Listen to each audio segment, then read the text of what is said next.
The Senate will come to order. Will the clerk please call the roll? Bridges. Buckner. Coleman. Cook. Quorum. Danielson. Finberg. Fields. Gardner. Zinal. Gonzalez.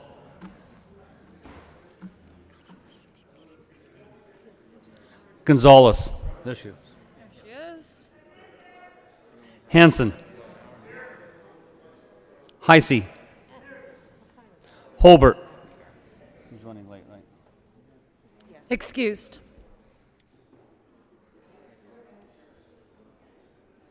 Hawkes Lewis. Kirkmeyer. Kolker.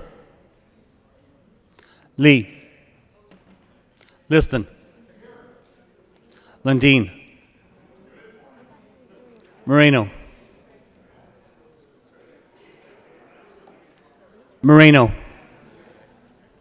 Pedersen. Priola. Rankin. Rodriguez. Scott. Running late also, right? Excused.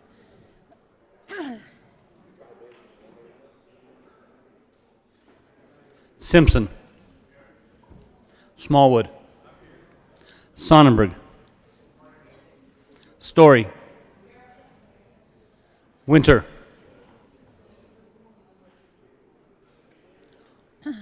Winter.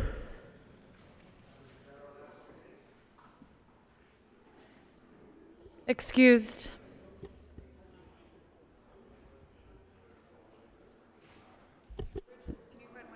Woodward. Zenzinger. President Garcia. Excused.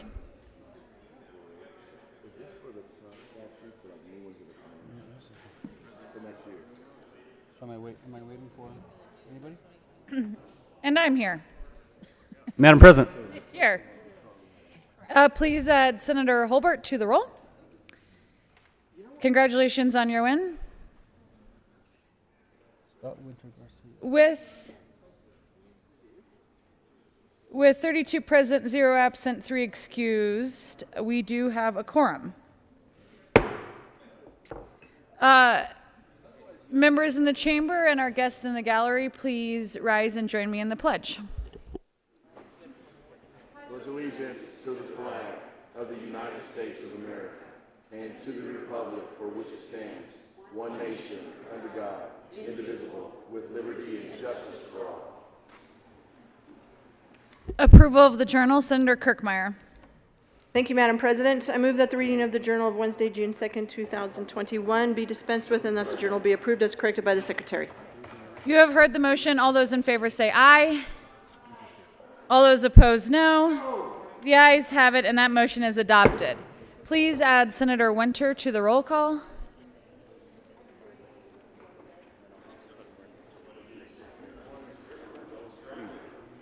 Senate Services. June 3rd, correctly printed Senate Bill 293, correctly engrossed Senate Bill 264, correctly re-engrossed Senate Bills 290, 292, correctly revised House Bills 1194, 1234, 1258, 1262, 1265, 1288, 1301, 1306, 1307, 1311, 1312, 1317, 1322, 1323, correctly re-revised House Bills 1162, 1189, 1269, 1279, 1282, 1283, 1290, and 1315, correctly enrolled Senate Bills 202, 203, 204, 229, 230, 231, 236, 239, 253, and 265, and SJR 18.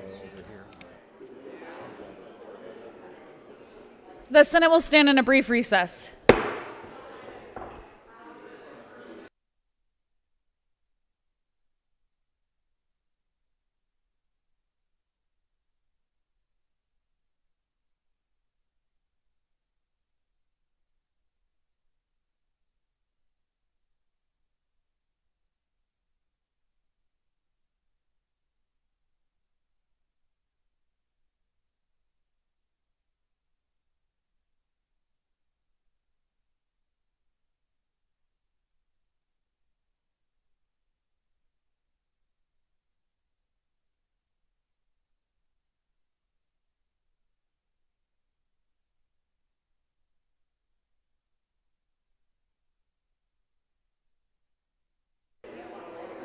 Please add President Garcia to the roll. The Senate will stand in a brief recess.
The Senate will come to order.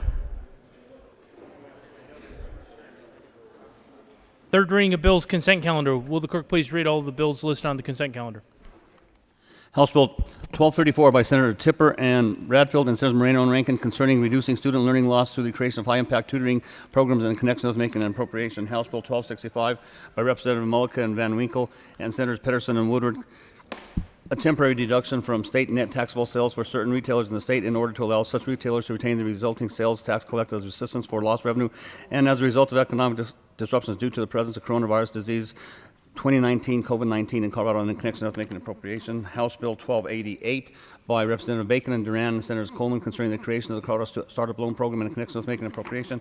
House Bill 1306 by Representative Garnett and Geithner and Senators Rodriguez and Lundin concerning approvals of certain entities to operate as post-secondary educational entities in the state in connection with making an appropriation. Mr. Majority Leader. Thank you, Mr. President. I move for the passage of all the bills on third reading of bills consent calendar, which includes House Bills 1234, 1265, 1288, and 1306. Is there any discussion on any of the bills on the third reading of bills consent calendar? Seeing none, the motion. Are there any no votes on any of the bills? Senator Lundin. Good morning, Mr. President. I request that the crack, seemingly omnipresent staff record my vote on 1288 as a no. Senator Lundin will be recorded as a no vote on House Bill 1288. Senator Smallwood. Good morning, Mr. President. I wish to be recorded as a no vote on House Bill 1288. Senator Smallwood will be recorded as a no vote on House Bill 1288. Senator Woodward. Thank you, Mr. President. I wish to be recorded as a no vote on 1288. Senator Woodward will be recorded as a no vote on House Bill 1288. Mr. Minority Leader. Thank you, Mr. President. Despite the hard work of my good friend from Denver, I ask to be recorded as a no vote on 1288. The Minority Leader will be recorded as a no vote on House Bill 1288. Senator Liston. Thank you, Mr. President. This is the death knell for Senator Coleman, and I still love you, the good senator. Oh, the good senator. The good senator from Denver. I wish to be recorded as a no vote for House Bill 1288. The good senator from Colorado Springs, Senate District 10, will be recorded as a no vote on House Bill 1288 and fined $3 for referring to the good senator from Denver. Senator Gardner. Thank you, Mr. President. I will proceed with care. I wish to be recorded as a no vote on House Bill 1288. Senator Gardner will be recorded as a no vote on House Bill 1288. Senator Cook. Thank you, Mr. President. Let's do this. I wish to be recorded as a no vote on 1288. Senator Cook will be recorded as a no vote on House Bill 1288.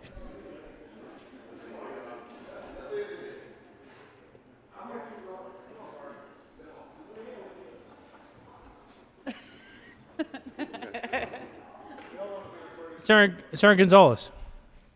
Thank you, Mr. President. Although I did not receive a full color photo, and I hear that there may be trading cards in the works, I wish to be recorded as an aye vote on 1288.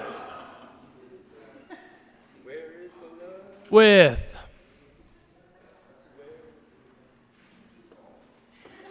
34 ayes, 0 noes, 0 absent, and 1 excused, House Bill 1234 is passed. Co-sponsors: Senators Winter, Gonzalez, Simpson, Woodward, Priola, Sonnenberg,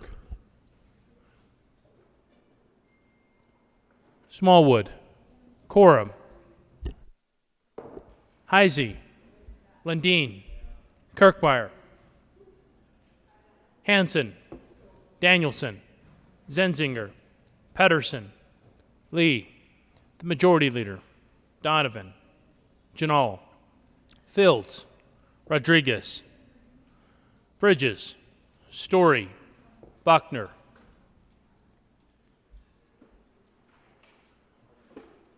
Please add the President.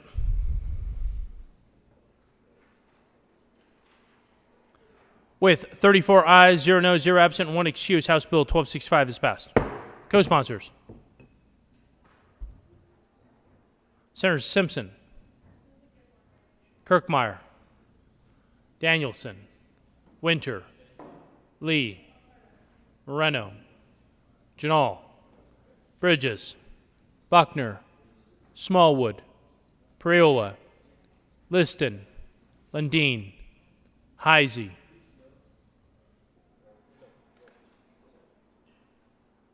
Kolker, Story, Gardner, Rodriguez, Cook, Rankin. Please add the President.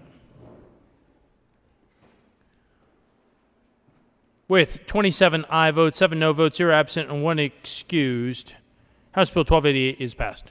Co-sponsors: Senators Simpson, Hawkes Lewis, Bridges, Danielson, Winter, Buckner, Hansen, Lee, the Majority Leader, Rodriguez, Story, Pedersen, Sonnenberg, Janal, Gonzalez. Please add the President.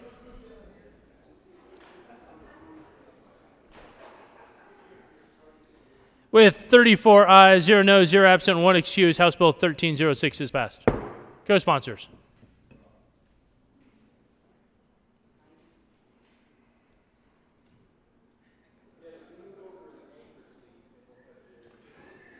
Senators Zenzinger, Bridges, Sonnenberg, Rankin, Gonzalez, Fields. Please add the President. Third reading of bills, final passage. Will the clerk please read the title to House Bill 1071?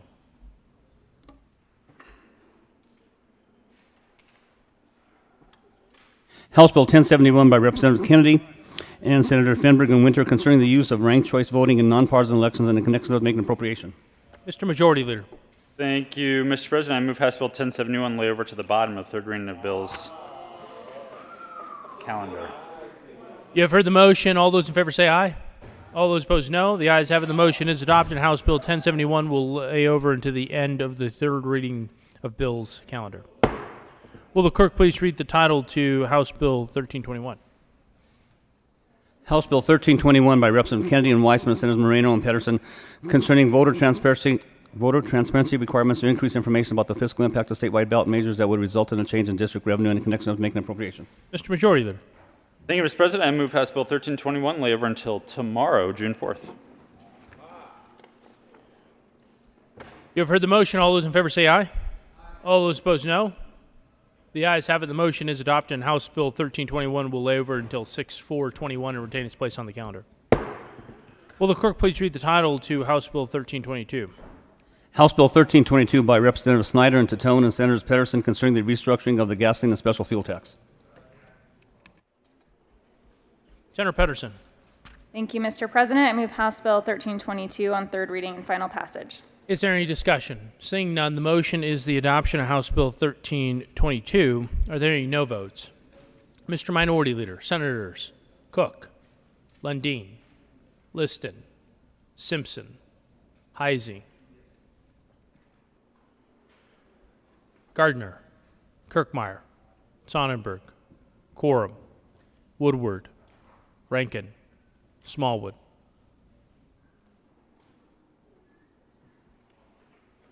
With 21 ayes, 13 no votes, 0 absent, and 1 excuse, House Bill 1322 is passed. Co-sponsors, Senators Moreno,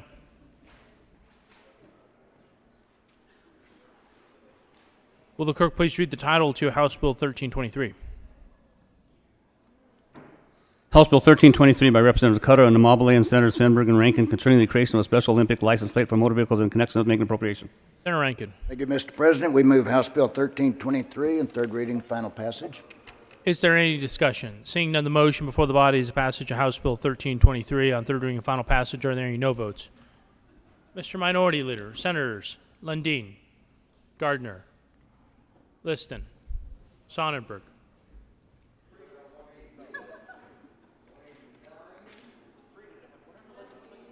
with 29 aye votes, 5 no votes, 0 absent, and 1 excuse, House Bill 1323 is passed. Co-sponsors, Senators Gonzalez, Winter, Story, Bridges, Janal, Buckner, Woodward, Danielson.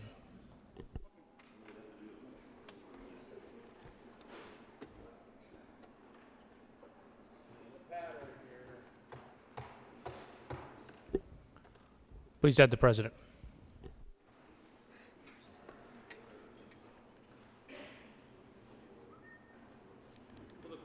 Will the clerk please read the title? Mr. Majority Leader.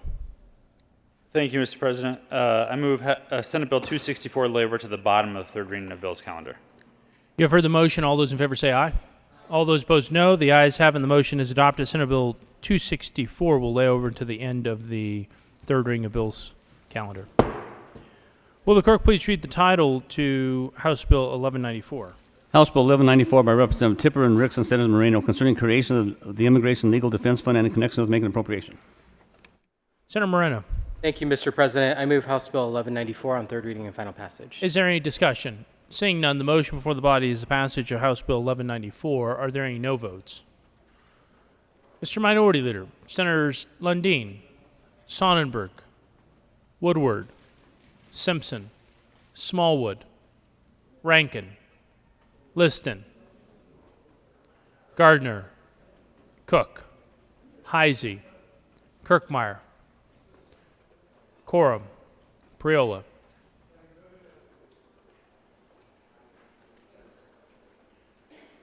With 20 ayes, 14 no votes, 0 absent, and 1 excuse, House Bill 1194 is passed. Co-sponsors, Senators Gonzalez, Winter, Pedersen, Kolker, Hansen, Janal, Hawkes Lewis, Fields, the Majority Leader, Story, Lee. Will please add the president as a co-sponsor. Will the clerk please add Senator Scott to the roll call?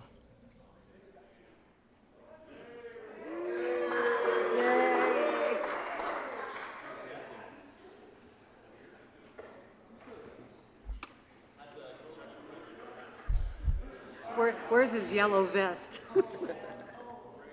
Will the clerk please read the title of House Bill 1258? House Bill 1258 by Representative Michelson's Ney and Van Winkle and Senators Buckner and Woodward concerning establishing a temporary program to facilitate youth mental health services in connection with identified needs and in connection with making appropriation. Senator Buckner. Thank you, Mr. President. I move for the adoption of House Bill 1258 on third reading and final passage. Is there any discussion? Seeing none, the motion before the body is the passage of House Bill 1258. Are there any no votes?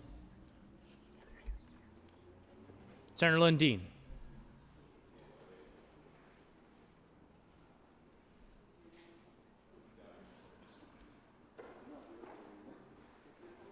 Senator Lundeen. Should I stay? Mr. President, I misspoke. I wish to be recorded as a yes vote on 1258. Thank you. Senator Lundeen will be recorded as an aye vote on House Bill 1258. Are there any no votes on 1258? With a vote of 35 ayes, 0 noes, 0 absent, and 0 excuse, House Bill 1258 is passed. Co-sponsors, Senators Colker, Danielson, Scott, Hawkes-Lewis, Sonnenberg, Winter, Moreno, Kirkmeyer, Bridges, Quorum, Rankin, Pedersen, Gonzalez, the Minority Leader, the Majority Leader, Rodriguez, Donovan, Simpson, Gardner, Cook, Liston, Janal, Heisey, Lundeen, Lee, Fields. Please add the President. And Senator Smallwood. And Senator Zenzinger.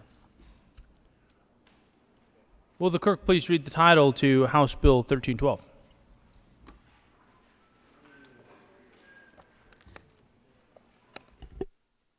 House Bill 1312 by Representative Weissman and Sirota and Senators Hansen and Moreno concerning taxation and in connection therewith narrowing the scope of the home office insurance premium tax rate reduction and the annuities consideration exemption for the insurance premium tax for purpose of the property tax requiring the actual value of real property to reflect the value from fee simple estate and requiring a personal property to be based on the property's value in use, increasing the per schedule exemption for business personal property tax and reimbursing local governments for the lost tax revenue for purpose of the sales and use tax, codifying that the definition of tangible personal property includes digital goods and specifying the tax on sales and purchases are tangible personal property includes amounts charged from mainframe computer access, photocopying and packing and creating, disallowing the sales tax vendor fee for retailers with a substantial amount of taxable sales during the filing period for the severance tax on oil and gas, requiring the net back deductions used to determine gross income direct costs actually paid by the taxpayer, phasing out tax credits and exemptions for the severance tax goal and make an appropriation. Mr. Panetta, we were hopeful you were going to do that in one breath. You got it? Senator Hansen. Thank you, Mr. President. I want to thank Mr. Panetta, and I would also like to move House Bill 1312 on third reading and final passage. Senator Moreno. Thank you, Mr. President. Colleagues, this is new. I had to ask the Senate front desk staff whether if you have two amendments on third reading, if you have to ask for permission twice. So I beg your indulgence. We are going to ask for your permission twice. Mr. President, I request permission from the body to offer an amendment on third reading. Would the good senator from Commerce City please explain to the body why we should allow permission for a third reading amendment? Thank you, Mr. President. Well, we're going to shorten the title, colleagues. No. Here, there's an amendment, and you'll see it shortly, L045. It's rather technical in nature. We simply didn't catch a conforming amendment that we needed to do to change a date. So it changes the date from May to April 16th. I ask for permission to run L045. The motion before the body is to grant permission to the senator from Commerce City to offer a third reading amendment. All those in favor say aye. Aye. All those opposed, no. The ayes have it, and the motion is adopted. Permission is granted. There is an amendment at the desk. Will the clerk please read Amendment L045 to 1312? Amendment L045 to House Bill 1312 by Senators Moreno and Hansen. Thank you, Mr. President. I move L045. To the amendment, Senator. Thank you, Mr. President. Colleagues, as I just explained, this changes a date from May to April 16th. It's a conforming amendment. I ask for an aye vote. The motion before the body is the adoption of Amendment L045. Are there any no votes? With 35 ayes, 0 noes, 0 absent, and 0 excuse, Amendment L045 is adopted. To the bill. Yeah, that's it. That's on 11. Senator Moreno. Thank you, Mr. President. I once again request permission to offer a third reading amendment. Would the good senator from Commerce City please explain the need to offer a third reading amendment? Thank you, Mr. President. Colleagues, for the sake of our friends from Liechtenstein. It's on 11. It's on 11. Apologies, Mr. President. I withdraw that request for permission to offer a third reading amendment. I will ask for permission on the next bill. Just twins? To the bill. If there's no further discussion, the motion before the body is the passage of House Bill 1312. Are there any no votes? Mr. Minority Leader, Senators Cook, Lundin, Smallwood, Heisey, Liston, Rankin, Simpson, Quorum, Scott, Gardner, Sonnenberg, Kirkmeyer, Woodward, Priola. With 20 ayes, 15 no votes, 0 absent, and 0 excused, House Bill 1312 is passed. Co-sponsors. Senator Bridges. Winter. Gonzalez. Pedersen. The Majority Leader. Story. Buckner. Danielson. Will the clerk please read the title to House Bill 1311? Even.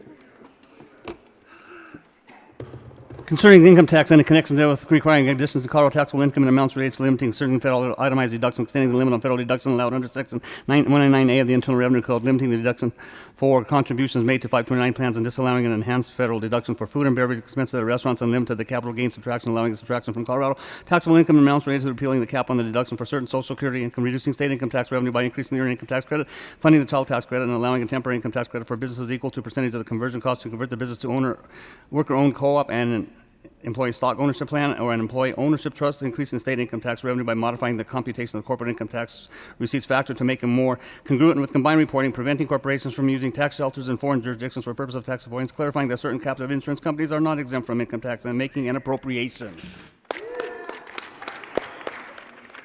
Senator Hansen.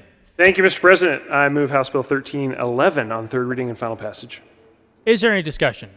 Senator Hansen. Mr. President, I beg for the body's permission to offer a third reading amendment. Would the good senator from Denver please explain to the body why we should allow you permission to offer a third reading amendment? Certainly, Mr. President. As was foreshadowed just a moment ago, we believe in responding to the latest information that we have. The latest information we have would indicate that Liechtenstein should not be listed in this bill. They have provided significant evidence that they are doing a good job as steward of tax information on a global basis. That is the amendment we would like to offer on third reading. The motion before the body is to allow the good senator from Denver permission to offer a third reading amendment. All those in favor say aye. Aye. All those opposed, no. The ayes have it and permission is granted. There's an amendment at the desk. Will the clerk please read Amendment L0454? Amendment L054 to House Bill 1311. Senator Hansen. Thank you, Mr. President. I move L054 to House Bill 1311. To the amendment, Senator. Thank you. As previously described, this would strike Liechtenstein from the list of potential overseas tax havens.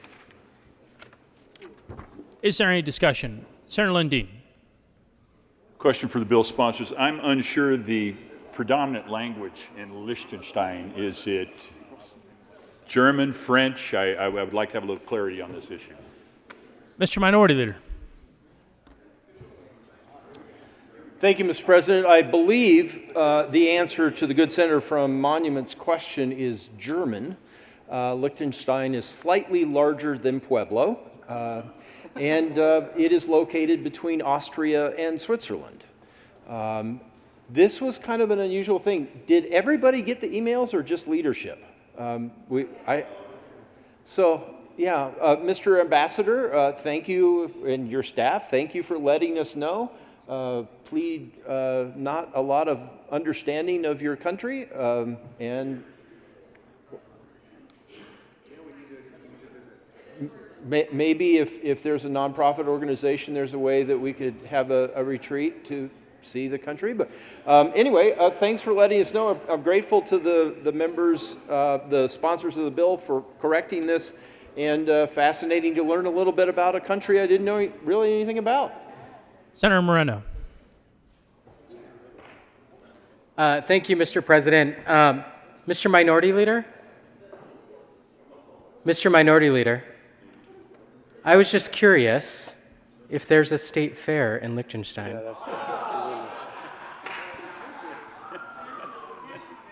Mr. Minority Leader.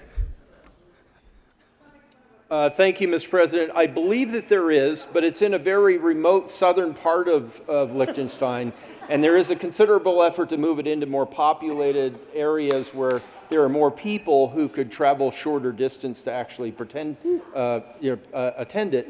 But I do understand they have amazing Anaheim chilies in that area as well. And a license plate, I think, to commemorate that. Is there further discussion? The motion before the body is the adoption of Amendment L054. Are there any no votes? Senators Danielson, Pedersen, Gonzalez,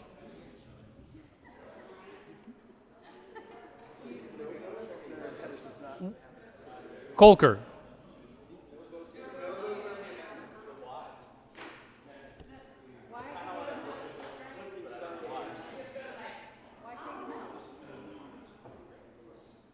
Senator Kolker.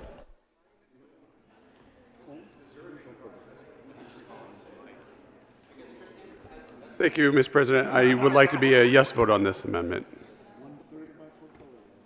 For the record, both for the good senator from Centennial and Monument, in the Senate we say aye, but the good senator from Centennial will be recorded as an aye vote on House Bill 1311. Are there any no votes? No votes on Amendment L054. With 32 ayes, 3 no votes, 0 absent, and 0 excused, Amendment L054 is adopted. To the bill. Senator Story. Thank you, Mr. President. I request permission to offer a third reading amendment. Would the good senator from Evergreen please explain why the body should give you permission to offer a third reading amendment? Thank you, Mr. President, because this bill offers clarifying language to the bill. The motion before the body is to allow the good senator from Evergreen to offer a third reading amendment. All those in favor say aye. Aye. All those opposed, no. The ayes have it, and permission is granted. There is an amendment at the desk.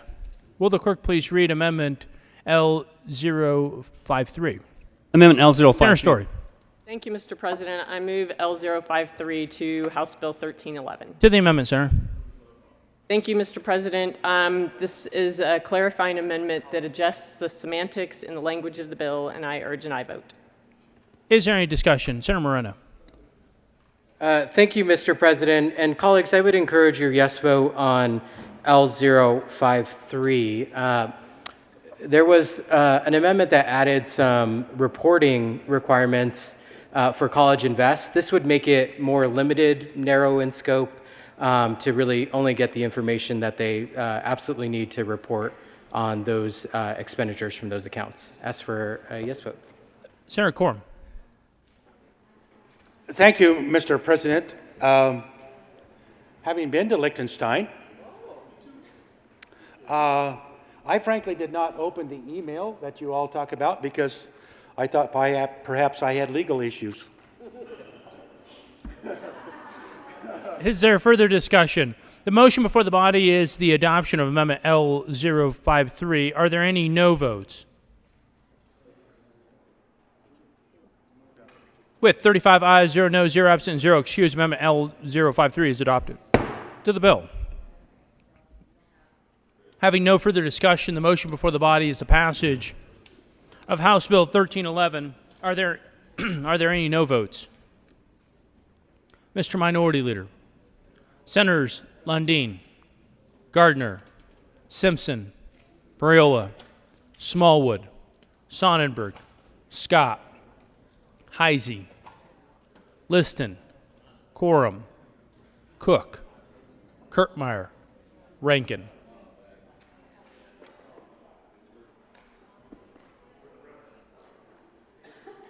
Woodward.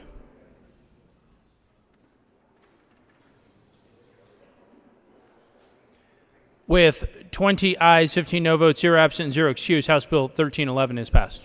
Co-sponsors. Senators Bridges. Will the clerk please read the title of the House Bill? Co-sponsors on House Bill 1311. Senators Danielson, Story, Kolker, Lee, the Majority Leader. Gonzalez, Fields, Pedersen,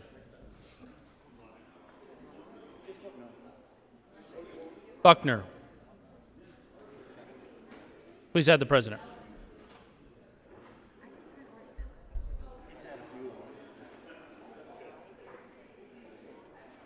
Will the clerk please read the title of the House Bill 1301? House Bill 1301 by Representative Escar and Holtorf and Senators Quorum and Moreno concerning the removal of impediments to cannabis farming in connection with permitting contingency plans to reduce crop loss based on adverse weather and convening a working group to examine measures to reduce cross-pollination and make an appropriation. Senator Moreno.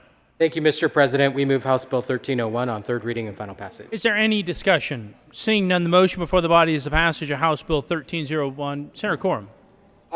Thank you, Mr. President. After yesterday and the Attorney General was apparently listening a great deal about the Colorado Constitution. We had some talks here yesterday about the Colorado Constitution.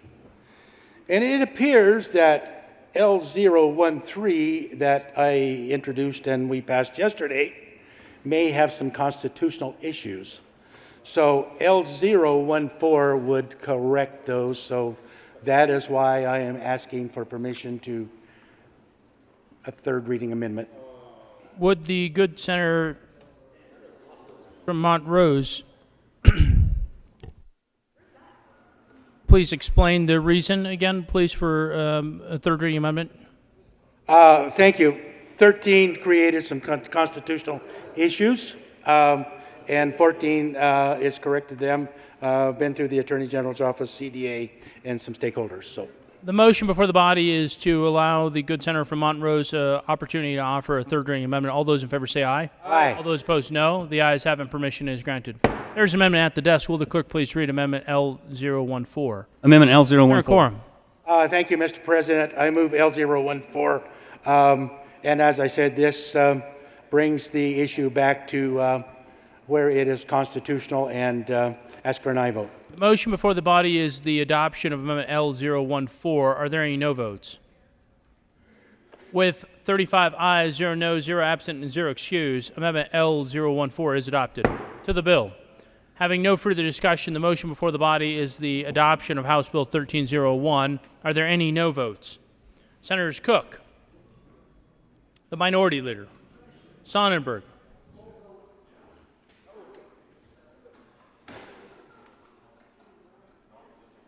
Mr. Minority Leader. Excuse me, Mr. President, I ask to be recorded as a yes vote. The Minority Leader will be recorded as an aye vote. Senator Sonnenberg. Thank you, Mr. President. I apologize. I asked to also be recorded as an aye vote. Senator Sonnenberg will be recorded as an aye vote.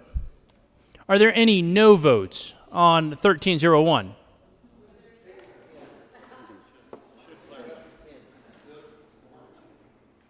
With 34 aye votes, 1 no vote, 0 absent, and 0 excused, House Bill 1301 is passed.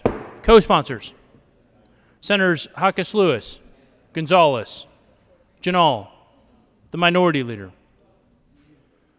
Rankin,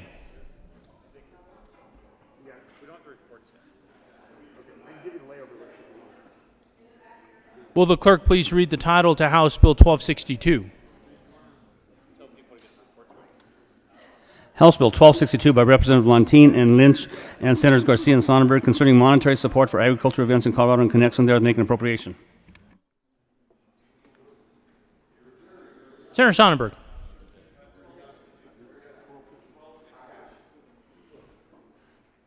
Thank you, Mr. President. I move House Bill 1262 on third reading and final passage. Is there any discussion? Seeing none, the motion before the body is the passage of House Bill 1262. Are there any no votes? With 35 aye votes, 0 no, 0 absent, 0 excused, House Bill 1262 is passed. Co-sponsors, Senators Senators Simpson, Scott, Bridges, Quorum, Hawkes Lewis, Gardner, Kirkmeyer, Janal, Priola, Smallwood, Rankin, Woodward, Cook, Heisey, the Majority Leader.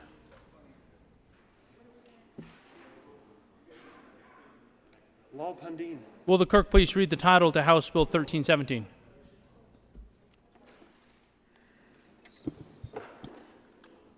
House Bill 1317 by Representative Garnett and Caraveo and Senators Hansen and Lundin concerning the regulation of marijuana for safe consumption in connection with making appropriation. Senator Hansen. Thank you, Mr. President. I move House Bill 1317 on third reading and final passage. Is there any discussion? Senator Priola. Thank you, Mr. President. Members, today I want to rise in support of House Bill 1317. And first of all, I want to thank the prime sponsors and the stakeholders for their many hours and months of work on this issue.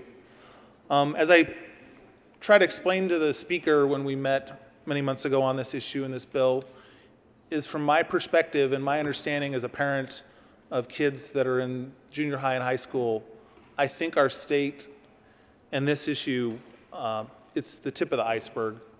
I honestly think that in the next 5 or 10 years, the issues that are being addressed in this bill, and I believe there's more that needs to be done, will be ever apparent to the citizens of Colorado. What the industry has produced the last many years since the amendments, constitutional amendments were adopted, is just simply not your uncle's Woodstock weed. And to many of the parents, they did not know either. It was a lack of education. You know, technology and things change so fast now compared to when I was younger and when my father and grandfather were coming of age.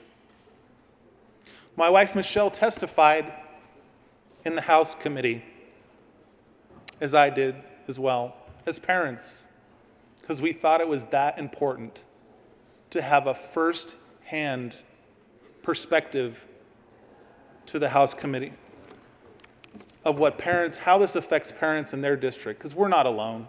We're not alone. For the past 4.5 years, my wife and I have struggled to support our son without enabling him, to love him unconditionally, but not promoting his illness.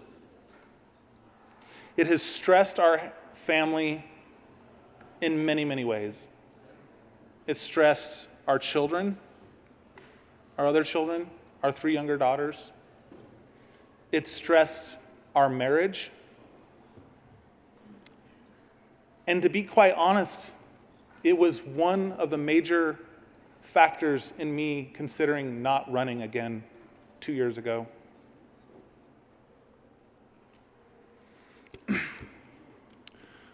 Mental health in the youth of the children of the state of Colorado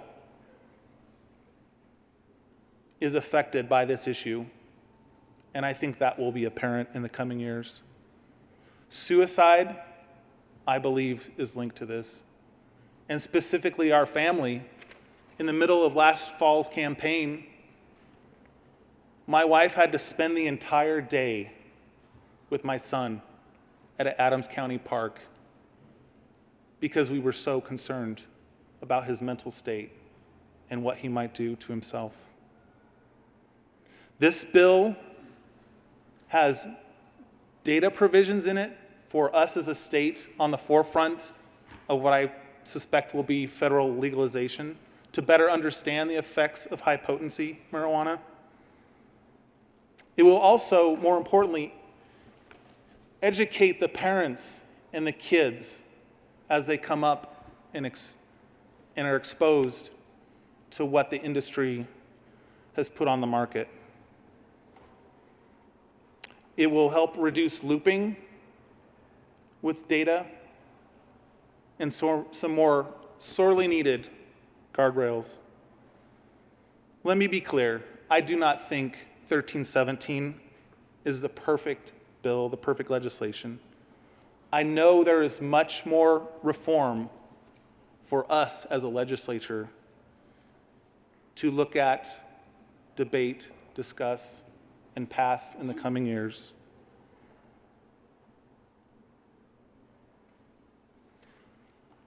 But it's important. It's important not just for the kids in our state, it's also important for the parents and kids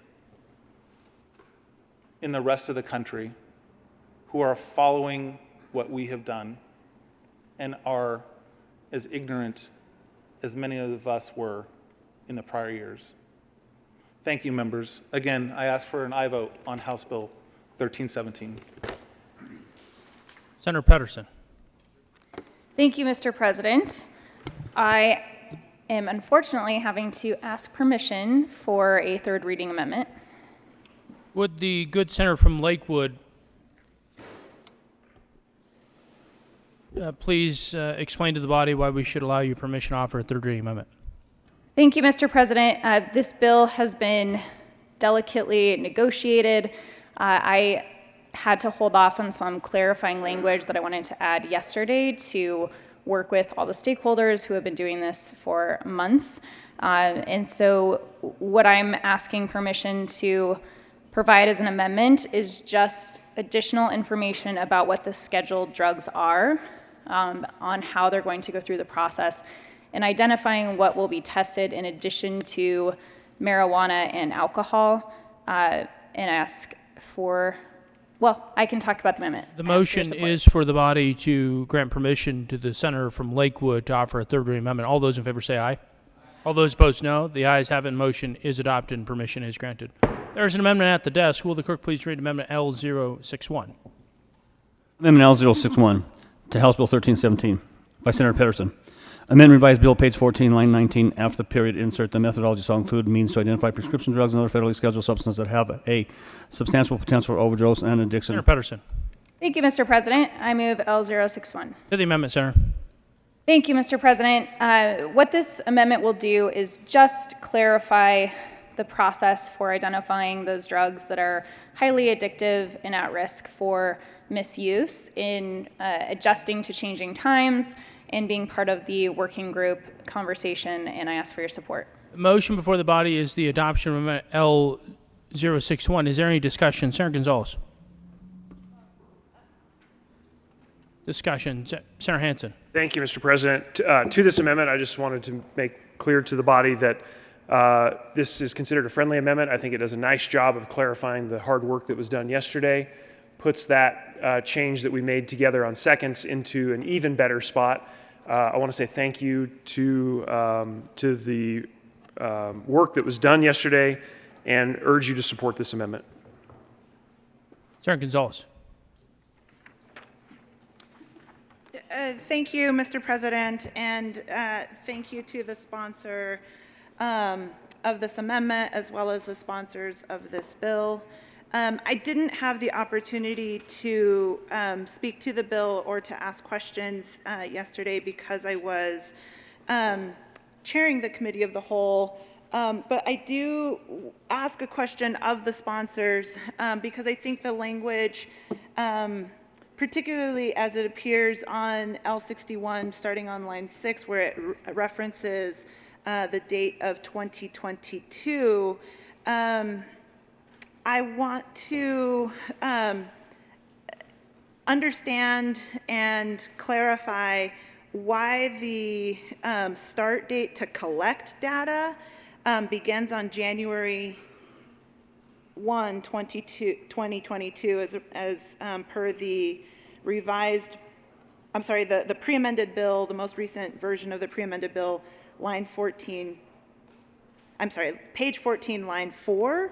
But the working group that is managed by the coroners and medical professionals on how that data is collected doesn't conclude until July 2022.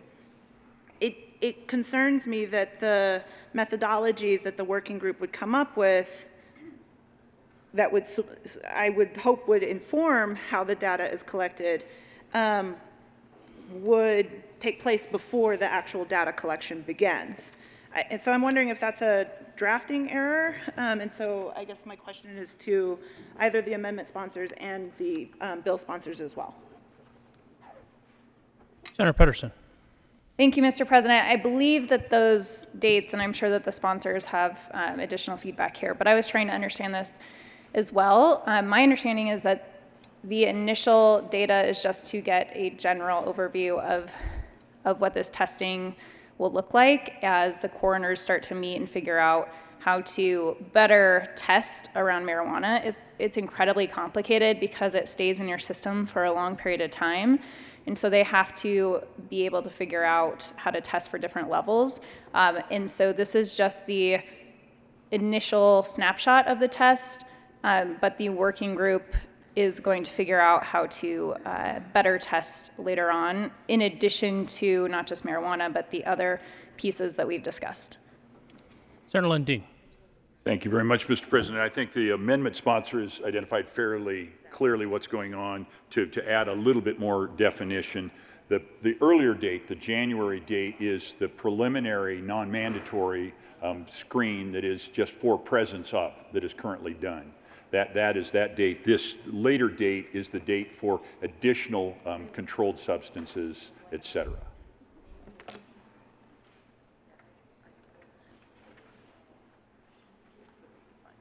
Senator Gonzalez. Thank you, Mr. President. And to the bill sponsors, does that, if I'm to understand L61 correctly, along with the timeline by which this initial data would be completed beginning in January 1, 2022, does the creation and the methodologies that the working group would compile, which they would do their work by November 1, 2022, but then there's a report that would be required to be produced by January 1, 2023 by CDPHE. Does that give all parties enough time? Senator Hansen.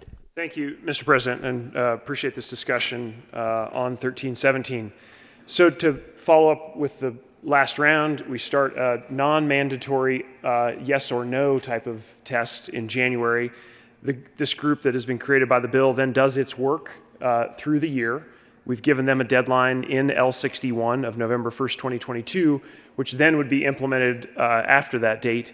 The first report would obviously reflect whatever data we have coming in with the initial process, and then subsequent reports would reflect the updated procedures that would be put in place by this working group. So that's what we've got. We kind of right out of the gate, we start getting some data. It's not as good as we would like, but it's what we can do quickly. And then we allow the working group to carefully work through additional evidence-based practices so that we can get improved data. That then shows up in the 2023 report. Is there further discussion regarding Amendment L061? Seeing none, the motion before the body is the adoption of this amendment. Are there any no votes?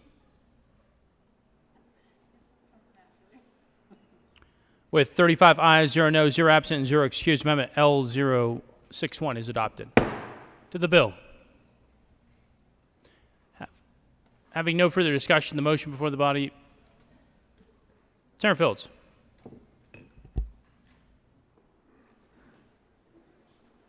Good morning, Mr. President and colleagues.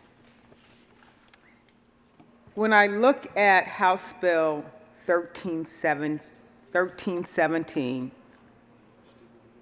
it simply requires a study of high-potency marijuana concentrates. And it makes changes to the state law related to a physician's recommendation.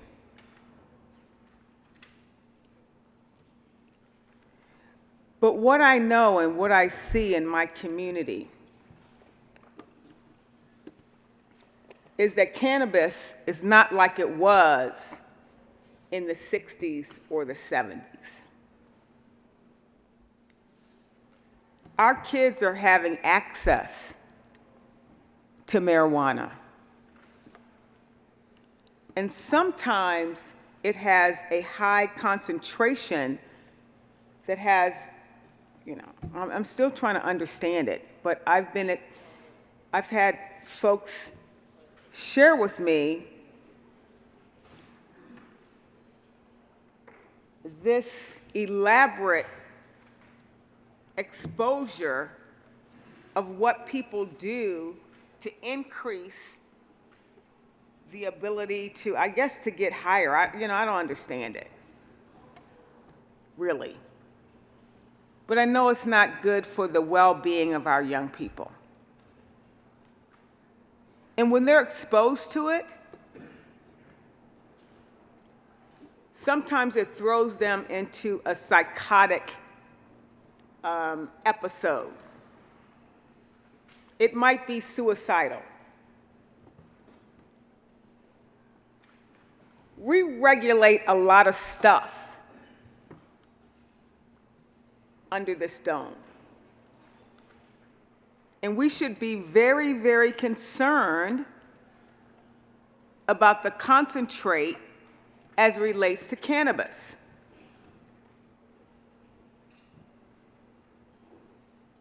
I really appreciate the story that was shared by my good friend and colleague from Adams County, because our counties commingle a little bit, because he's on the north side of Colfax, and I'm on the south side of Colfax. And so a lot of the challenges that our citizens and our young people face are the same, because people walk across the street. They could be in Adams County, Arapahoe County, or Douglas County, or wherever, Weld County, Denver, Castle Rock, El Paso County. I can go on and on and on. But we need to be concerned about this industry and how it might be interfering with the intellectual development of our kids.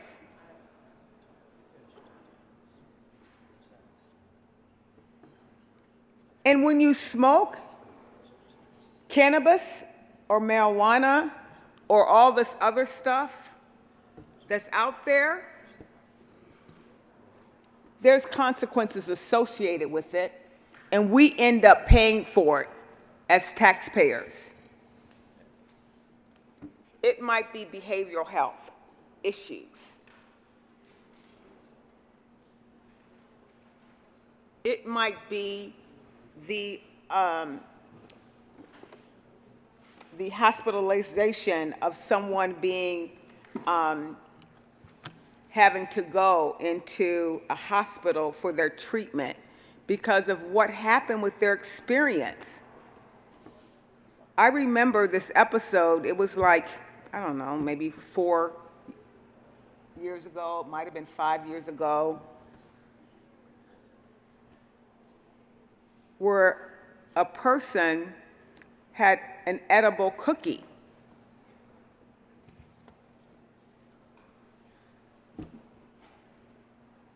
And the instructions on the cookie, there was no instruction. So he ate the cookie one bite at a time, but he didn't get the sensation that he needed, so he ate the whole cookie.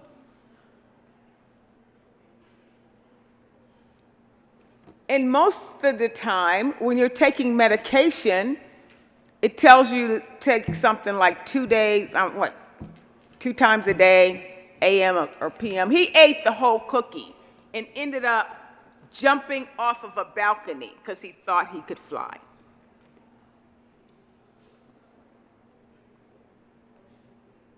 We need regulations.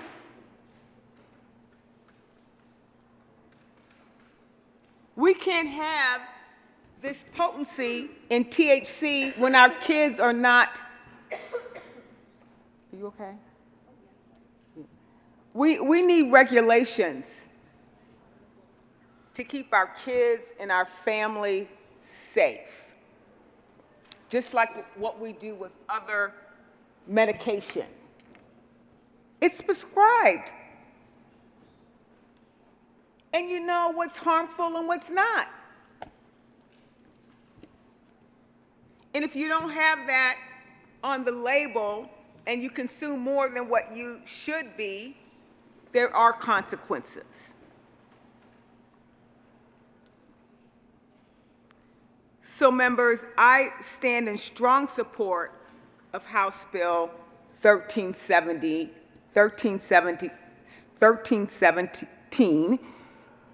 because I think it's the right thing to do. And that's what we should be doing. We should be advancing policy that's about doing the right thing. I'm trying to protect the next generation of young people.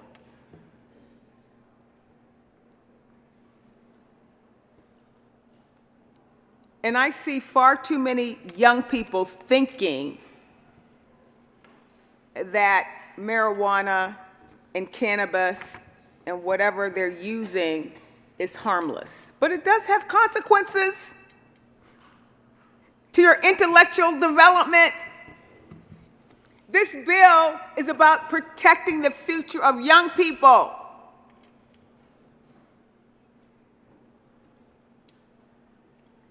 And if we don't do it, who is it left up to? Their own discretion at 13, 14, 15, 16, 17? No. As a state and as policymakers, we have a responsibility to protect the development of young people. And right now, we have young people that are getting into their parents' weed or stash. And I don't know the potency level of what they're using. But we need to send a very clear message. Just like we have labels on Tylenol, we have the cap that keeps you, for kids getting into Tylenol or poisons. Whatever you have under your kitchen cabinet. It's not unusual for us to make sure that we protect our kids from having access to poisons or other things that might interfere with their development.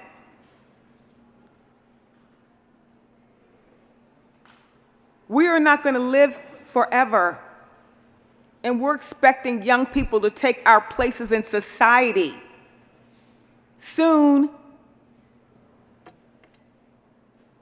very soon.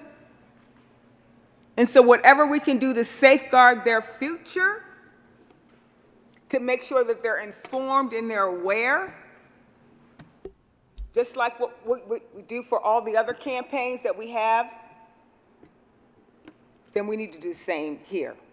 So I'm urging strong support for House Bill 1317 for the protection of the next generation who may be having access to cannabis, and maybe through their parents' stash. I don't know. I have Children's Hospital in my district. Would the good senator from Arapahoe County like to be extended to your next 10 minutes? Yes, please. Continue, Senator. Thank you, Mr. President, my dear President.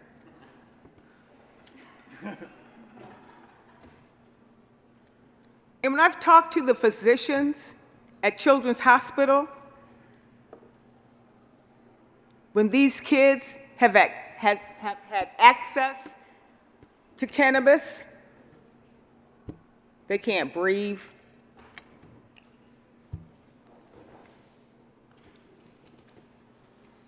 They talk about it all the time. It's not an easy scenario or circumstance to try to describe to you, but it's a real situation. I've talked to even veterinarians where animals have gotten access.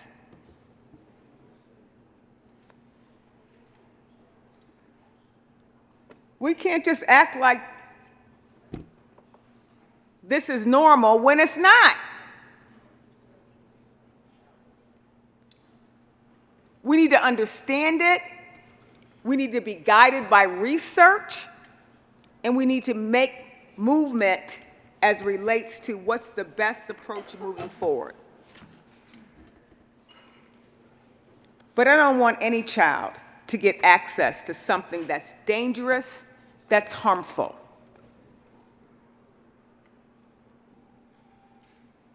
And we should all want that for the state of Colorado. Senator Pedersen. Thank you, Mr. President. I just want to thank the sponsors and the advocates for working with me to make this bill to capture a little bit more of the problems that our kids are facing in Colorado. I remember a meeting about this bill months ago, and the advocates were told they didn't have a chance of getting this through, and they kept working. And so this was brought by heartbreaking stories from people in Colorado from what they've experienced. And the stories that we heard in committee, I know that a lot of people decided not to testify because of time, but I want to thank everybody for their courage on both sides to tell their story. The families who talk about their kid using high-potency marijuana and never being the same and becoming addicted, and also the people who talked about their kids' lives being able to go back to normal because they had access to those drugs. So I think that this ultimately has walked the line on trying to reduce access for kids around recommendations. Sorry, didn't mean to do that. Recommendations on ways that they can utilize marijuana, and making sure that they actually clarify what that amount in toxicity is, as well as making sure that we're also capturing the potentially the complicated combination of drugs that are impacting our kids, and the additional very addictive drugs that are at risk for overdose and also misuse. So unfortunately, with our reporting with coroners, our deaths across the board, it's not just people under 25, we significantly underreport people who are dying from overdoses and what those are from. And so this captures marijuana because that's not tested and included at all, but it adds that additional piece to make sure that we are evolving with the times and really better understanding how this impacts, how all of these drugs impact our kids. I guess I shouldn't say kids because 25 and under, they would not appreciate that. But thank you to the sponsors for working with me. Thank you to the advocates for this bill and trying to find this balance. I really appreciate you including the pieces that I brought. And I think that we'll continue to have a lot of work to do to change the system to make sure that we're actually addressing the bigger systemic issues, which is access to treatment as well. So, thank you. Mr. Minority Leader. Thank you, Mr. President. I explained yesterday, and in side conversations, I've talked about this frequently, but when I spent 4 years in the House, I was pretty much an automatic no vote on anything regarding cannabis, particularly marijuana. I've shared before that when Amendment 20 was on the ballot, I voted no. When Amendment 64 was on the ballot, I voted no. In 2014, I ran for the Senate, came here, was fortunate to come in the majority, became the vice chair of the Senate Business, Labor, and Technology Committee, and the president and the majority leader sat down with me and explained that if I were going to hold that position on the Senate Business, Labor, and Technology Committee, they needed reassurance that I could treat the regulated cannabis industry in Colorado like other regulated industries. Because the people of Colorado had voted to amend our state constitution and create those two licensed, legal, tax-paying, more on the recreational side when it comes to tax-paying, industries in Colorado.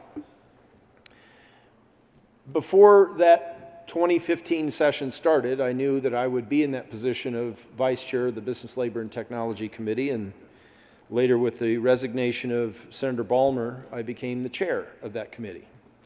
In 15 and 16, staff has told me that there were 47 bills that passed in those 2 years that had something to do with cannabis. And I refer to that as my graduate degree program in the regulation of cannabis. The industry, the plant, patients, it's endless. Because of that, when delegations come to Colorado, or back then when they came to Colorado from other states or other countries, I was very often asked by representatives of the industry or whoever it might be, would you please come meet with the delegation from Maine or New Zealand or wherever it was? And I'd say, sure.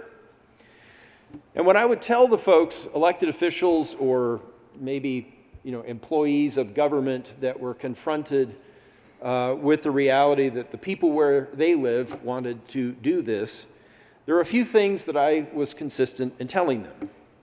First, understand that Colorado did not legalize recreational marijuana, and Colorado did not legalize medical marijuana.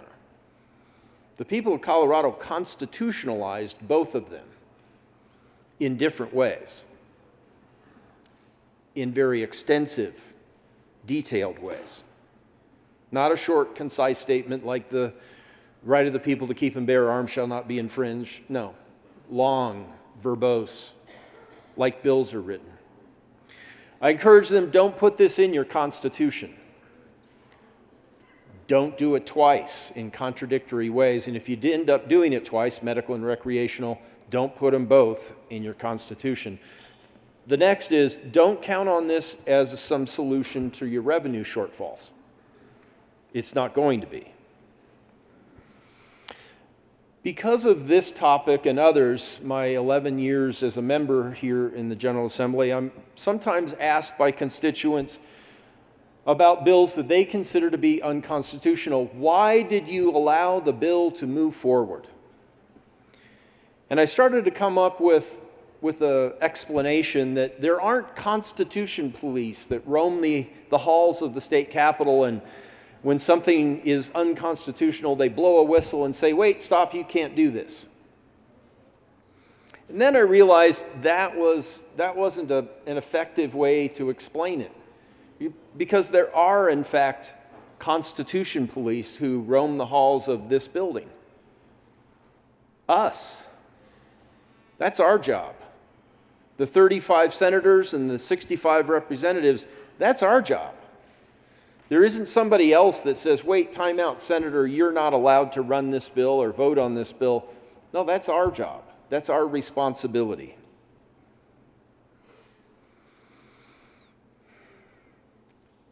The next thing I'd like to mention for the benefit of primarily the patient community, but everyone who's following this bill, is the effect of triangulation. It's really easy for somebody to get opponents to get to fight each other so that they don't have to fight either side, either group of opponents. We saw that before this session started and the early days of this session when the topic of so-called potency caps erupted. I believe all four caucuses were caught in that triangulation effort. Some people said, yes, we've got to do this. Other people, like me, said, that won't work. Why? Well, back to what I tell the delegations from other states and other countries. Don't put it in the Constitution twice in different ways. The result, in my opinion, I'm not an attorney, but the result of so-called potency caps would be you'd force people, there's two ends of the counter in a dispensary if they sell medical and recreational, the medical end and the recreational end, and so-called potency caps would force people from the recreational end to go down to the medical end. And in my opinion, that's the only result. That's not going to solve anybody's problem. It's just going to change the dynamics. I want to give out a shout out. Try to hold it together here. Laura and John Stack.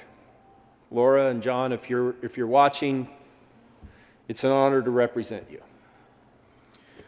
Laura and John had a son, Johnny. He was 19.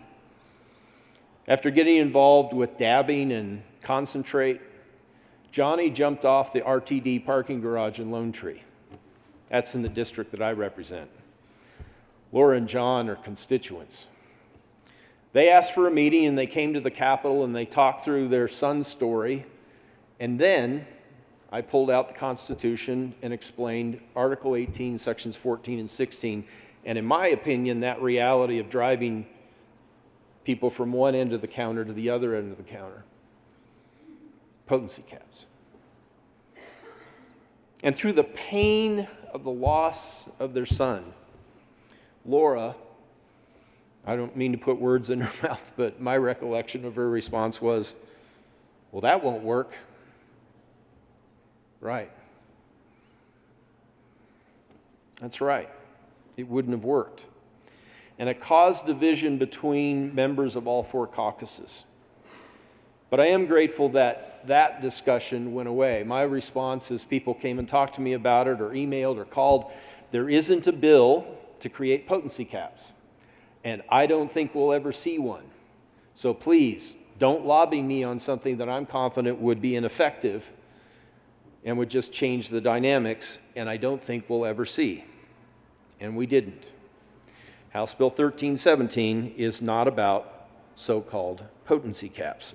One of the things I find frustrating about that discussion is, having done many tours and understand how cannabis is turned into oil, it's pretty much the same way that olives are turned into oil if a solvent-based system is used. Some are pressed.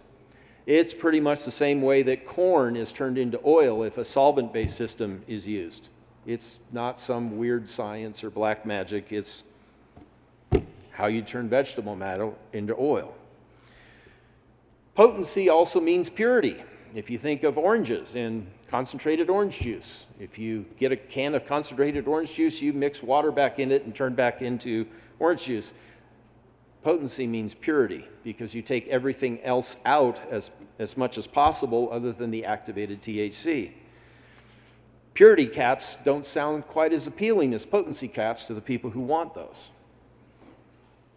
But Laura, I just want to give you a shout out. I think she heard most of this when we were in my office. I think Representative Van Winkle joined us. Laura, you are a courageous woman, and I applaud you for your efforts because you got behind something better and more effective. This bill is a result of all that triangulation and division. It was frustrating to hear that House amendments were very, very strongly resisted. My friend and colleague, I hope my future Senator, Representative Kevin Van Winkle, had a lot of the same points to make that I did yesterday, and I think came away with 0 amendments adopted. I saw that as more requirement for me to fight that fight, and Representative Van Winkle, I'm proud to serve with you, proud to represent you, and hope that one day you represent me. So this regulation of a constitutional issue, this is another challenge for people who want change and see us regulating things like firearms. Folks on this side of the aisle will say gun safety. I will say citizen control. Mr. Minority Leader, would you like to be extended to your next 10 minutes? Yes, Mr. President. Mr. Thank you. Minority Leader, before you proceed, can I just remind members that you are at liberty to leave the chamber to continue conversations in the antechamber, but please yield to the members who are at the well. Mr. Minority Leader, please proceed. Thank you, Mr. President. Regulation of this constitutional issue, this is more challenging with these constitutional rights. The constitutional rights, macro, recreational medical marijuana. Micro, your relationship with your doctor. Your relationship with your dispensary. Your right to grow up to 6 plants of your own and 12 if there's 2 adults at an address. All reasons why I voted no. But people, when they enter this discussion, I think it's common that they assume that there's a right to medical marijuana and a right to recreational marijuana, or maybe they simplify it into one, a right to marijuana. No. The fundamental reason I voted no on both of those amendments, 20 and 64, was that it put complex statutory-like layers of constitutional rights into our state constitution, and the only people who can take those out, change them, merge them, are the people of Colorado. We can't do that. So regulation of this constitutional issue. I'm grateful to the bill sponsors for their support for, I think, 4 of the amendments that I brought yesterday. That might not be the exact number, but some of them got adopted. Thank you. Some of them didn't. One of the amendments that did get adopted was about patient confidentiality, patient privacy. And I want to give a shout out to a lady who came to the Finance Committee to testify. It was the first time that I had met her, but Autumn Brooks, if you're watching, Clear Creek School District, she's a volunteer lobbyist. That means she doesn't get paid. She might get reimbursement for parking and mileage, but she doesn't get paid. She's a mom, and Autumn came to say, we've got to do something. And she, working with a drafter, with my help, found a way to do that. Autumn, thank you. Bridget, thank you for your comments. Bridget was watching yesterday, and it's one of the many texts and emails that I received. The patient community is a community of people in Colorado who I've grown very fond of, primarily because of the work of Brad and Amber Wan. Brad and Amber, Ben, thank you. Members, thank you for supporting them with Senate Bill 56. They're concerned that aspects of this bill may interfere with their ability to have their son have access to cannabis-based medicine at school. Others say, no, it doesn't do anything. They're worried. And then to Stacy Lynn, to the folks in the medical patient community, I started with a discussion about triangulation, and that's common in politics. I encourage members, I encourage friends, recognize when you're being triangulated. When someone wants you to fight against someone who might be an ally otherwise, you're probably being triangulated. There was a comment made Friday evening in the Finance Committee about Stacy and a suggestion that she was aligned with an organization. And this statement was made by the representative of that organization. I understand that Stacy has sort of been, maybe not canceled, but received a lot of attack.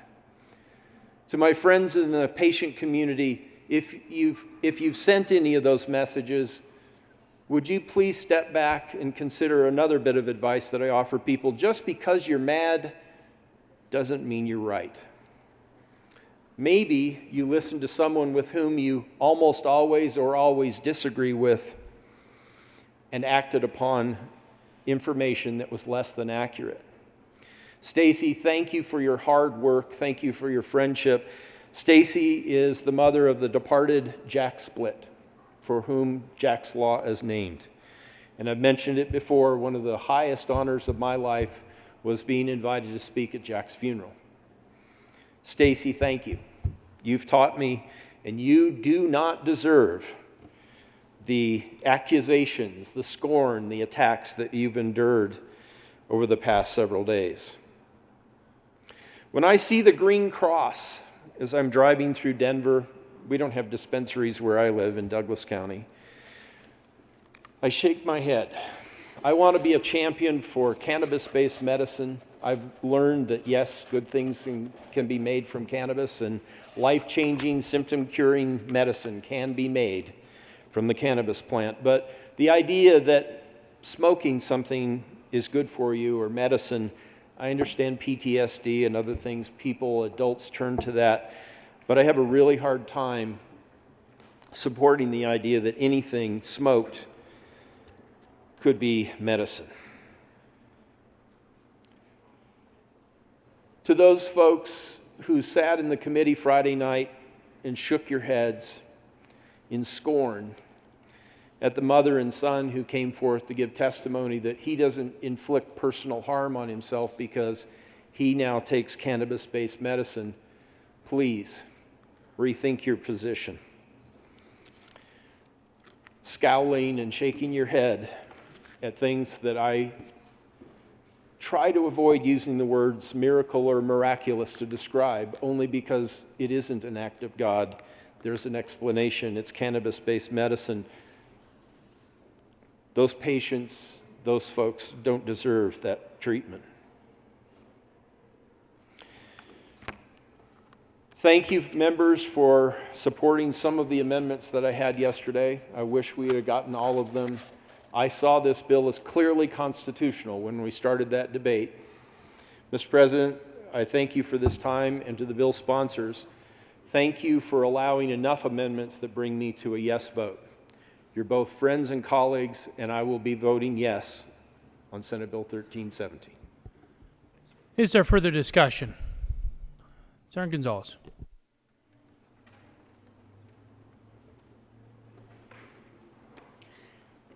Thank you, Mr. President. It's hard to follow Leader Holbert after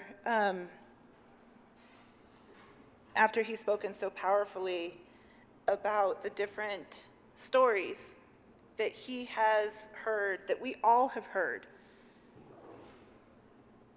when we talk to our constituents about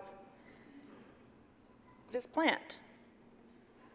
We've heard different stories from each other as colleagues, from our constituents, from folks in the industry, and from folks and from parents. We've heard from young people this session who have testified powerfully about the impact that access to cannabis-based medicine has had on their lives and their well-being. We've heard from people who 5, 10, 20 years later are still navigating the consequences of unjust convictions that took place ages ago. Back when we adopted a prohibitionist approach to this plant. We've heard really devastating stories of people who have experienced mental health crisis while also using this plant. Some of y'all have heard me talk about this idea, this word I learned last summer, simultaneity. The idea that multiple things can be true. It doesn't make the other side wrong. But it's when we actually stop and listen to each other and understand the ways that multiple things can be true. When we stop and listen, that's actually when we do our best work.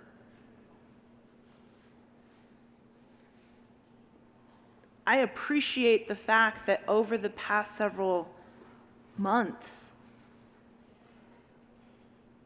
that folks got out of their corners in the boxing ring and actually came together and started listening to one another.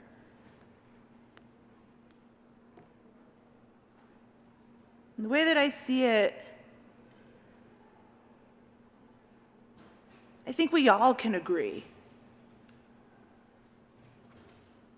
that we can and should and must keep cannabis out of the hands of kids who are not medically prescribed its access, while also ensuring that those who have been medically recommended access, that they do have that access, that they do have that ability to continue accessing this life-saving treatment. I think it's important that we ensure that we're not recriminalizing, that we're not backsliding into prohibitionist policy or rhetoric. And that in order to do so, I think we all can agree that access to research is so important. It's taken a lot of work, it's taken a lot of conversation. I'm still getting emails and messages from folks who are on my constituents on all sides of the issue. It's when we stop talking at each other and it's when we start talking to each other that we do our best work. And I appreciate the work that has been done on this bill.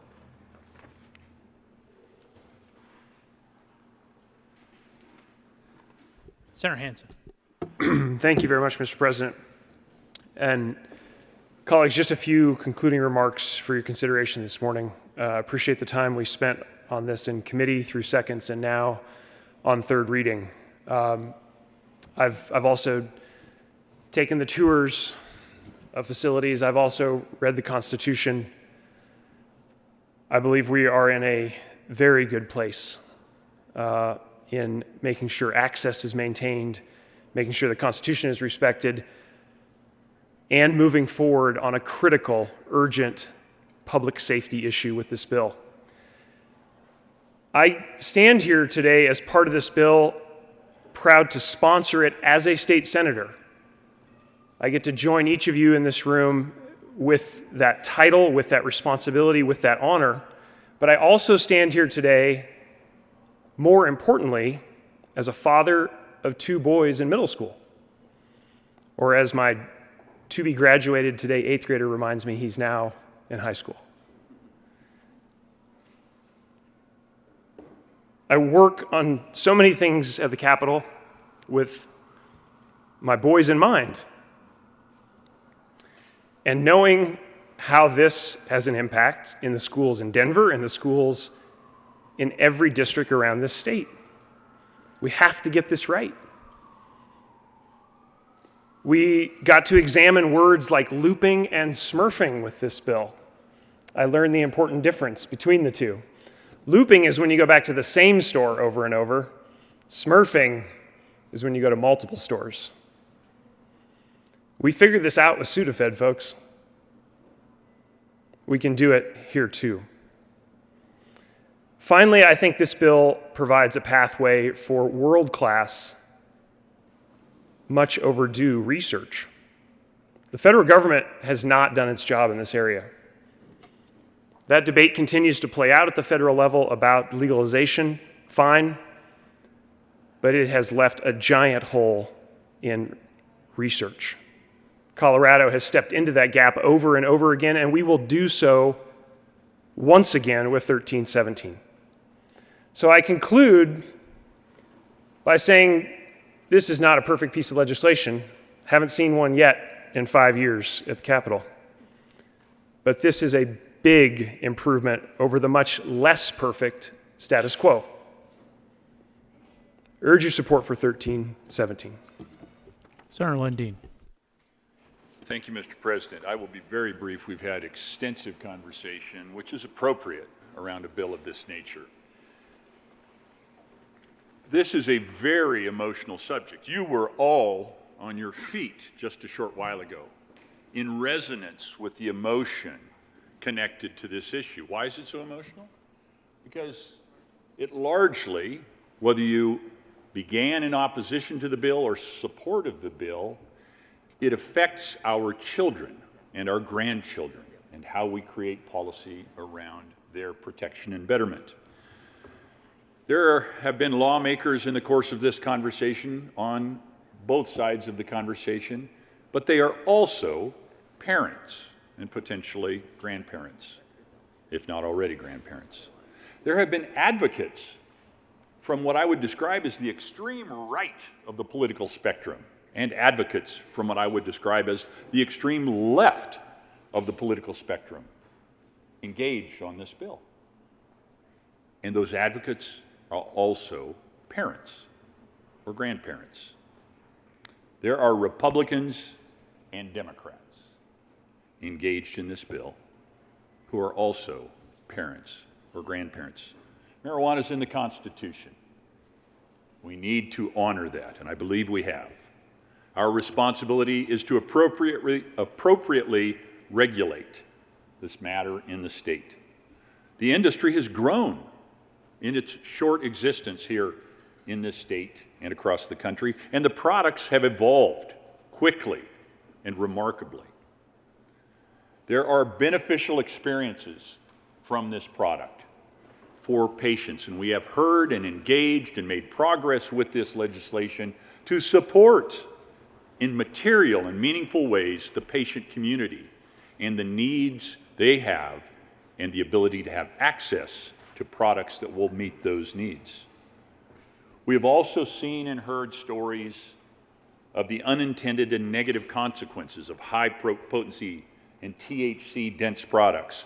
For those who have lost loved ones or have loved ones that are permanently injured, to them, the link to high potency THC is inescapable.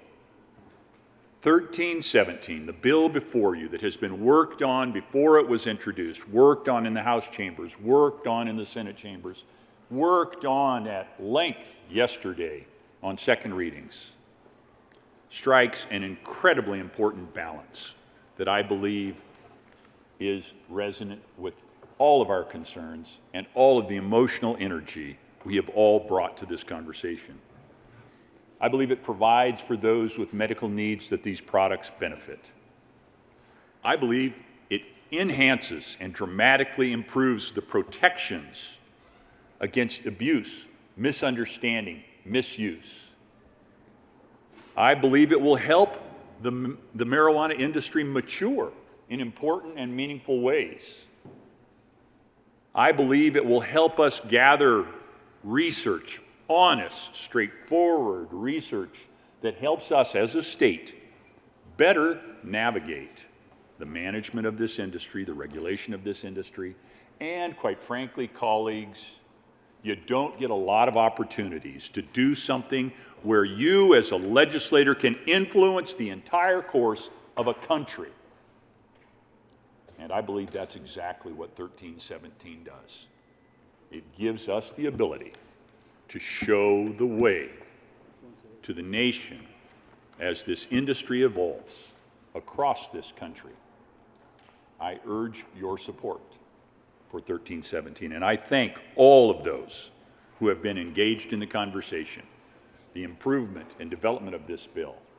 At times it's been challenging, close to acrimonious in moments, but it has always, I believe, been in good faith, in good intention, and a desire to get to better legislation, which is where I believe we have landed today. I urge your support. I thank all of those who participated. Is there further discussion? Seeing none, the motion before the body is the passage of House Bill 1317. Are there any no votes?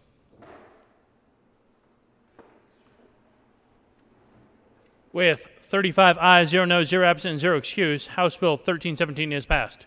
Co-sponsors, Senators Cook, Scott, Kolker, Janal, Kirkmeyer, Heisey, Story, Gardner, Bridges, Buckner, Danielson, Simpson, Quorum, Woodward, the Majority Leader, Coleman, Liston, Fields, Lee,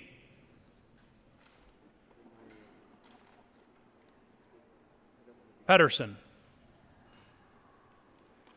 Please add the president.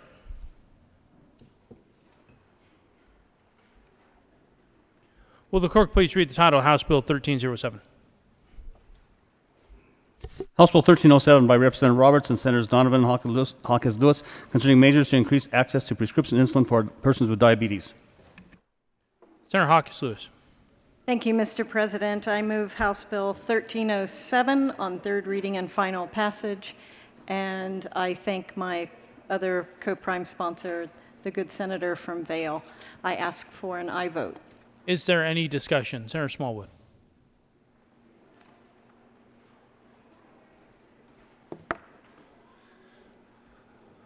Thank you, Mr. President. Good morning, colleagues.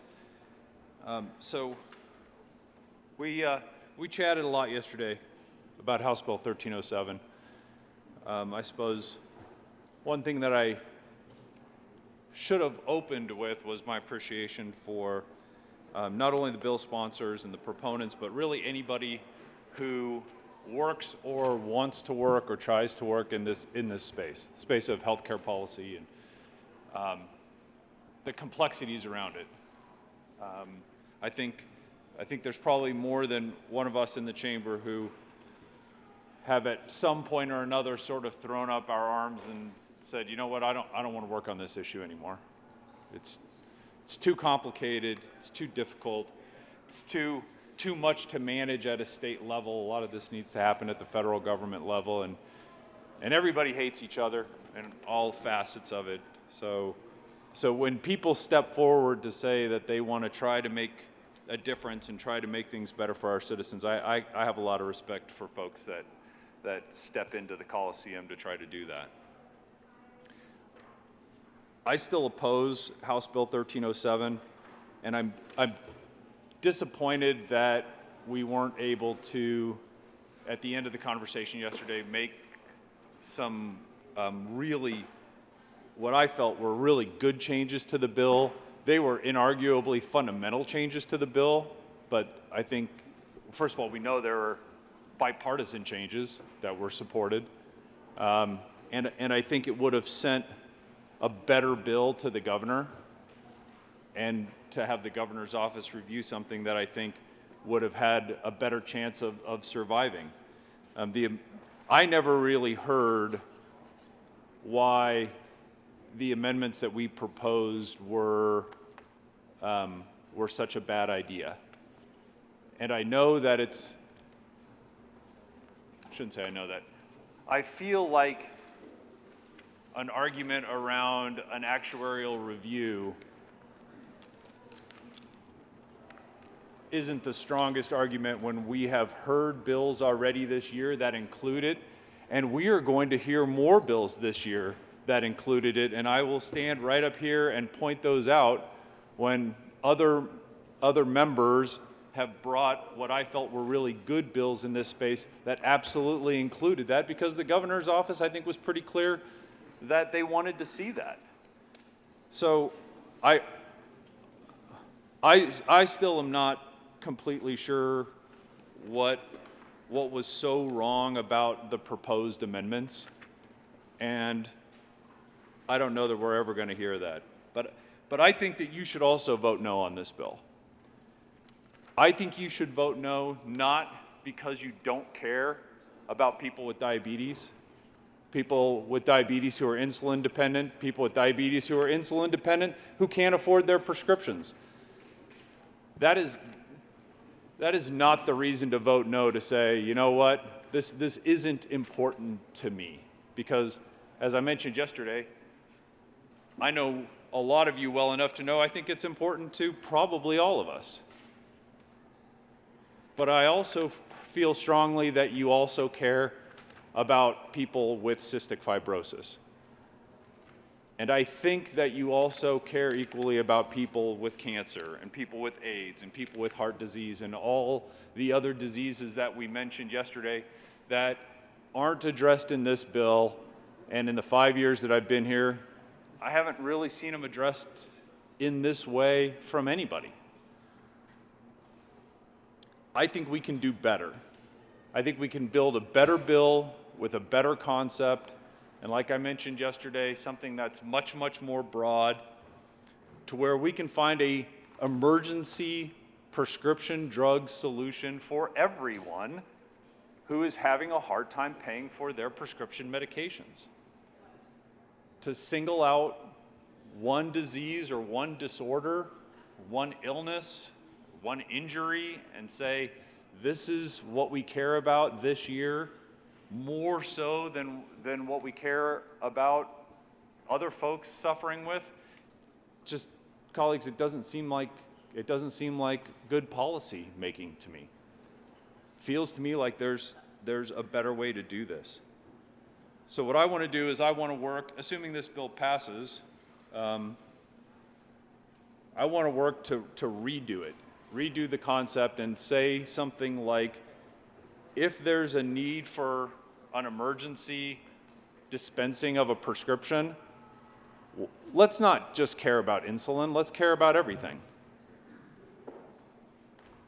And build a real solution around funding that, instead of what I feel is shirking our responsibilities as lawmakers and simply punting it to the manufacturer or to the service provider.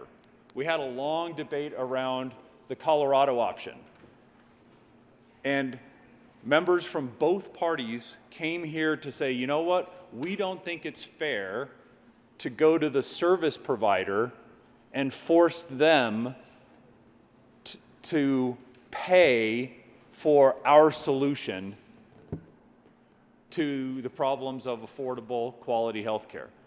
Members from both parties came here and said, you know what? For example, we want doctors out. We don't want doctors to be financially punished for the schemes that we create here.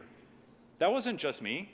That wasn't just one side of the aisle. People from both sides of the aisle came here and said that. We said at the mic that forcing producers, manufacturers, or service providers to pay for our theories is bad policy, and we removed it from the bill. Yet here we have the exact same concept, which is, let's punish the manufacturer, and we're not seeing people come to the well about that. I don't see the difference. In both cases, we're talking about people's health. In both cases, we're talking about life and death. But in one concept, we hate punting it to the manufacturers and the service providers, and in the other example, we're okay with it. It seems very incongruent to me. I also think that there's, and I want to thank the sponsors for this, for sort of opening my eyes around this. I think there's a lot of work that we can do around education of our citizens as to what is already available to them. When I hear in committee somebody testifying about how they can't afford something or it costs tens of thousands of dollars, my question in committee is always, what insurance do you have? Well, I don't have any insurance. Why don't you have insurance? Well, because I can't afford it, I don't have a job, I've been laid off. Why aren't you on Medicaid? Well, it's really confusing, there's a lot of paperwork, I didn't know if I was eligible or not. So colleagues, why don't we start there? Why don't we start with the program that we already have, that already covers a quarter of Coloradans, and say, if there's so many people in our state that are low income, that are struggling with this, are we sure that we, the 35 of us, have done everything we can to make sure that our citizens know that this is available to them at no cost, with almost no cost to get services? Have we done everything we can? Have we gone to the departments and said, have you done everything you can to communicate this to our citizens? And for those people who have earned their way via too much income out of eligibility of Medicaid, have we done everything we can to drive people towards Connect for Health, where there's subsidized premiums and massive cost-sharing reductions for people that are still low income, as defined by the federal government, but maybe not low enough income to qualify for Medicaid? Have the 35 of us done everything we can to go back to the departments to say, are we communicating this clearly to people that don't live and breathe healthcare and health insurance? And I'm not here to toot my own horn. It's just one of the few things I understand because I've lived it for too long. So it's natural for some of us to have discussions about this health insurance continuum, but I'm not convinced that it's natural for everybody else. And what are we doing to help those people? Because really, with 1307, we've identified a problem. People cannot afford their medications.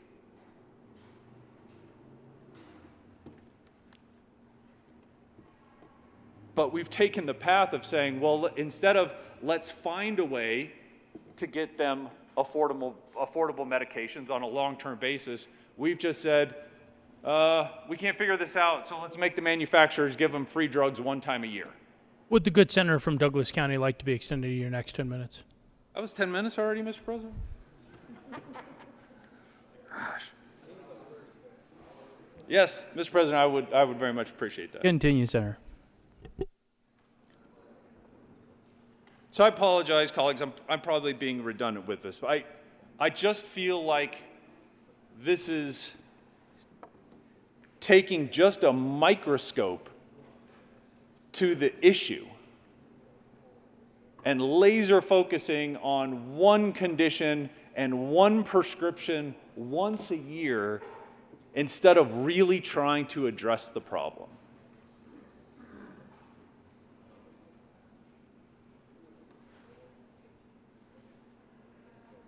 I also think that there's maybe some work that we can do across the aisle on the health insurance affordability enterprise that was created. My understanding was that this enterprise was created to help address issues exactly like this, but with a broad brush. How many of us have reached out to the affordability enterprise, to that board, to say, we've identified a problem across our state and we would like to know what this enterprise is going to do to help with that? I think there's a lot of us that can do a lot of work to find funding for this so that, again, colleagues, we don't need to punt it back to the manufacturer. Because if we're going to punt it back to the manufacturer in insulin, we have to punt it back to the manufacturer in all these other drugs. And after we've punted it back to the manufacturer on all these other drugs, then we need to also punt our concerns to doctors and hospitals and ambulance providers and ventilator manufacturers and food providers across our state and everywhere else across the spectrum where we see a problem, but we don't want to deal with it with general funds dollars, with general fund money. But if this ends up on the governor's desk, I also think the governor should really consider vetoing this and bringing this issue back to the legislature to say, you know what, we appreciate the valiant effort, but this is the wrong way to handle problems identified by the legislature, is to simply kick them back to the providers of goods and services across our state. I think the governor should punt it right back to us saying, do better, think bigger. And I think the governor's office, and they're not stupid, they've got a lot of resources, they've got a lot of legal resources, they have at some point looked into what the risk to our state is under the litigation precedent that's already happening in states that have tried this. And if that happens, colleagues, I promise you, I'll bring this to everybody's attention again.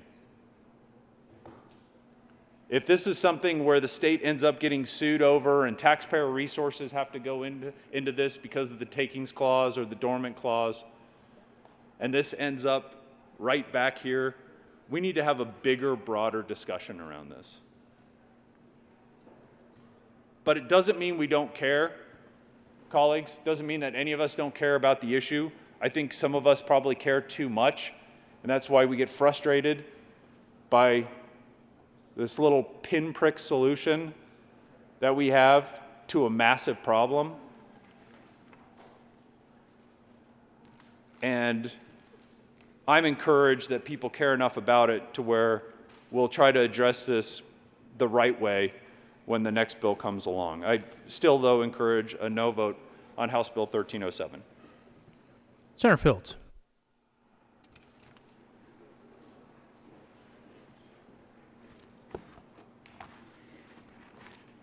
Thank you, Mr. President. I want to thank my colleagues for the passionate and rich debate that we've been having on House Bill 1307. And when I think about my good colleague who sits on the Health and Human Services Committee from Douglas County, right? Yeah. I always appreciate the passion and the commitment and the tenacity that you bring to issues that as it relates to health care issues. And so I want to thank you for that. And for my colleague who is on this side of the aisle, I also want to thank you from Jefferson County for the passion and dedication that you also brought to this topic. Whenever you stand on your position and your values and your beliefs, there's always a reaction to that. Sometimes it's good, sometimes it's bad, whatever. But I find that my colleagues don't waver. If they believe it, they believe it. If it's their value, it's their values, and they're going to speak on it.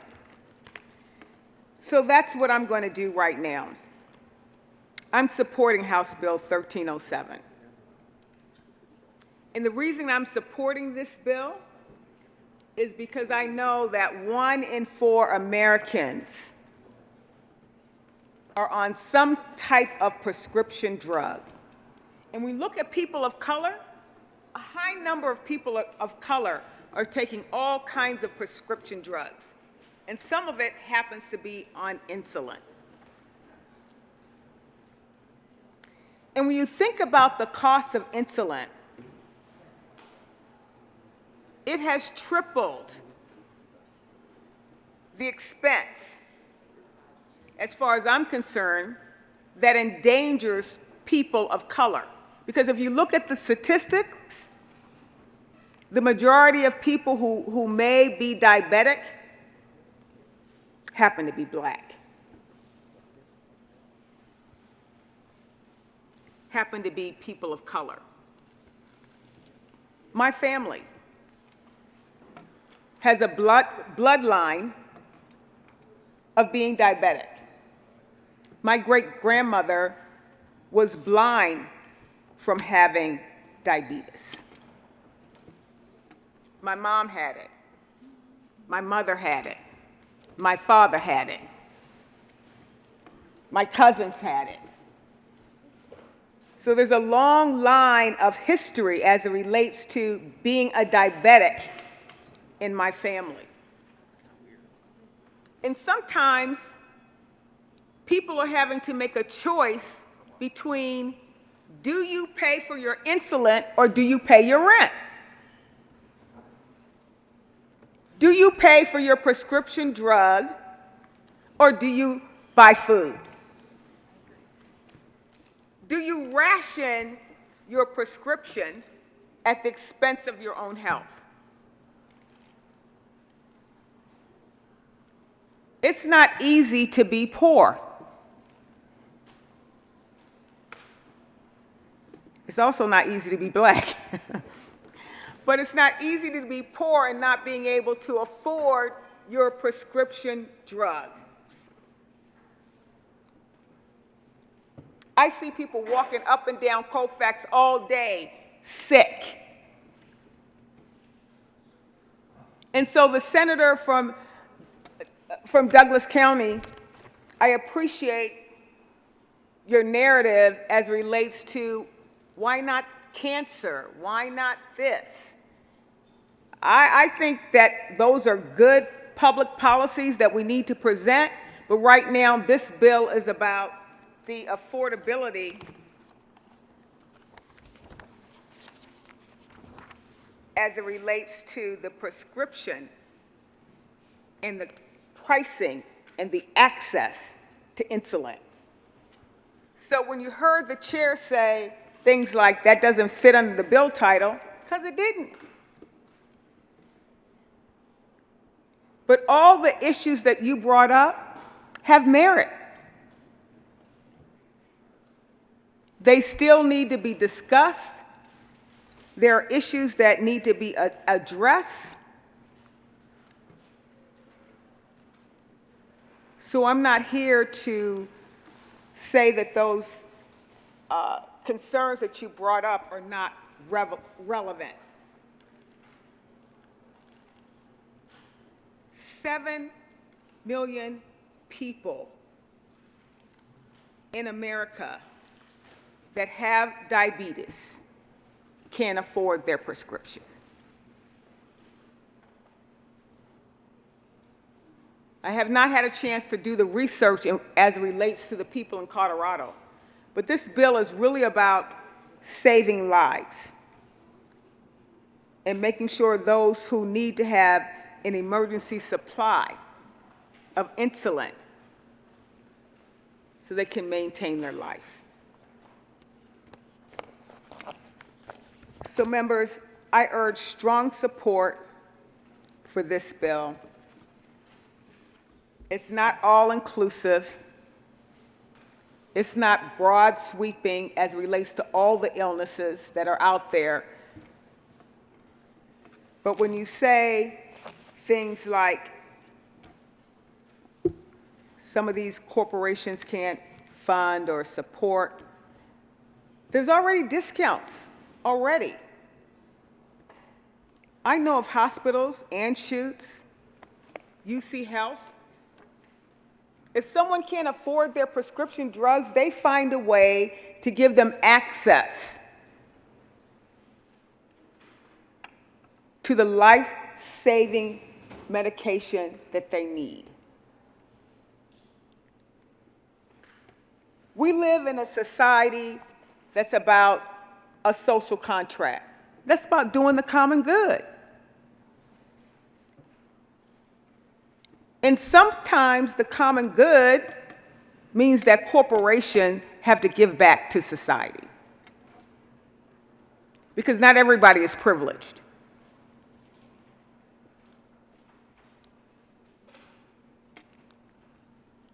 Not everyone has the means and the resources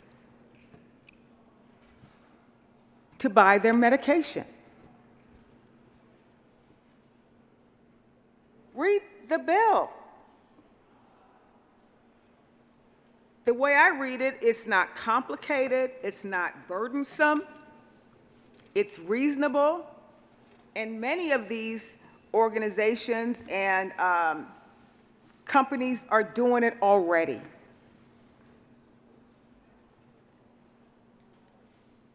When you have so many private profit organizations, many of them do what they can for the community.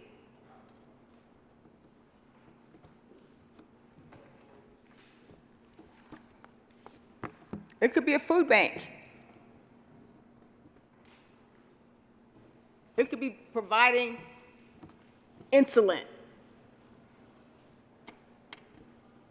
There is a sense of social responsibility as a private organization that we give back to those who are less fortunate.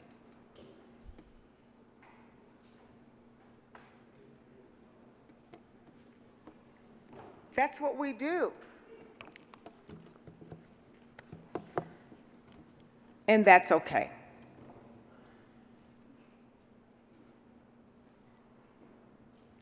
Have you seen people begging on the streets?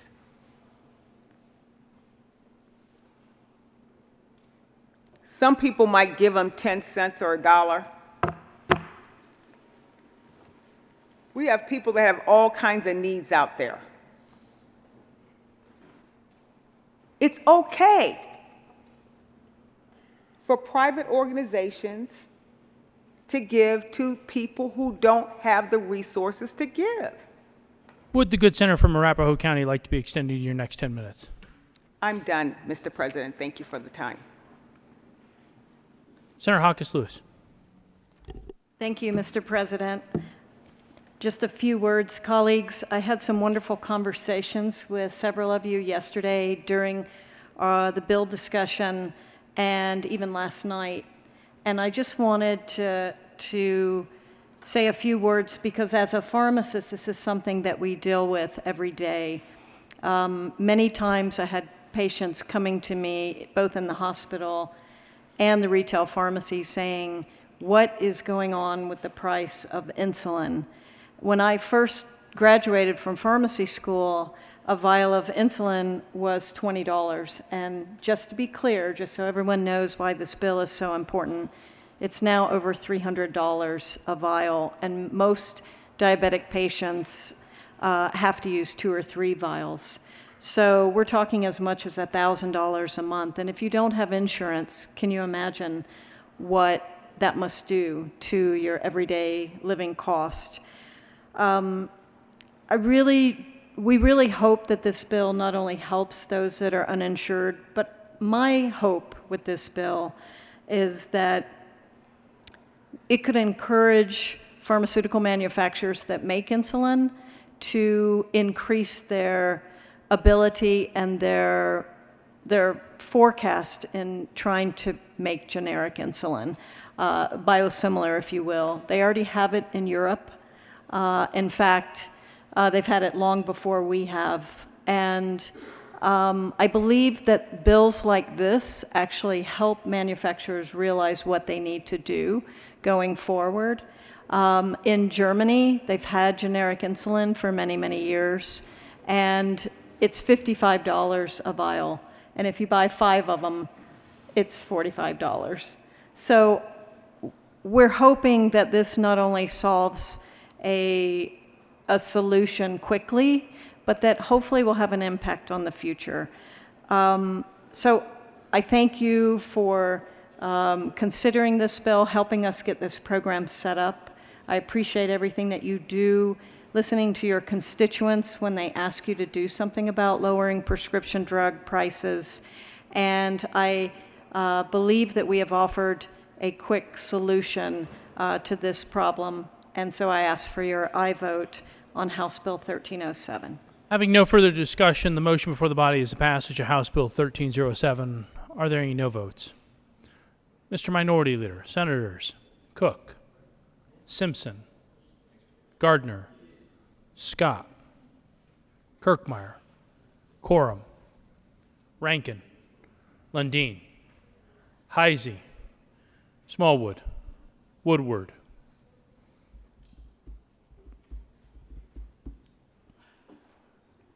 Zenzinger,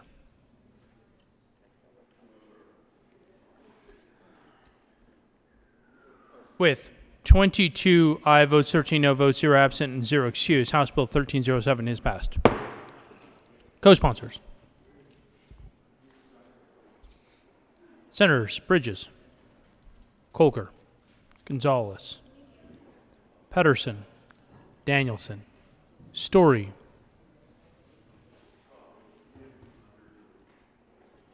please add the President. Will the clerk please read the title to House Bill 1071?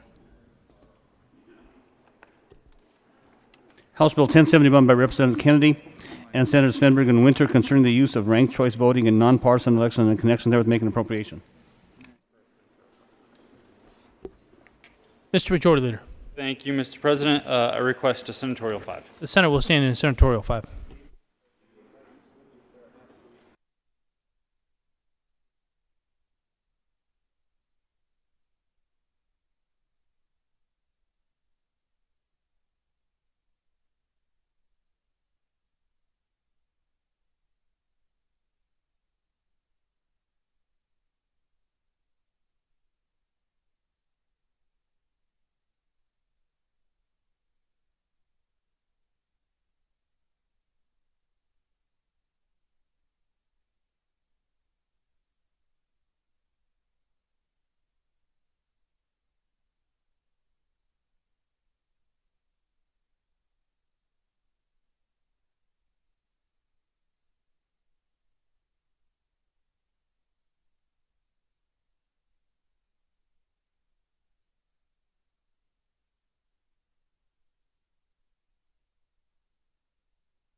The Senate will come back to order.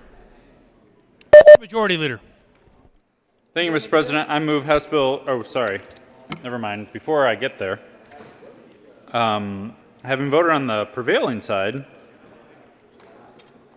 I move that we reconsider House Bill 1307.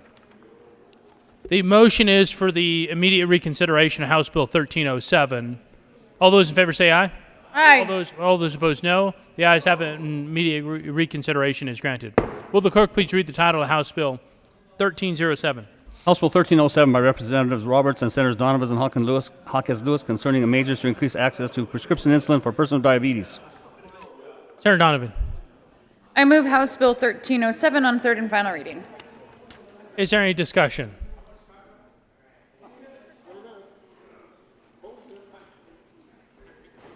Having no discussion, the motion is the adoption of House Bill 1307. Are there any no votes? Senators Gardner, Priola, Cook, Liston, Simpson, Kirkmeyer, Heisey, Coram, Woodward, Scott, Rankin, Lundeen, Smallwood, the Minority Leader,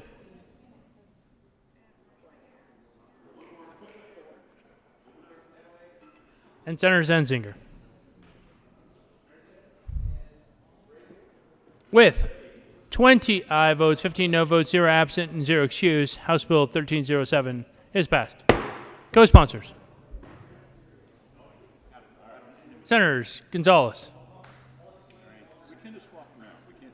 Mr. Majority Leader. Thank you, Mr. President. I move House Bill 1071 and Senate Bill 264 lay over until later today.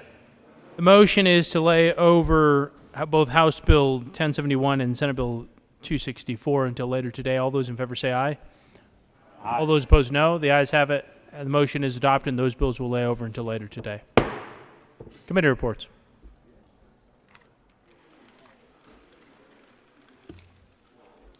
June 3rd, Committee on Appropriations after consideration of merits, committee recommends the following House Bill 1030 be amended for also amended before the committee hold favorable recommendation placed on consent calendar.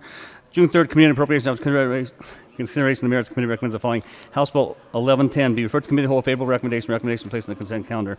June 3rd, Committee on Appropriations after consideration of merits, committee recommends the following House Bill 1134 be referred to committee hold favorable recommendation. June 3rd, Committee on Appropriations after consideration of the merits, committee recommends the following House Bill 1166 be referred to committee hold favorable recommendation placed on the consent calendar. June 3rd, Committee on Appropriations after consideration of the merits, committee recommends the following House Bill 1171 be amended also amended before the committee hold favorable recommendation. June 3rd, Committee on Appropriations after consideration of the merits, committee recommends the following House Bill 1198 be referred to committee hold favorable recommendation. June 3rd, Committee on Appropriations after consideration of the merits, committee recommends the following House Bill 1209 be referred to committee hold favorable recommendation. June 3rd, Committee on Appropriations after consideration of the merits, committee recommends the following House Bill 1230 be referred to committee hold favorable recommendation placed on the consent calendar. June 3rd, Committee on Appropriations after consideration of the merits, committee recommends the following House Bill 1233 be referred to committee hold favorable recommendation. June 3rd, Committee on Appropriations after consideration of the merits, committee recommends the following House Bill 1250 be amended as follows, so amended be referred to committee hold favorable recommendation. June 3rd, Committee on Appropriations after consideration of the merits, committee recommends the following House Bill 1260 be referred to committee hold favorable recommendation placed on consent calendar. June 3rd, Committee on Appropriations after consideration of the merits, committee recommends the following House Bill 1263 be referred to committee hold favorable recommendation placed on the consent calendar. June 3rd, Committee on Appropriations after consideration of the merits, committee recommends the following House Bill 1275 be referred to committee hold favorable recommendation placed on the consent calendar. June 3rd, Committee on Appropriations after consideration of the merits, committee recommends the following House Bill 1276 be amended as follows, so amended be referred to committee hold favorable recommendation. June 3rd, Committee on Appropriations after consideration of the merits, committee recommends the following House Bill 1280 be referred to committee hold favorable recommendation placed on the consent calendar. June 3rd, Committee on Appropriations after consideration of the merits, committee recommends the following House Bill 1281 be referred to committee hold favorable recommendation. June 3rd, Committee on Appropriations after consideration of the merits, committee recommends the following House Bill 1289 be amended as follows, so amended be referred to committee hold favorable recommendation. June 3rd, Committee on Appropriations after consideration of the merits, committee recommends the following House Bill 1294 be referred to committee hold favorable recommendation. June 3rd, Committee on Appropriations after consideration of the merits, committee recommends the following House Bill 1302 be referred to committee hold favorable recommendation placed on consent calendar. June 3rd, Committee on Appropriations after consideration of the merits, committee recommends the following House Bill 1313 be referred to committee hold favorable recommendation. June 3rd, Committee on Appropriations after consideration of the merits, committee Committee recommends the following. House Bill 1314 be amended as follows. So amended before the Committee of the Whole favorable recommendation. June 3rd, Committee on Appropriations after consideration of merits. Committee recommends follows. House Bill 1318 be referred to the Committee of the Whole favorable recommendation. June 3rd, Committee on Appropriations. After consideration of merits, Committee recommends the following. Senate Bill 60 be amended as follows. So amended before the Committee of the Whole favorable recommendation. June 3rd, Committee on Appropriations after consideration of merits, Committee recommends the following. House Bill 1264 be amended as follows. So amended before the Committee of the Whole favorable recommendation.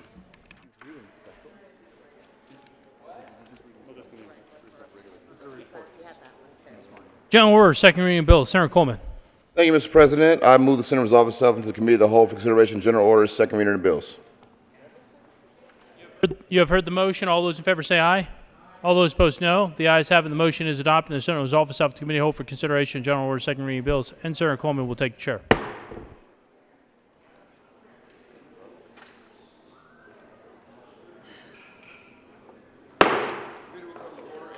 The committee will come to order and the court rule is relaxed. Would the clerk please read the title of House Bill 1216? House Bill 1216 by Representative Valdez A. and Van Winkle and Senator Gonzalez concerning the ability for certain marijuana licensees to change the designation of marijuana from retail to medical. Senator Gonzalez. Thank you, Mr. Chair. I move House Bill 1216 on second reading and the BLT committee report. To the BLT committee report. Thank you, Mr. Chair. I appreciate the work that we did in the BLT committee. However, given the fact that the amendment that we put on in the BLT committee drew a significant fiscal note, regretfully, Mr. Chair, I asked for a no vote on the BLT committee report. Any discussion on the BLT committee report? Seeing none, the question is the adoption of the BLT committee report. All those in favor say aye. Oh, Senator Lundin. Senator Lundin. Thank you, Mr. Chair. I rise in opposition of the non-adoption of the committee report. We heard the bill in finance. It might look like I had a yes vote on the bill. I did not have a yes vote on the bill. I had a yes vote on sending the bill to the business committee. I would encourage the serious consideration, the careful consideration, and the support of the committee's report. Thank you, Mr. Chair. Any discussion on the BLT committee report? Senator Gonzalez. Thank you, Mr. Chair. And to the good senator from Monument, I do appreciate this bill has gone through a significant multiple committees, significant stakeholder work, and we have worked really diligently to craft a solution. You'll see a number of amendments moving forward here shortly, which is why we are asking that the BLT committee report be rejected. I reiterate my request for a no vote on the committee report. Seeing no further discussion, motion is the adoption of the BLT committee report. All those in favor say aye. All those opposed say no. The noes have it, and the BLT committee report is lost. To the bill. Senator Priola. Thank you, Mr. Chair. I move L015 to Senate Bill 1216. Before we move that, we need to have that amendment.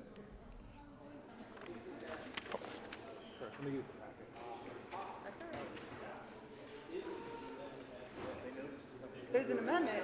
It's not yet at the desk. Now, there is an amendment at the desk. Will the clerk please read amendment number 15? Amendment L015 to House Priola, please move the amendment. Thank you, Mr. Chair. Members, this is a very simple. Please move the amendment. I move L015 to House Bill 1216. To the amendment.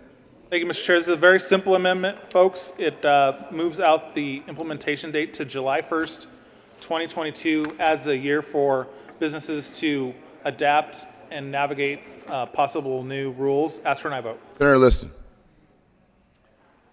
Thank you, Mr. Chair. Members, I rise in support of Amendment L0. 15. Yeah, L015. Because the industries and the players need a little more time. This is a good amendment. They need a little more time to get all this worked out. And so the period to extend it to July 1st of 2022, the parties are in agreement with this, and I would urge an aye vote. Thank you. Senator Gonzalez.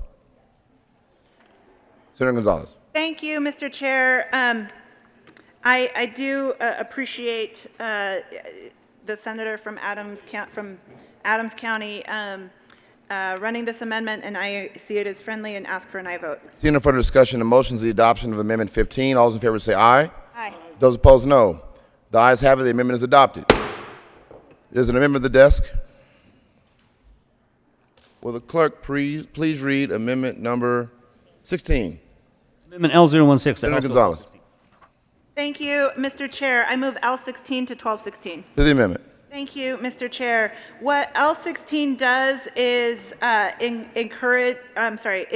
requests a study and report analyzing the feasibility of what it would entail to allow medical to retail and retail to medical, asks for a report that includes identification of economic impacts, regionally as well as statewide, production management impacts, potential impacts on wholesale patient and consumer prices, and also requests stakeholder input. I request an aye vote on this amendment. Senator Priola. Thank you, Mr. Chair. And members, I ask for an aye vote on L016. This is a very helpful amendment to the bill that will help flesh out some of the very complicated parts of existing marijuana law and how the whole seed to sale meshes between the two spheres of marijuana law. Again, ask for an aye vote on L016. Senator Liston. Thank you, Mr. Chair. Member, I too rise in support of the L016.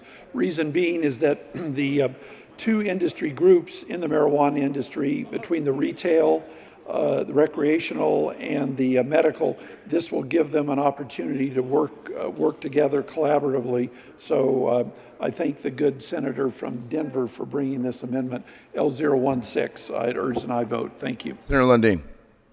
Thank you very much, Mr. Chair, and I thank the good chairwoman of other committees, not this particular committee, for the work on this. I was dragging my feet on the bill. This helps resolve a significant matter of potential inventory flooding into a marketplace, creating disruptions that were not expected and so forth. I appreciate very much the work. Support Amendment L016. Thank you, Mr. Chair. Seeing no further discussion, the motion is the adoption of Amendment L016. All those in favor say aye.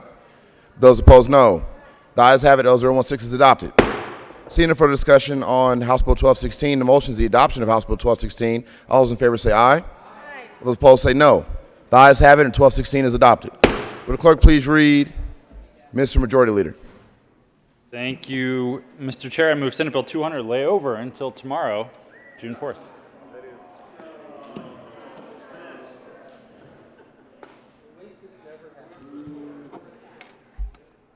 It'll never happen again. What was that? What was that motion?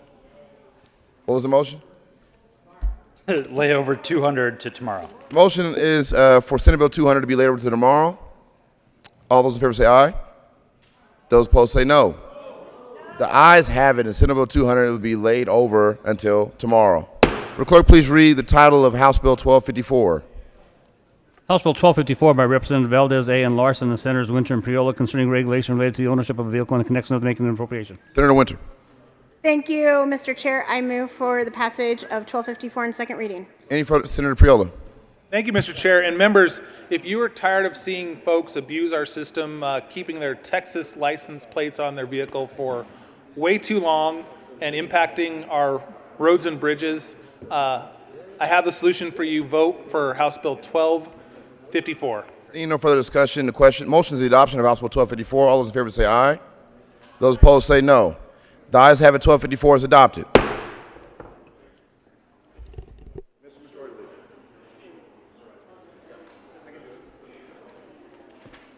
Mr. Majority Leader. Thank you, Mr. Chair. I move the committee rising report.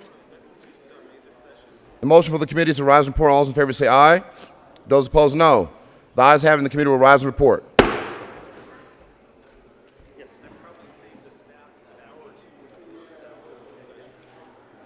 Adds up for sure.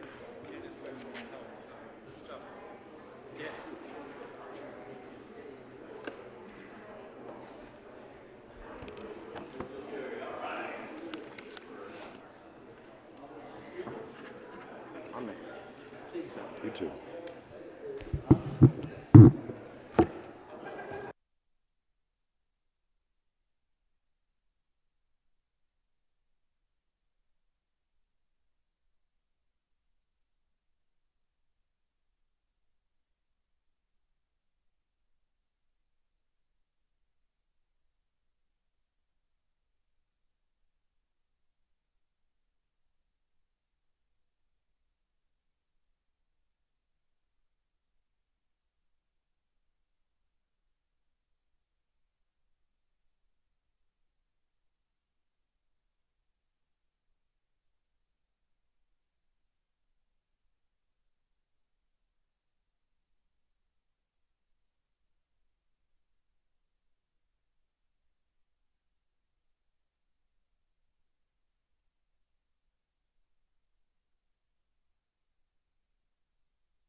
The Senate will come to order. Senator Coleman. Thank you, Madam President. The committee has met and had a number of bills in consideration. Will the clerk please read the report?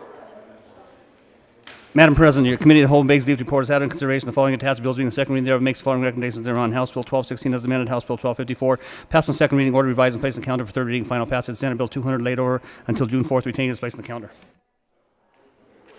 Senator Coleman. Thank you, Madam President. I move the adoption of the report. The motion is the adoption of the committee of the whole report. Are there any no votes? With a vote of 35 ayes, 0 noes, 0 absent, and 0 excused, the committee of the whole report is adopted.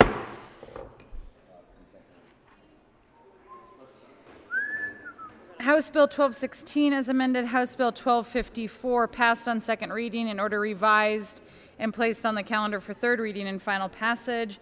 Senate Bill 200 laid over until 6/4/2021 and retaining its place on the calendar.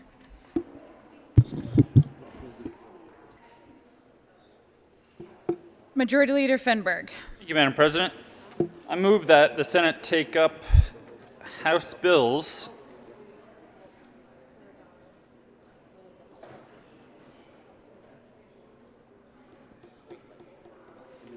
TBD.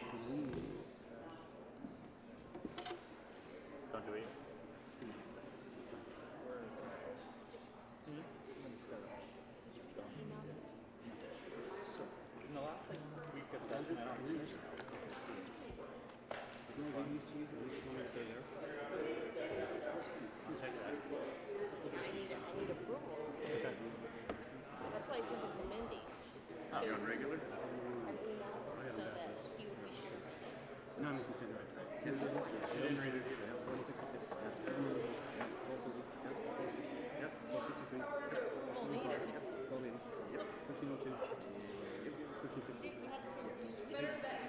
other ones, that was 60, 1134, 1171, 1198, yep, 1209, 1233, yep, 1250, 1264, 1276, 1289, 1289,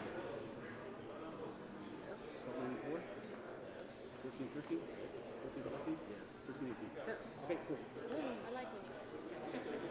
We're ready to roll. Yep. Okay, sorry. Just had to get those in there. Otherwise, I'm pretty doggone organized. By special orders, consents, is it pull them again? Yeah. Feed the cows. I want to give this to him now. Yes.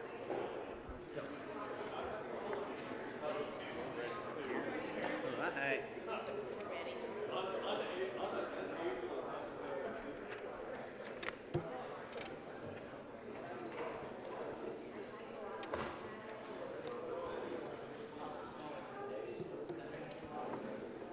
Majority Leader Fenberg. Thank you, Madam President. I move that the Senate take up House Bills 1030, 1110, 1166, 1196, 1230, 1260, 1263, 1275, 1280, 1302, and 1316 on special order, second reading of bills consent calendar at the hour of 11:47 a.m.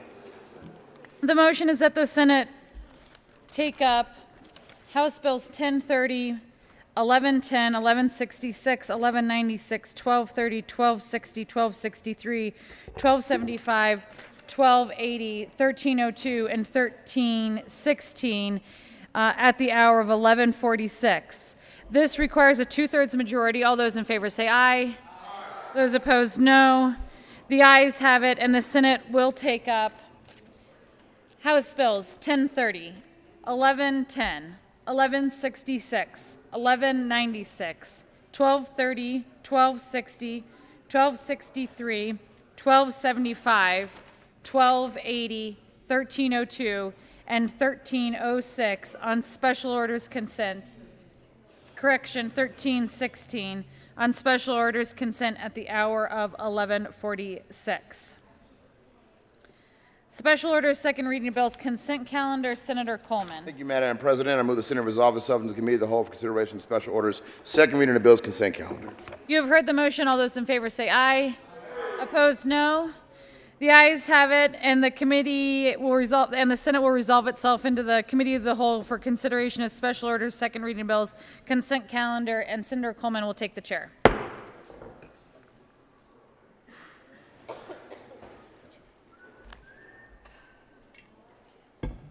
The committee will come to order and the Colt rule is relaxed. Would the clerk please read the title of all the bills in the special orders, second reading bills, consent calendar? House Bill 1030 by Representatives McCluskey and McKean and Senators Buckner and Cook concerning expanding the Peace Officers Behavioral Health Support Grant Program to include community partnerships and in connection with making an appropriation. House Bill 1110 by Representative Ortiz and Senators Danielson concerning adding language to relevant Colorado statutes related to persons with disabilities to strengthen protections against discrimination on the basis of disability in connection with making an appropriation. House Bill 1166 by Representatives Young and Will and Senators Janal concerning providing providers across the state in cross-system behavioral health crisis response as it relates to persons with intellectual and developmental disabilities in connection with making an appropriation. House Bill 1196 by Representative Pico and Valdez D. and Senator Zenzinger concerning the updating of the effective date clause of Senate Bill 19263 as amended by Senate Bill 2152 for the purpose of ensuring that the bill accompanies accomplishes its extended legal effect of eliminating the requirement that the state treasurer execute lease purchase agreements to fund transportation projects during the 2021-22 state fiscal year if a referred ballot issue that authorizes the state to issue transportation revenue anticipation notes is approved by November 2021 statewide elections. House Bill 1230 by Representative Baisley and Tatone and Senators Zenzinger and Woodward concerning creation of a user-friendly state internet portal relating to state agency rules in connection with making an appropriation. House Bill 1260 by Representative Garnett and Catlin and Senators Donovan and Simpson concerning transfers of money from the general fund to implement the state water plan in connection with making an appropriation. House Bill 1263 by Representative Roberts and Soper and Senators Rodriguez and Heisey concerning the creation of Colorado Meeting and Events Incentive Program in connection with making an appropriation. House Bill 1275 by Representative Lantine and Will and Senators Janal and Kirkmeyer concerning reimbursement for pharmacist services under the Medical Assistant Act in connection with making an appropriation. House Bill 1280 by Representative Woodrow and Gonzalez Gutierrez and Senators Lee and Rodriguez concerning measures to assist defendants in securing release from jail through the bonding process and in connection with making an appropriation. House Bill 1302 by Representative Herod and Doherty and Senator Winter concerning a grant program for small business affected by economic hardship caused by the COVID-19 pandemic and in connection with making an appropriation. House Bill 1316 by Representative Pico and Valdez D. and Senators Kirkmeyer and Moreno concerning changes to the term lease purchase as it relates to state or local public agreements to clarify that such agreements are to be accounted for by the state controller as finance purchases of assets and in connection with conforming to the Colorado revised statutes with the current accounting standards set by the Governmental Accounting Standards Board. Majority Leader Finberg. Thank you, Mr. Chair. I move for the passage of all the bills on the special order second reading of bills consent calendar and their associated committee reports, which includes House Bills 1030 in the Appropriations Committee Report, 1110 in the Judiciary Committee Report, 1166, 1196, 1230, 1260 along with the Agriculture and Natural Resources Committee Report, 1263, 1275, 1280, 1302, and 1316.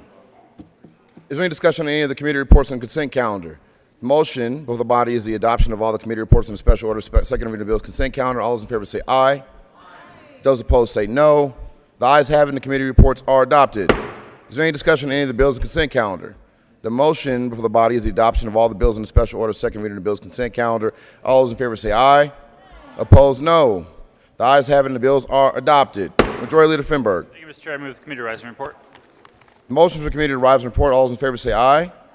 Opposed, no. The ayes have it and the motion is adopted. The committee will rise and report.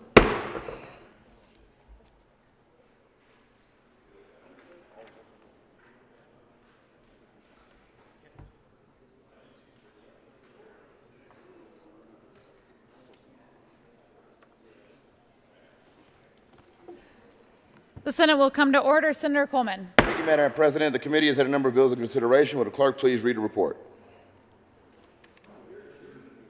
Madam President, your committee in the whole makes the report is had in consideration the following task bills being the second reading thereof makes the following recommendations thereon. House Bill 1030 as amended, 1110 as amended, 1166, 1196, 1230, 1260 as amended, 1263, 1275, 1280, 1302, 1316 passed on second reading, order revised and placed on the counter for third reading and final passage. Read them all. Senator Coleman. Thank you, Madam President. I move the report. The motion is the adoption of the committee of the whole report. Are there any no votes?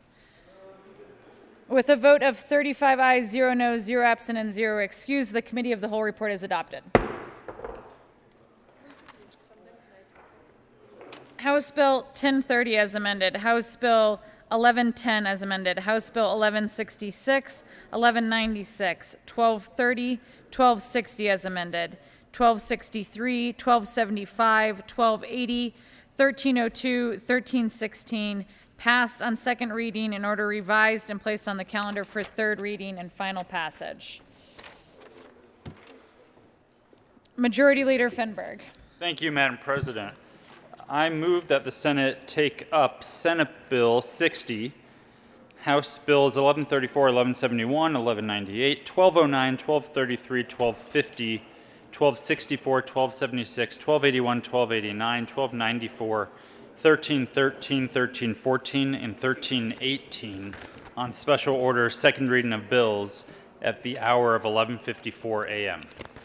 The motion is that the Senate take up Senate Bill 60, House Bills 1134, 1171, 1198, 1209, 1233, 1250, 1264, 1276, 1281, 1289, 1294, 1313, 1314, and 1318 at the hour of 11:54 on special orders. This requires a 2/3 majority. All those in favor say aye. Those opposed, no. The ayes have it, and that motion is adopted.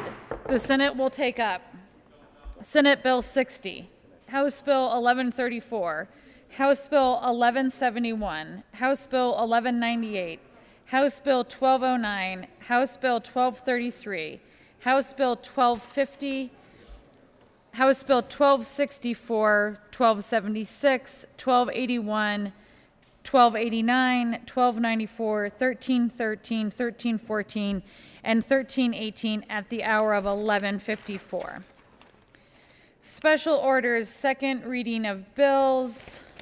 Senator Coleman. Thank you, Madam President. I move the Senate resolve itself into the Committee of the Whole for the consideration of special orders, second reading of bills. You have heard the motion. All those in favor say aye. Those opposed, no. The motion is adopted, and the Senate will resolve itself into the Committee of the Whole for the consideration of special orders, second reading of bills, and Senator Coleman will take the chair.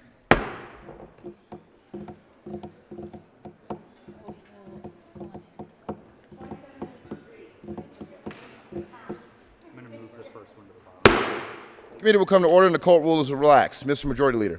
Thank you, Mr. Chair. I move Senate Bill 60 lay over to the bottom of the special order second reading of bills calendar. The motion is Senate Bill 60 to lay over to the bottom of the special order second reading of bills calendar. All those in favor say aye. Those opposed, no. The ayes have it, and Senate Bill 60 will be laid over to the bottom of the special order second reading of bills calendar. Will the clerk please read the title of House Bill 1134?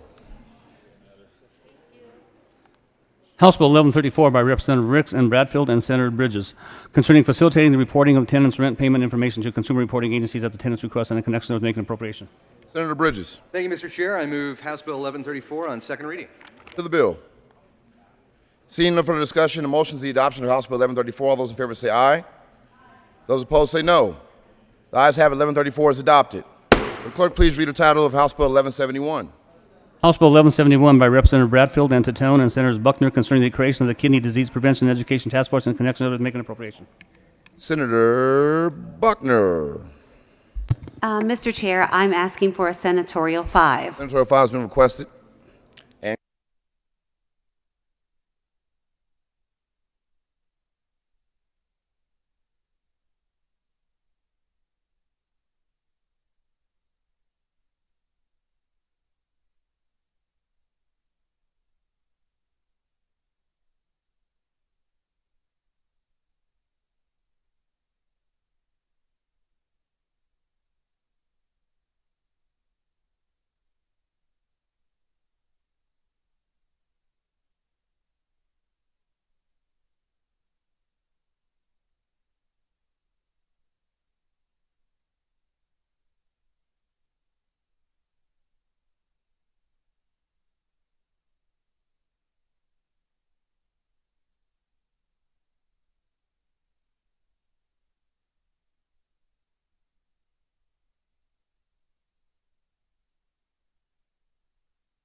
Senator Buckner.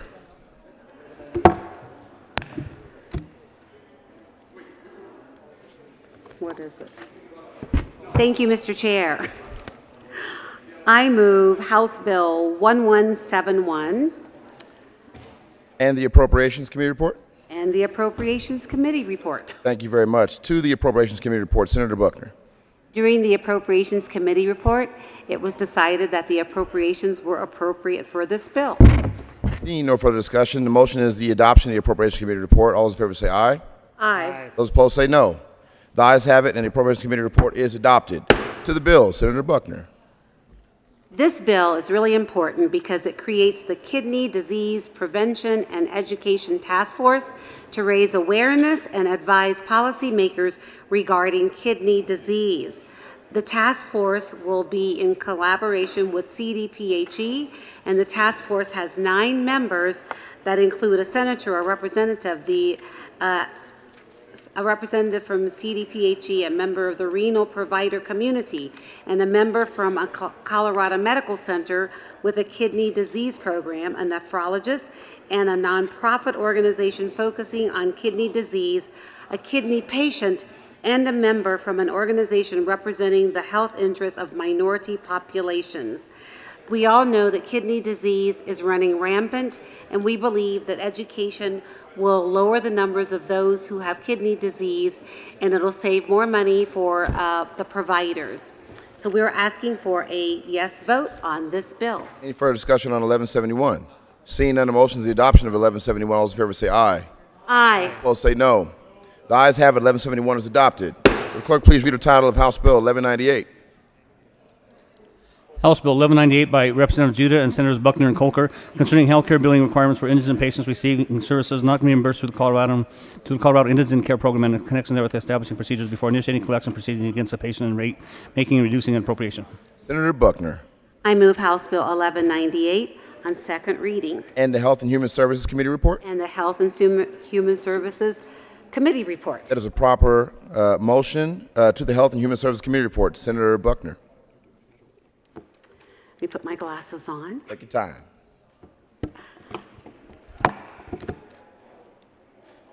The report approved the bill. Oh, okay.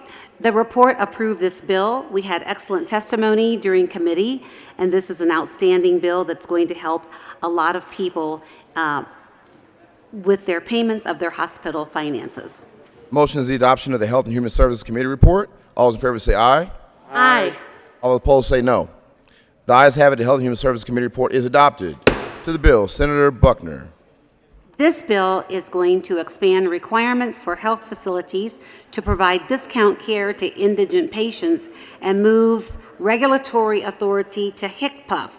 This bill adds several requirements that health facilities and healthcare providers must implement regarding discount care for an individual whose household income is not more than 250% of the federal poverty level. Beginning in June of 2021, a healthcare facility must screen each uninsured patient with a single uniform application to see if they qualify for public health insurance programs, discounted care through the Colorado Indigent Care Program, or discount care under this bill. This is a really important bill that is going to help so many people who are in need. We are asking for a yes vote on this bill. Senator Colker. Thank you, Mr. Chair. Colleagues, this bill basically gives us an opportunity for the uninsured and underinsured to pay their bill through the hospitals. Gives them a 36-month payment plan, 36 payments, and so they can still be accountable for their bills, but reduces hopefully will reduce the bankruptcies we see with healthcare. So ask for an aye vote. Seeing no further discussion, the motion is the adoption of House Bill 1198. All those in favor say aye. Aye. Those opposed say no. The ayes have it. 1198 is adopted. Will the clerk please read the title of House Bill 1209? House Bill 1209 by Representative Gonzalez, Gutierrez, and Doherty, and Senator Lee concerning offenders who committed an offense when under 21 years old of age and in connection with making an appropriation. Senator Lee. Thank you, Mr. Chair. I move House Bill 1209. To the bill. and the Appropriations Committee report. The Appropriations Committee appropriated some money and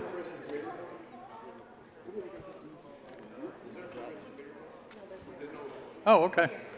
So the appropriations, or excuse me, the bill is basically a bill about hope and opportunity. It's for people who have been incarcerated at a young age for very long sentences, and this bill provides an opportunity for them to move into the Juveniles Convicted as Adults program, a very successful Department of Corrections program, which has given people the skills and capability to move into the community when they are released from the Department of Corrections.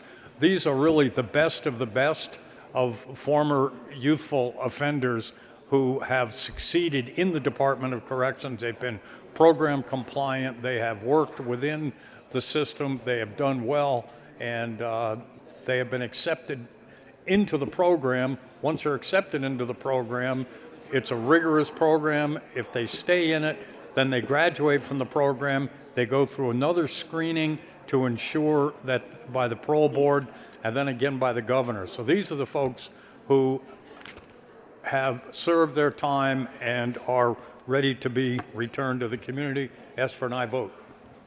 Senator Cook. Are you a co-sponsor of this? Thank you, Mr. Chair. You know, Mr. Chair and colleagues, if this were the Chinese year, I would say it's the year of the criminal, the year of the inmate, the year of anti-victim, because that's what this bill is. Again, the victims are taking it in the shorts. And let me tell you why. On May 31st, 1997, the Jeffco Sheriff's Office was dispatched to a body in Coal Creek Canyon. The body belonged to a girl who was actually past help. She was laying on her back, her face turned to the sky, her eyes closed, her head was nearly in the water, her bare feet pointed up the hill. A silver pair of colored handcuffs bound her hand behind her back. She was covered in blood. At the coroner, at the autopsy, the pathologist noted a bruise to her left side of her face that appeared to have been made with a fist.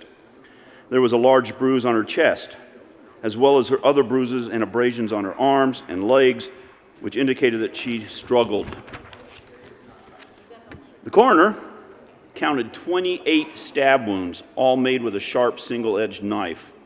Some were to her chest, but most, including the fatal wounds, were to her back and neck. Her carotid artery and jugular vein had been pierced. She was bled to death. The most horrifying wounds, though, were not the ones that killed her. There was an obvious bite mark on her left breast. Her anus and rectum were badly bruised, purposely cut by a sharp blade. The last night of the girl's life was actually a living hell, and took until Sunday, June 1st, to identify her as Brandy Rose Duvall. Brandy died 2 months shy of her 15th birthday. I bring that up because the suspect in this could be eligible under this program to get out early. Again, the victims don't matter anymore. The father was Tim Lopez. Included in this, Brady Duvall was a 14-year-old girl who was kidnapped, raped, and tortured by 7 members of the Deuce Seven Bloods gang, located here in Denver, in the Curtis Park neighborhood. Think about it. The main perpetrator of this case, that murder of this little girl, 14 years old, would be eligible. I just heard the sponsor say the best of the best, but he would be eligible under this program. I kind of read this bill and I look at the legislative declaration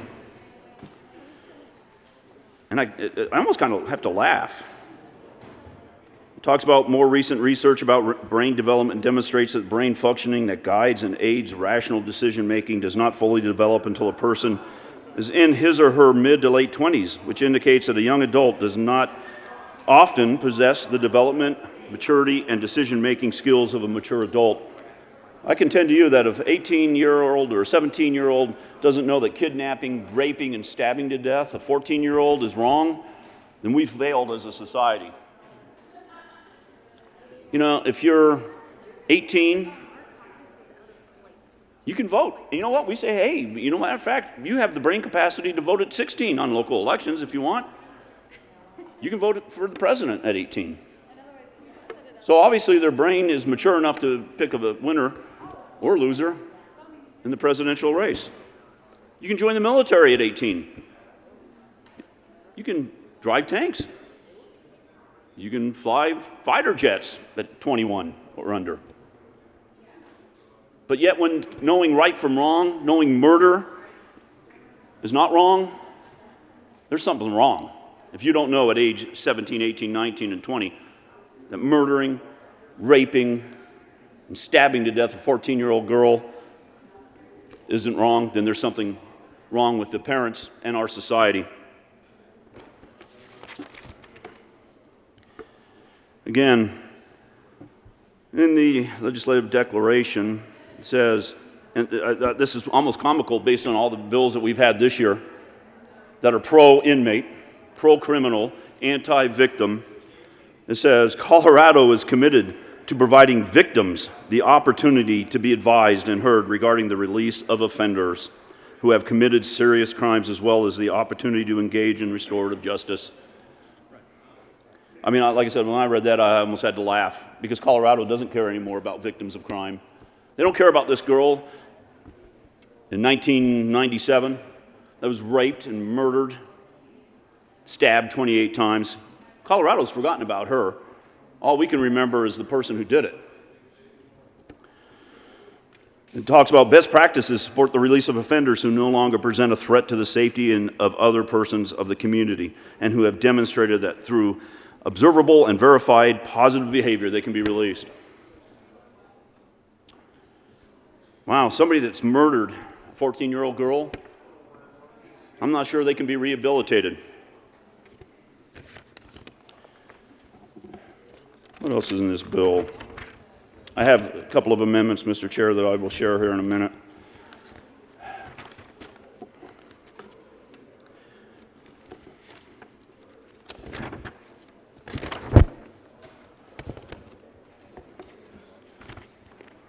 There is an amendment at the desk.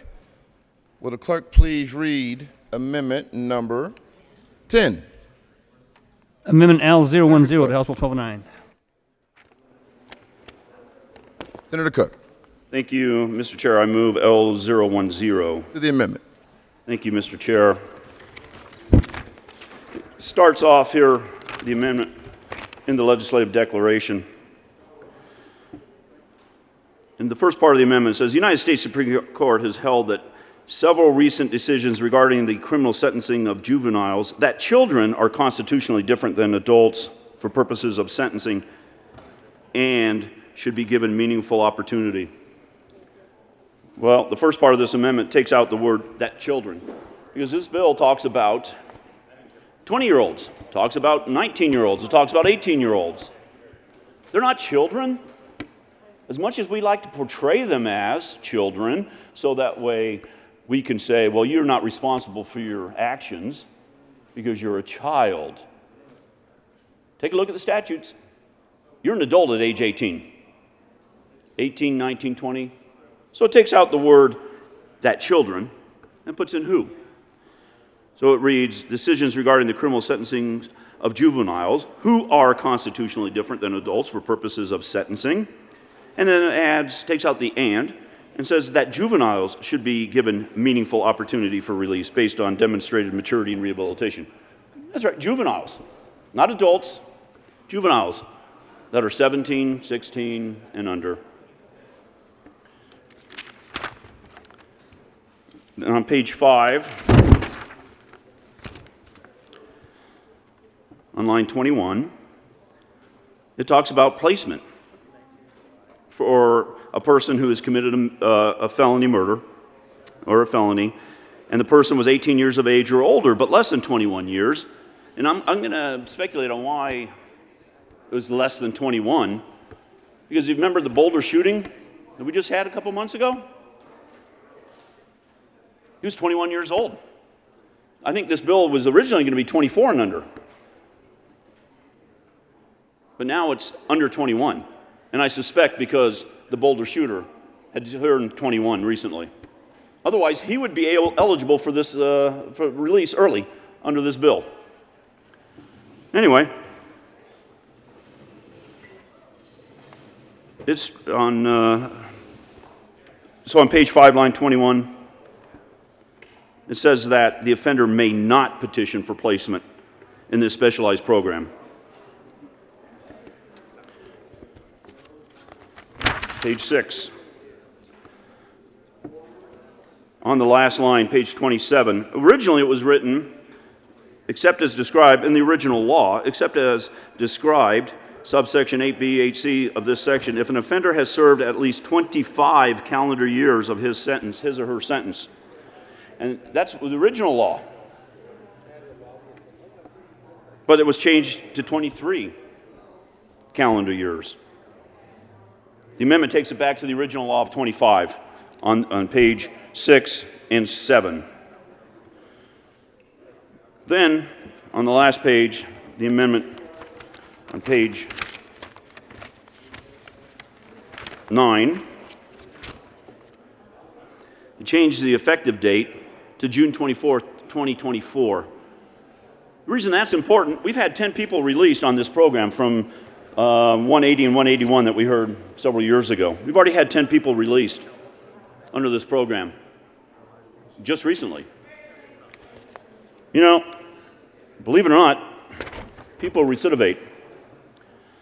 According to the U.S. Department of Justice, national statistics show recidivism rate is 68% within the first 3 years.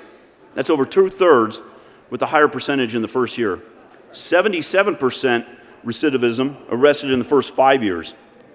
I think it would be prudent to track the 10 people that have already been released to see whether or not this program's working.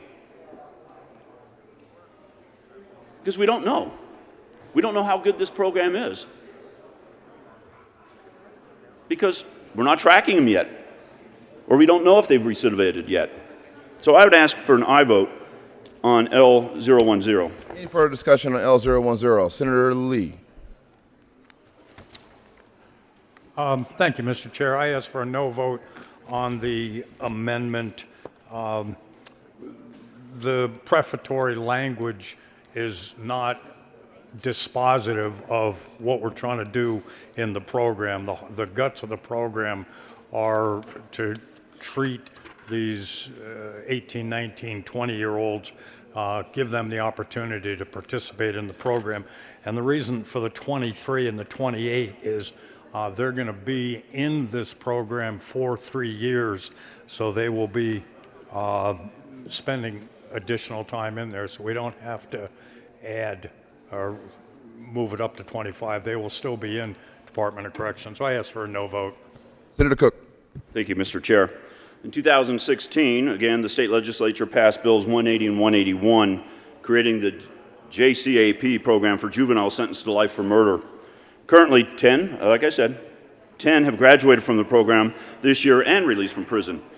It's my belief that this bill, 1209, is being used as a tool to empty prisons of murderers up to the age now of under 21. We believe the bill should be voted down and at least amended with a moratorium, which this amendment does, delaying the enactment of 2024, giving a 3-year observation point to see, again, about the recidivism of these murderers that were let out of prison early. As for an aye vote. Seeing no further discussion on this amendment, L010, the motion is the adoption of L010. All those in favor say aye. Those opposed say no. The noes have it, and L010 is lost. Senator Cook. Oh, I'm sorry. Did you want to? Senator Fields or Senator Cook. Thank you. Amendment on the desk. Will the clerk please read L011? Amendment L011. Senator Cook. Thank you, Mr. Chair. I move L011. To the amendment. Thank you. Basically, what this does on page 9 after 20, we insert sections 2 and 3 of this act to offenders convicted on or after applicable effective date of this act, making it as not, meaning it's not retroactive. It's going forward. Any new murder committed would still have to serve, would be eligible for this program, but anyone that is already convicted under this would still have to serve out the program and not be released early. Any further discussion on L011? Seeing none, the motion is the adoption of L011. All those in favor, Senator Fields. Before Senator Fields speaks, members just want to say thank you to Senator Donovan for providing pizza and salad and a whole bunch of other stuff. We can give her a round of applause, which is a very rare thing to do in the Senate chamber. Thank you very much, Senator Donovan. Senator Fields. Yes, I am, Mr. Chair, I am talking on the amendment L011. It's my understanding that the bill, and the bill sponsor can respond to this, it does not apply to offenders who've already been convicted. But I need to have that validated. And the reason I need to have that validated, because I have 2 offenders that are serving time right now in jail for murdering my son.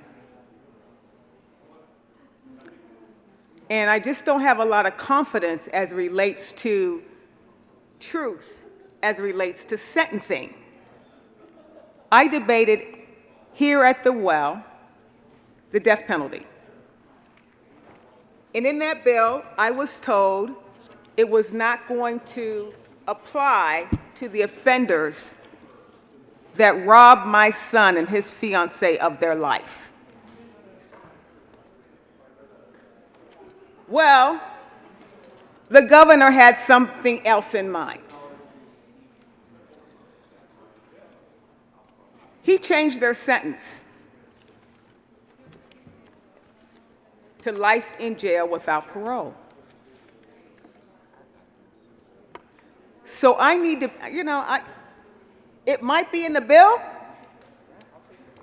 that it's not retroactive, it's not going to reach back to Samaria Owens and Robert Ray. And I think that's the intent of the bill. But I've been down this road before.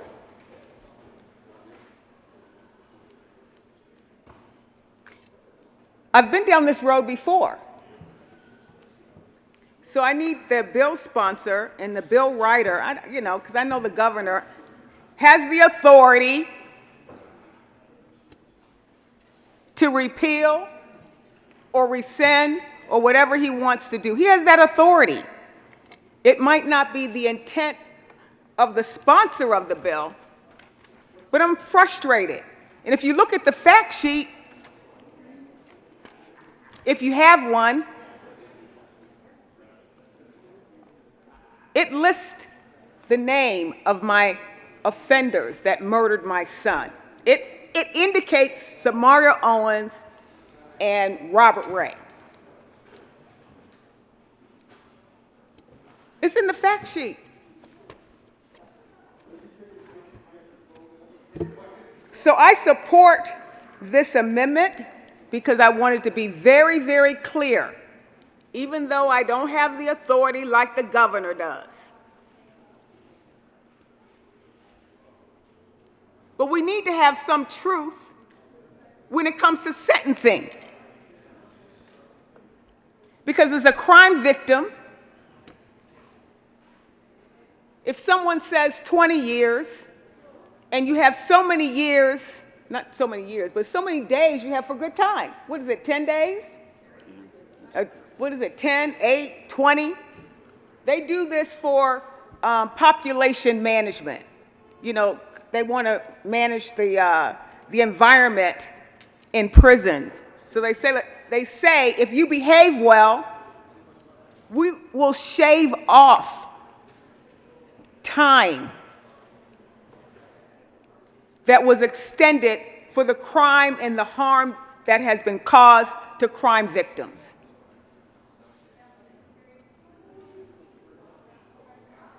How much are we going to be shaving off? I'll get to the bill as it relates to the mental capacity and mindset for juveniles.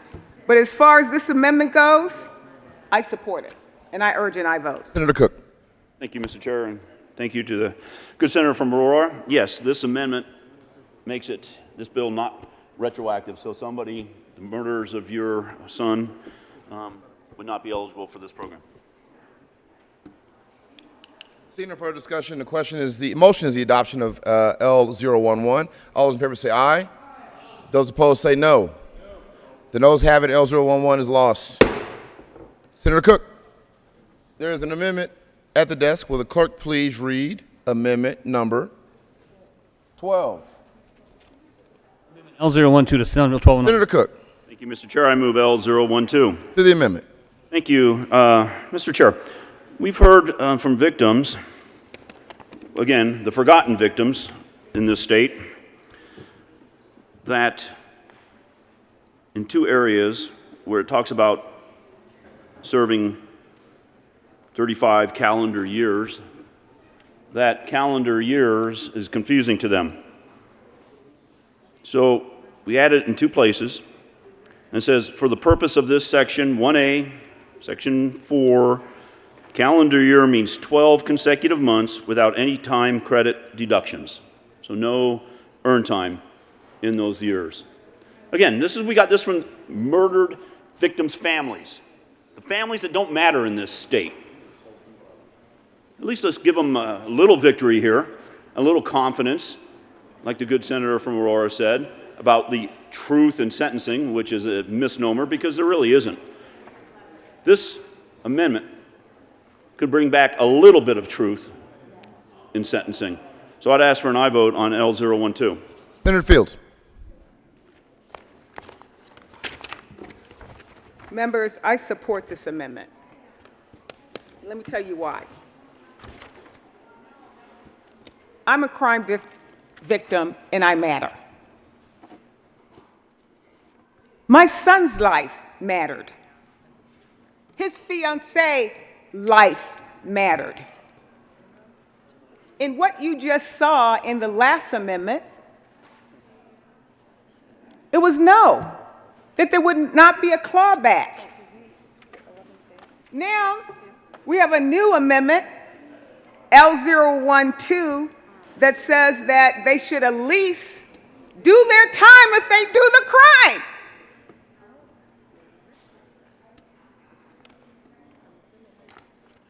We don't even have confirmation from the bill sponsor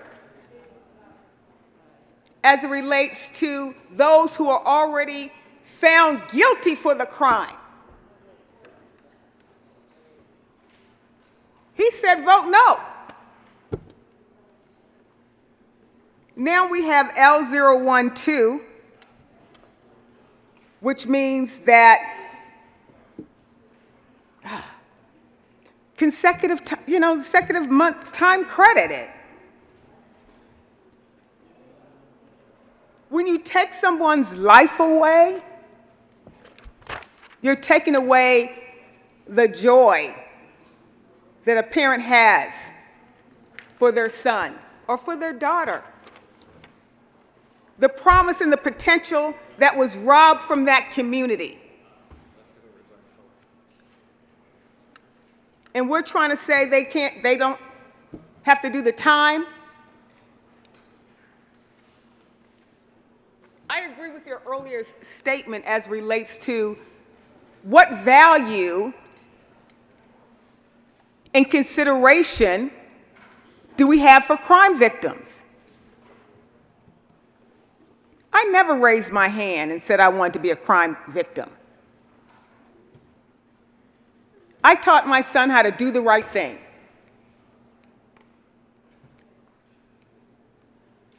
It hurts every day.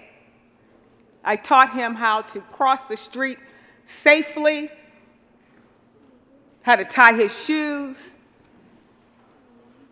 how to be respectful. And the police and law enforcement solved the crime. And they were minors. My son was murdered at 22 years old. They were younger than that. This bill talks about the intellectual capacity and mentality that if you're a certain age, that you just don't know how to cross the street, that you don't know what's right and what's wrong. Hogwash.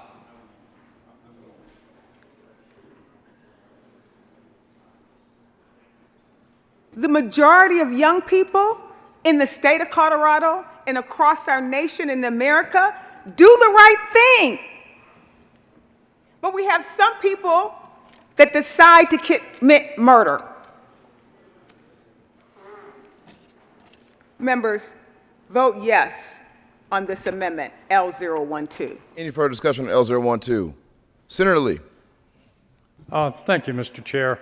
The concept of earned time is in the statutes because it assists corrections officials in controlling behavior within the department. If an inmate is misbehaving or not cooperating or not engaging in programs, they can lose their earned time credits. So the Department of Corrections likes to have the inducements and the incentives that earned time provides. Also, with regard to the comments made by the senator from Aurora, and again, I can't empathize or sympathize enough with the suffering and agony that she has gone through, but we cannot control in this body what the governor does. The governor has a constitutional right to commute sentences. This bill specifically excludes, and that's why the names are in the fact sheet, Samario Owens, James Holmes, Nathan Dunlap, and Mr. Ray. They're specifically excluded because they are serving sentences of life without parole. People serving sentences of life without parole are ineligible to participate in this program by the language on, I think, page 3 of the bill. They cannot participate. In addition, people who have committed murder in the first degree can petition, but people who have a sentence of life without parole are ineligible, as are people who are convicted of sexual offenses and who have serious behavioral or mental health issues. Again, people like James Holmes. So there are people excluded from even the possibility of participating in this bill by virtue of the statements in the bill itself. So I would ask for a no vote on the amendment. Senator Cook. Thank you, Mr. Chair. What the good senator from Colorado Springs said is correct about good time, but this doesn't eliminate the good time. It just says you're not eligible for release if you got it. So I guess the inmates, the murderers that killed our fellow citizens have a decision to make. Do they want to get out early under this program and be a part of this program? Or do they want to get out after 28 years or whatever it is now? We keep lowering it, so whatever it is now. So a decision, I guess, needs to be made by the murderers on what they want. So I'd ask for an aye vote on the amendment. Senator Fields. Thank you, Mr. Chair, and I want to thank the bill sponsor for his comments and his remarks, because I have the utmost confidence in the work that you do, especially as it relates to criminal justice reform. I respect you.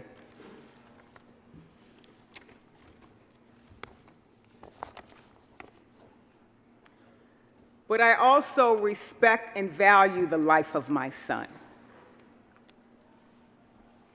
And so when you use his name and you elevate his name in the universe in reference the intent of this bill, that's where I get a little squeamish. because I've been down this road before. I might trust you, but it still has to go to another chamber, and then it still has to go to the governor's desk.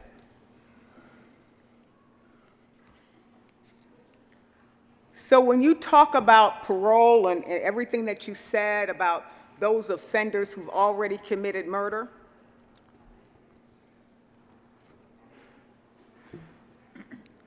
I'm just thinking about my son, but there's Nathan Dunlap, there's James Holmes, I don't even know all the names.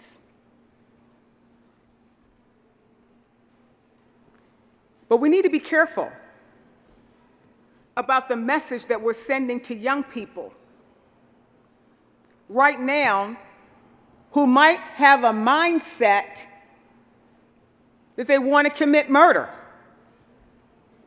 And so they do the calculation.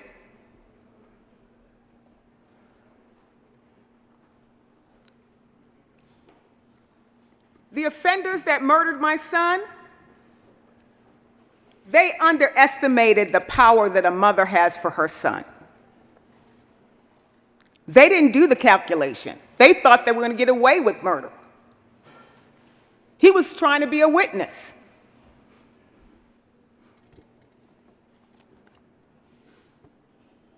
So they killed 2 people to silence their testimony.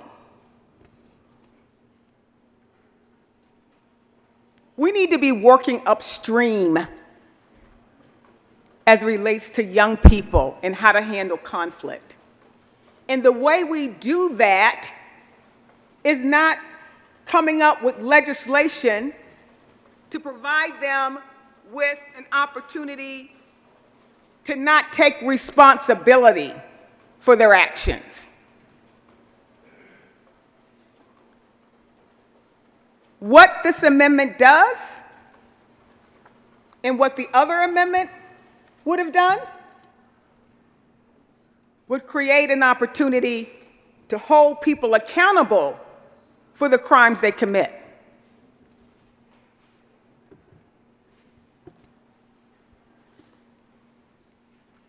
Is that unreasonable?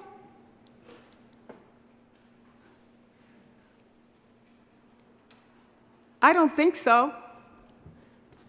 Vote yes on this amendment. Any further discussion on L012? Seeing none, the motion is the adoption of L012. All those in favor say aye. Aye. Those opposed say no. The noes have it, and L012 is lost. Senator Cook. Thank you, Mr. Chair. I want to talk a little bit about the 10 inmates that have been released on this already. All 10 were convicted of murder, either in the first or second degree. 9 out of 10 had multiple murders in the range, and now have a range of age of 42 to 53.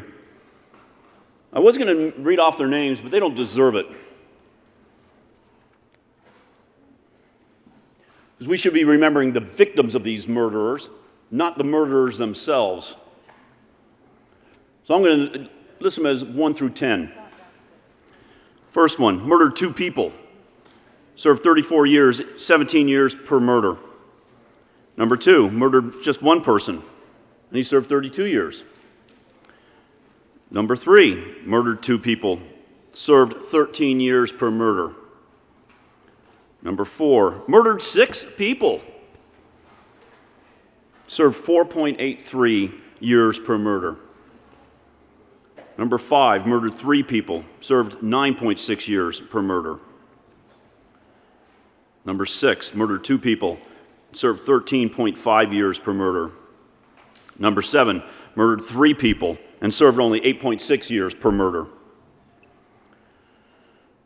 Number 8, murdered 5 people, served only 5 years per murder. Number 9, murdered 3 people, served 8.3 years per murder. And number 10, murdered 2 people, served 12 years per murder.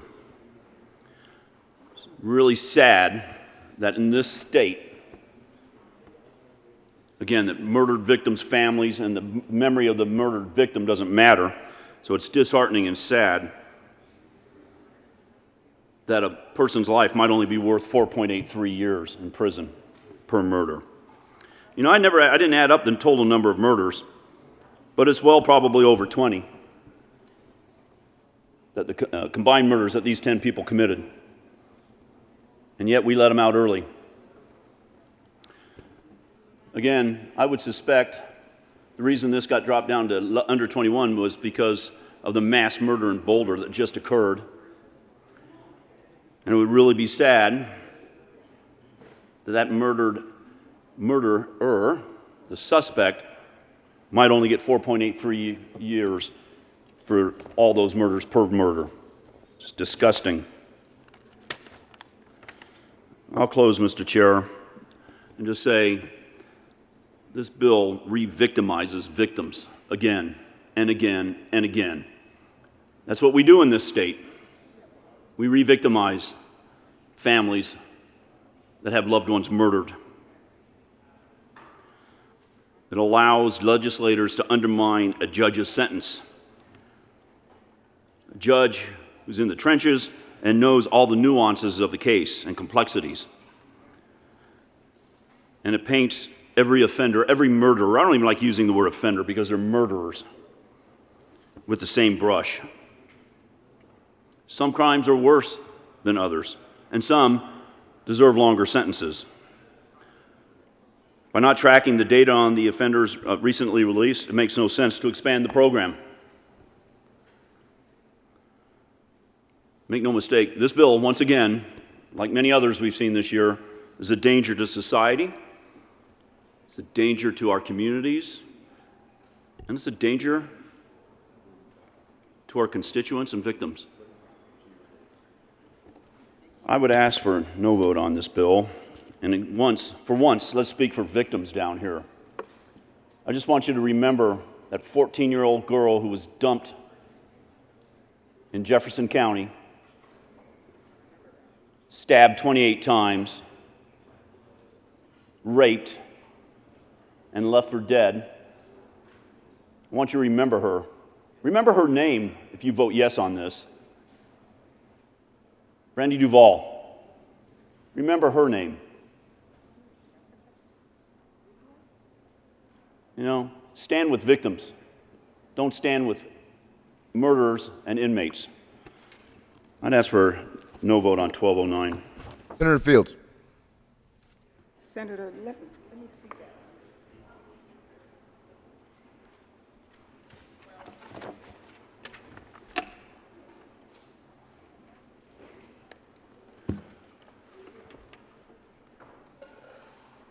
Thank you, Mr. Chair. And I want to thank the good senator from Greeley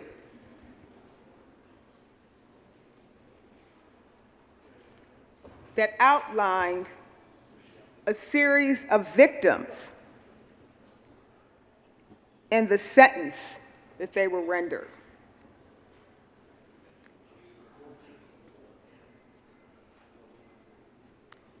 Because when someone gets murdered and you look at their sentence, 17 years. My son was murdered in 2005. I'm living with a life sentence. But yet, we have these sentences. Some people murdered 2 people, 13 years. One person murdered 6 people, and they got 4 point whatever years. Another person murdered 3 people, he got 9 years. Where is the truth in sentencing as it relates to murder? Do you know that murder is forever?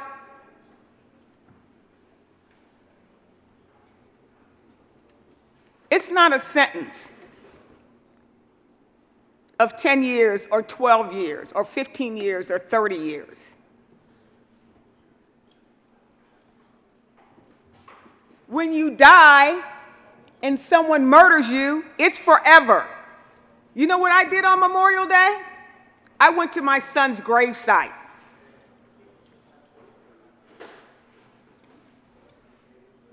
But yet, we have a criminal justice system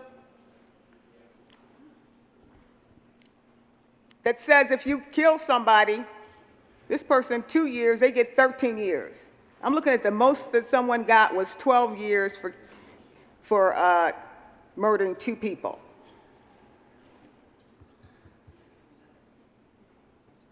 Have you read the bill? Any person sentenced to life without the possibility of parole is not eligible for consideration under this bill, which we talked about. The parole provision allows for anyone who is of the age of 18 or 20 years old that commits felony. The Department of Corrections says that they have to serve their sentence, and they serve their sentence with 20 calendar days for the offense.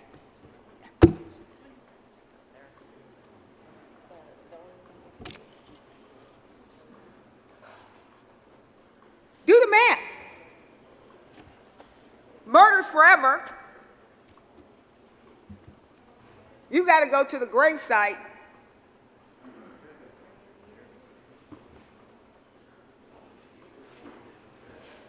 And the victim of murder has to endure being re-traumatized because of the policies that we make down here. So this bill is about offenses under 21 years old.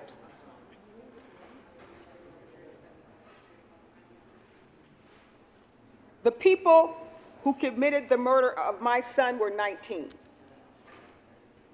I don't know how they got a gun.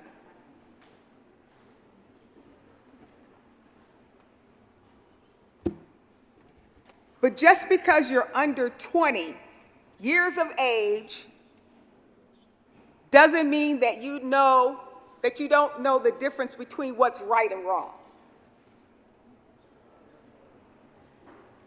Do you know in this month how many high school seniors who are 18 that are graduating from high school? Some of them have 4.0s. And you know, now you can have a grade point that is even higher than 4 point. We have young people that are doing amazing things, preparing themselves for the future. So to give the impression that at a certain age you don't have the capacity for good judgment, that you lack judgment, you lack judgment as it relates to committing a felony or murder,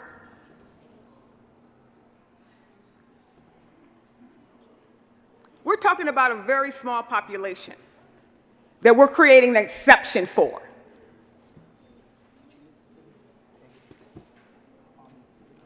We should be celebrating young people that are doing the right thing. But we're spending our time right now talking about when you're going to be eligible for parole, regardless of how violent the crime is.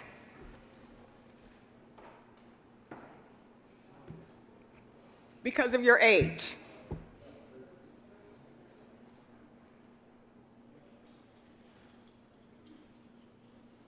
This is a policy going in the wrong direction when we should be celebrating the gifted and the talented of young people, not violent criminals.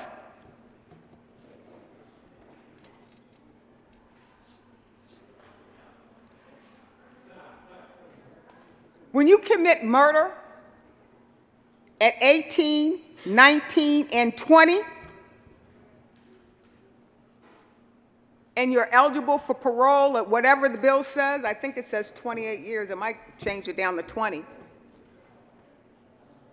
And then, I hate to be repetitive, they shave off time.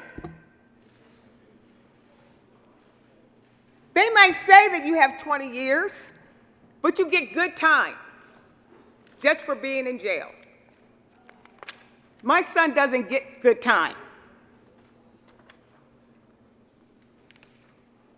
He doesn't get a chance to go have hot wings or catfish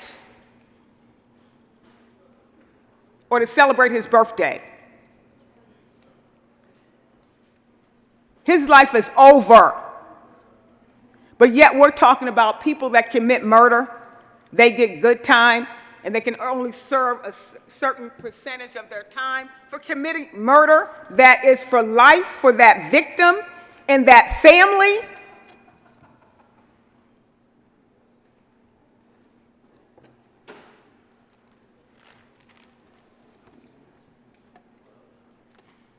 This bill is too extreme, in my view. Why? Because of what happened to my son by someone that was 19 years old with a gun. And he's not the only one.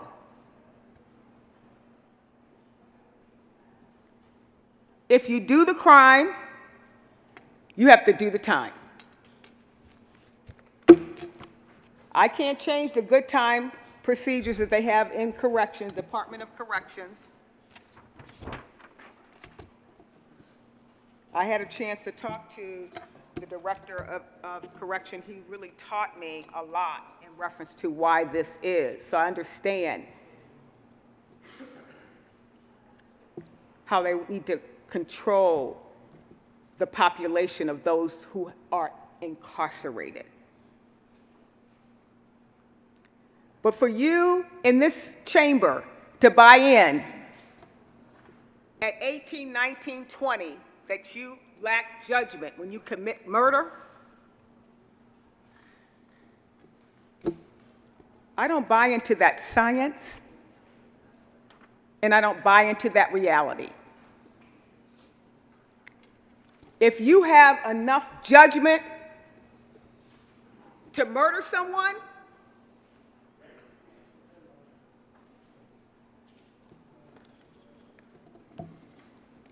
if you have that kind of judgment to commit a violent crime,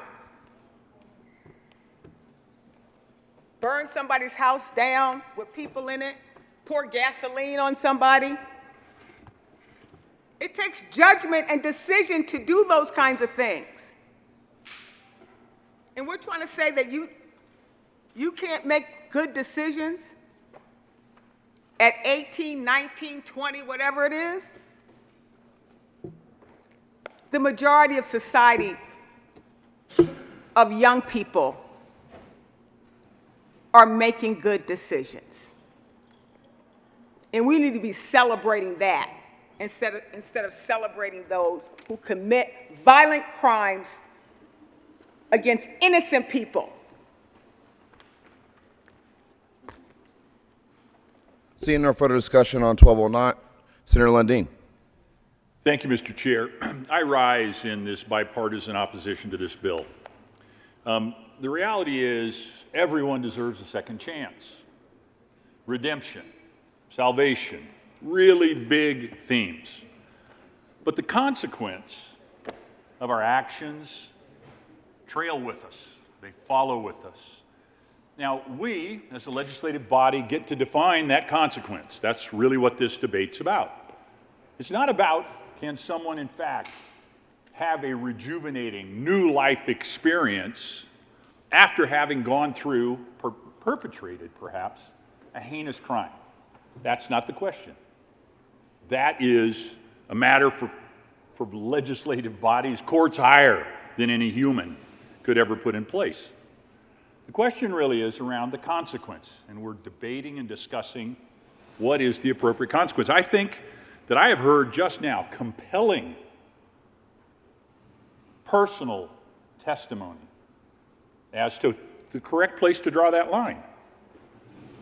And as I sat and listened and heard the thoughtful, reasoned, emotionally connected arguments, I said, I just have to stand up and join in that conversation, because it is to us to define what is the consequence. We draw the consequence that gives individuals the opportunity to become more fulfilled as human beings, but we also draw the consequence in a way that holds us responsible, quite frankly, for the broader protection of society as well. I will not be voting yes. I will vote no on 1209, and I appreciate very much this debate. Thank you, Mr. Chair. Senator Lee. Thank you, Mr. Chair, and I thank my colleagues for their thoughtful and impassioned discussion of this issue.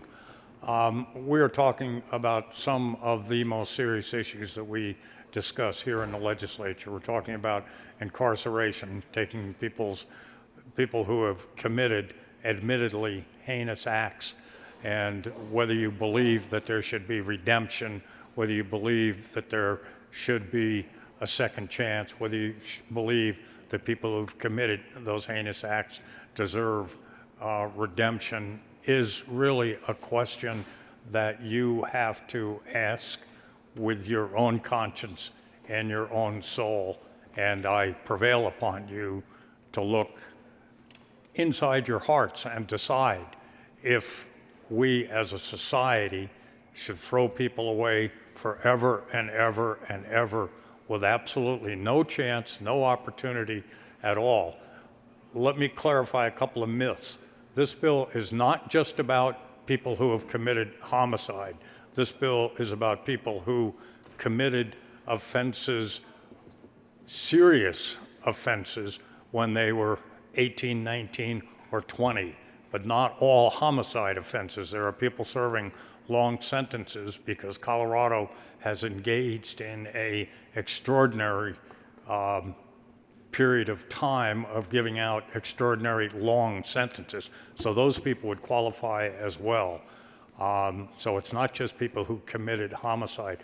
But in addition, there were some misstatements that have filtered over, quite frankly, from the other chamber that are inaccurate and imprecise and give a complete misunderstanding of this bill. People were not committing 3, 4, and 5 homicides. Let me say that again. People were not committing 3, 4, and 5 homicides and then divide that by the number of years and say 5 years per homicide. What was counted in the House were the counts of murder. So you can, in the way DOC lists the data, and that's where the House member got their data, they will list the first degree, second degree, and felony murder. Maybe one person, maybe one victim, but all of those acts apply. So there was only one of the people who were released recently, one person who committed 2 homicides, and this individual actually committed that he was under the JCAP program early on. He committed 2 homicides, killed 2 of his best friends. All of the other people was only 1 homicide. So it's not great solace, but we should be making our decisions based upon accurate facts and information. So with that in mind, I ask you to give this bill due consideration and provide the same rational thought processes that the courts have given when they decided that juveniles should not be put in prison for life without the possibility of parole. What they said is that young people, because of what we know, because of scientific research, adolescent brain development, this isn't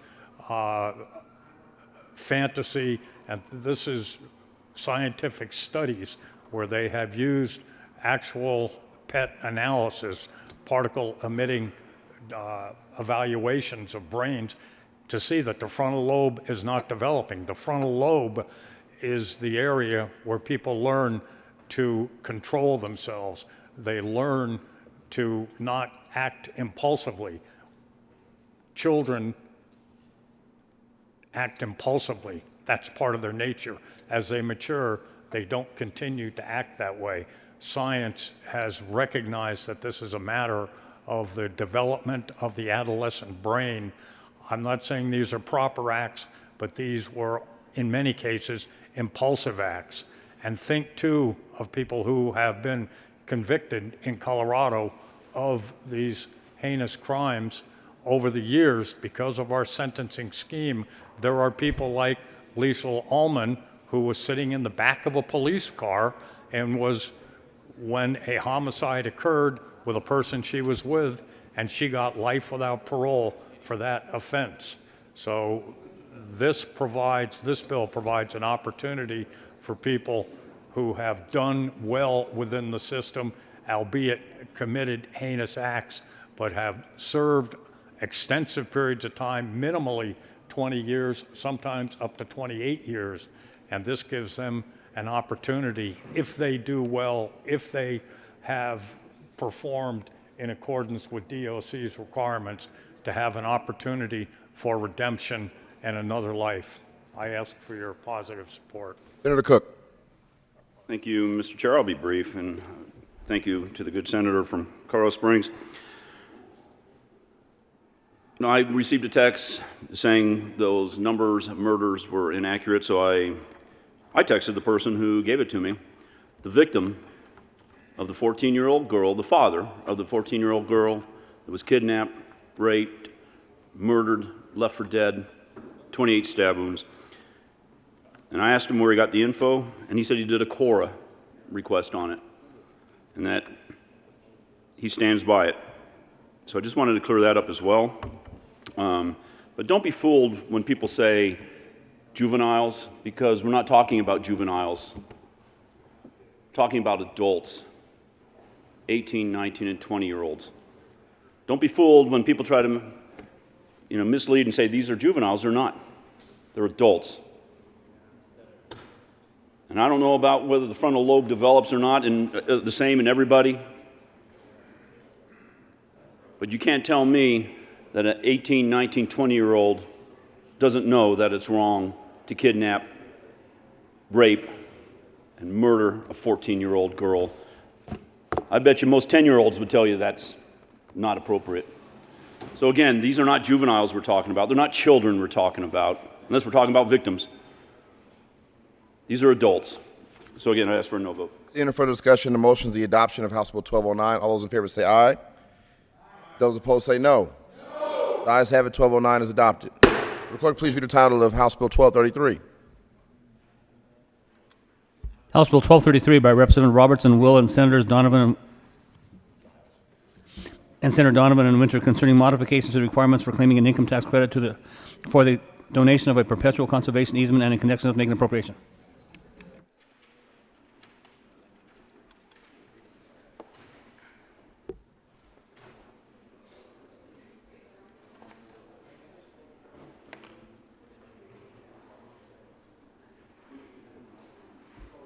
Senator Donovan. Thank you, Mr. Chair. I move House Bill 1233 on second reading. To the bill. Seeing no further discussion, the motion is the adoption of House Bill 1233. All those in favor say aye. Those opposed say no. The ayes have it. 1233 is adopted. Will the clerk please read the title of House Bill 1250? House Bill 1250 by Representatives Herod and Gonzalez Gutierrez and Senator Fields concerning measures to address law enforcement accountability and in connection with making an appropriation.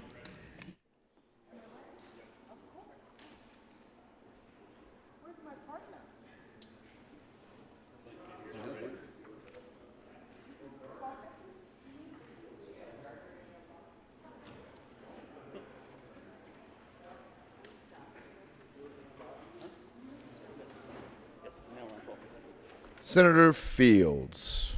We need Gardner. Senator Fields.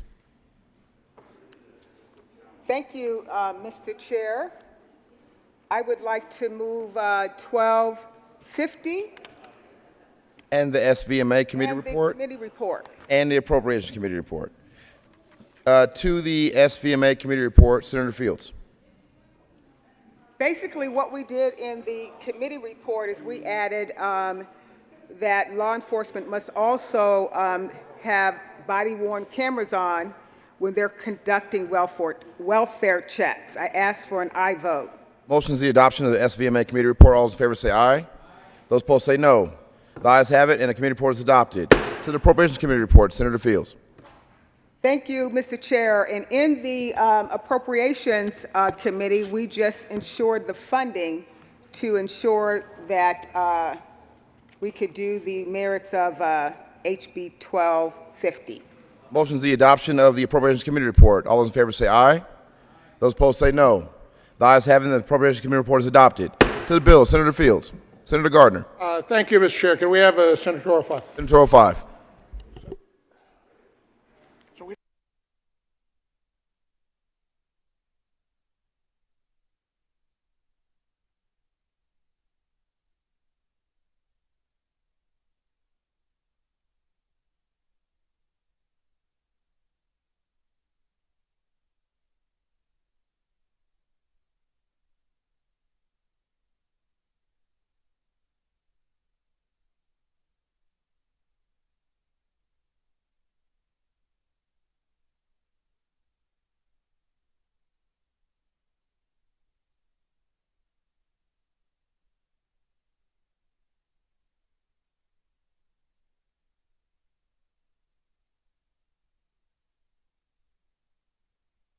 Mr. Majority Leader. Thank you, Mr. Chair. I move House Bill 1250 lay over to the bottom of the special order second reading of bills calendar. Motion is for 1250 to lay over to the bottom of the special order second reading of bills calendar. All those in favor say aye. Those opposed say no. The ayes have it, and House Bill 1250 will be laid over to the bottom of the special order second reading of bills calendar. Would the clerk please read the title to House Bill 1264? House Bill 1264 by Representatives Sullivan and Young and Senators Colker and Heisey concerning the allocation of state money for workforce development activities to increase the skills of Colorado workers and in connection with making an appropriation. Mr. Majority Leader. Thank you, Mr. Chair. I move House Bill 1264 lay over to the bottom of the special order second reading of bills calendar. The motion is for House Bill 1264 to lay over to the bottom of the special order second reading of bills calendar. All those in favor say aye. All those opposed say no. The ayes have it, and 1264 will be laid over to the bottom of the special order second reading of bills calendar. Will the clerk please read the title of House Bill 1276? House Bill 1276 by Representatives Kennedy and Harrod and Senators Pedersen and Priola concerning the prevention of substance use disorders in connection with making an appropriation. Senator Priola. Thank you, Mr. Chair. Members, I move House Bill 1276 and the committee report to Appropriations, Finance. There's only appropriations in SVMA. Okay. To Appropriations then. And SVMA. To the SVMA committee report. Senator Priola. Mr. Chair, we made some amendments in that committee. Ask for an aye vote. Motion is the adoption of the SVMA committee report. All those in favor say aye. Those opposed say no. The ayes have it, and the SVMA committee report is adopted. Appropriations committee report. Senator Priola. Thank you, Mr. Chair. Members, we made additional amendments, J Amendment and L023 in Appropriations. Ask for an aye vote. Senator Pedersen. Thank you, Mr. Chair. I move L024 to the Appropriations Committee report. We have to adopt the Appropriations Committee report first before we make a change. So the motion on the table is the adoption of the Appropriations Committee report. All those in favor say aye. Those opposed say no. The ayes have it, and the Appropriations Committee report is adopted. There's an amendment on the desk. Will the clerk please read Amendment L024? Amendment L024 to House Bill 1276 by Senator Pedersen. Senator Pedersen. Oh, thank you, Mr. Chair. What we did here is this is just fixing an error in where the money was being directed. It was accidentally directed to DOI and it wasn't supposed to be, so this is just a cleanup amendment. Seeing no further discussion, the motion is the adoption of L024. All those in favor say aye. Those opposed say no. The ayes have it, and L024 is adopted. To the bill, Senator Priola. Oh. Senator Priola. Thank you, Mr. Chair. I renew my motion or movement of House Bill 1276 and ask for an aye vote. Any further discussion? Seeing none, the motion is the adoption of House Bill 1276. All those in favor say aye. Opposed say no. The ayes have it, and House Bill 1276 is adopted. Will clerk please read the title to House Bill 1281? House Bill 1281 by Representative Cutter and Will and Senator Pedersen concerning the creation of a community behavioral health disaster preparedness and response program in the Department of Public Health and Environment to ensure behavioral health is adequately represented within disaster preparedness and response efforts across the state and in connection with making appropriation. Senator Pedersen. Thank you, Mr. Chair. Trying to look about the committee report, but I move House Bill 1281. That's perfect. No committee reports to the bill. Thank you. This is an important piece in updating our emergency response with our behavioral health system, and I ask for your support. Motion is the adoption of House Bill 1281. All those in favor say aye. Those opposed say no. The ayes have it, and House Bill 1281 is adopted. Will the clerk please read the title of House Bill 1289? Mr. Majority Leader. Thank you, Mr. Chair. I move House Bill 1289 lay over to the bottom of the special order second reading of Bill's calendar. The motion is the layover of House Bill 1289 to the bottom of the special order second reading of the bill's calendar. All those in favor say aye. All those opposed say no. The ayes have it, and House Bill 1289 be laid over to the bottom of the calendar. Will the clerk please read the title of House Bill 1294? House Bill 1294 by Representative Berta Gonzalez Gutierrez and Senator Rodriguez concerning an evaluation of the statewide system used to measure the performance of the elementary and secondary public education system of the state in connection with the making appropriation. Senator Rodriguez. Thank you, Mr. Chair. I move House Bill 1294 and the appropriations report. There's no appropriations report, but to the bill. There is an appropriations report. It was an appropriations this morning. Oh, sorry. To the bill. To the bill. Colleagues, this is a bill to complete a study on our K-12 education system. We had a good discussion in the committee. There will be, my understanding, an amendment from my colleague in the committee to address some of his concerns. So I lay it over to the next guy. Senator Bridges. There's an amendment at the desk. Would the clerk please read L008? Amendment L008 to House Bill. Senator Bridges. Thank you, Mr. Chair. I move L008. To the bill, to the amendment. To the amendment. Thank you, Mr. Chair. This amendment modifies the legislative declaration, makes it clear that we are attempting to help low-income, historically underserved students. And part of why we are conducting this audit is to make sure that the assessment system that we have is actually delivering for those students. So this makes it clear that that is the goal of the audit, and ask for an aye vote on the amendment. Any discussion? Seeing none. Senator Rodriguez.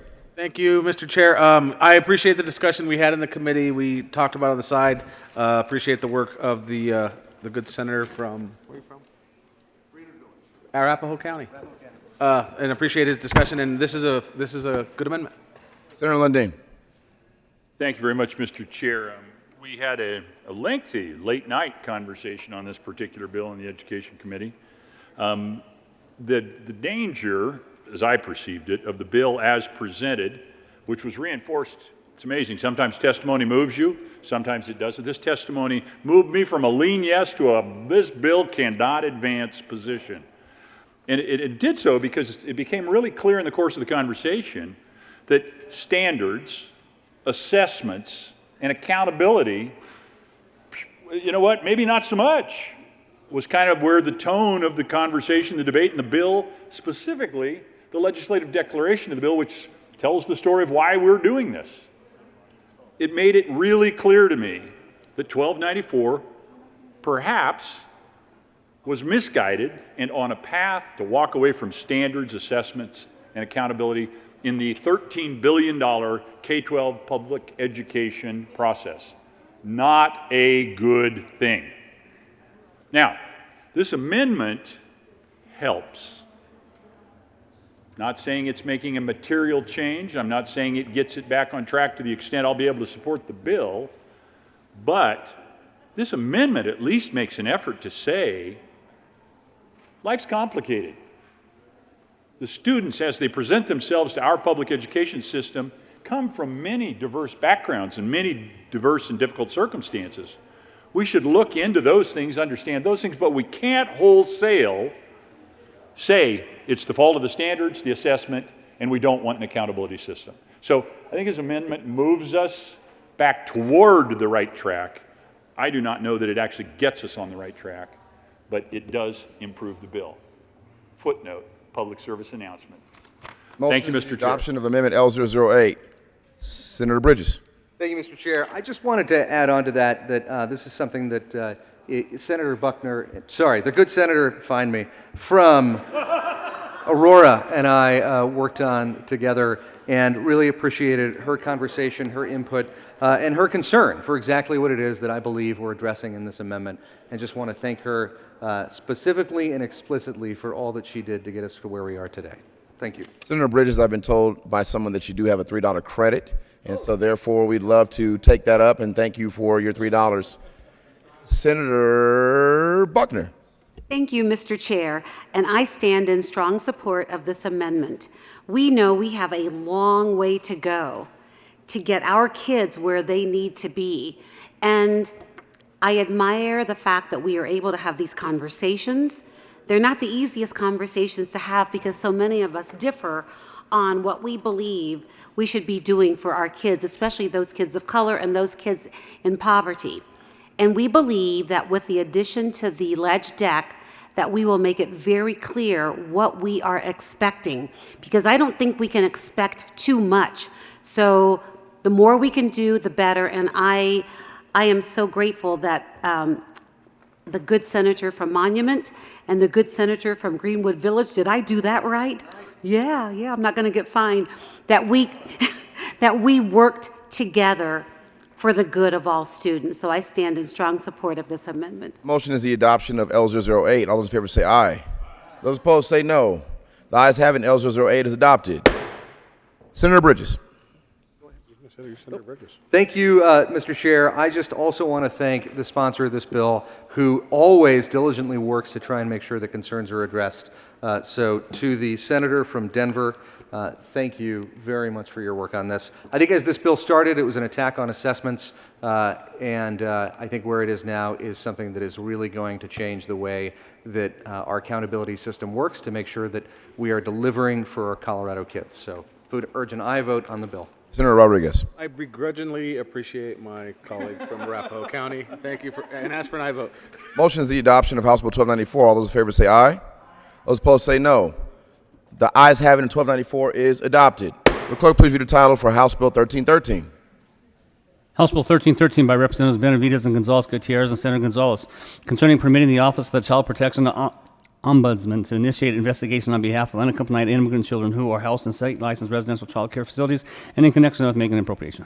Senator Gonzalez. Thank you, Mr. Chair. I move House Bill 1313 on second reading and ask for an aye vote. Motion is the adoption of House Bill 1313. All those in favor say aye. Those opposed say no. The ayes have it, and 1313 is adopted. Will clerk please read the title of House Bill 1314? House Bill 1314 by Representatives Herod and Gray and Senators Moreno and Rodriguez, concerning the authority of the Department of Revenue to take action against certain documents and in connection with making an appropriation.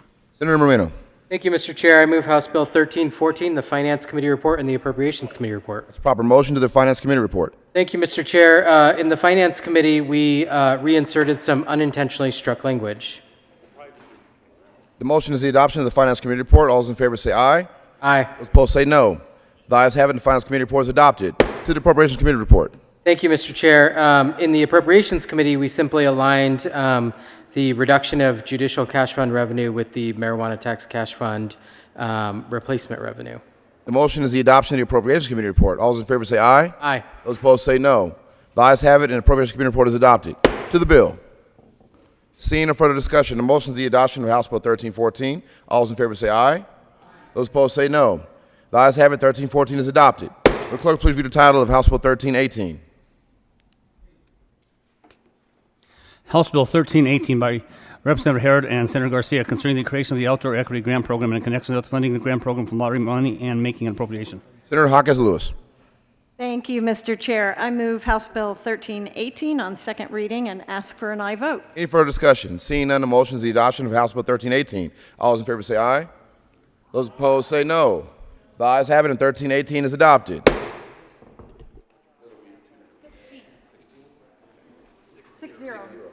Would the clerk please read the title of Senate Bill 60? Senate Bill 60 by Senators Donovan and Representative Roberts, concerning broadband deployment. Senator Donovan. Thank you, Mr. Chair. I move Senate Bill 60, the Business, Labor, Technology Report, and the Appropriations Report. Proper motion to the Business, Labor, and Technology Committee report. Senator Donovan. Thank you, Mr. Chair. The Business, Labor, and Technology Report added an amendment that we will end up taking out in the next report. Motion is the adoption of the Business, Labor, and Technology Committee report. All those in favor say aye. Aye. Those opposed say no. The ayes have it, and the Business, Labor, and Technology Committee report is adopted. To the Appropriations Committee report. Thank you, Mr. Chair. We did two things in the appropriations report. We clarified where the appropriation will come from, as well as did some conforming language that we will actually do further work on with the forthcoming amendment. Ask for your support. Seeing no further discussion, motion is the adoption of the Appropriations Committee report. All those in favor say aye. Aye. Those opposed say no. The ayes have it, and the Appropriations Committee report is adopted. To the bill, Senator Donovan.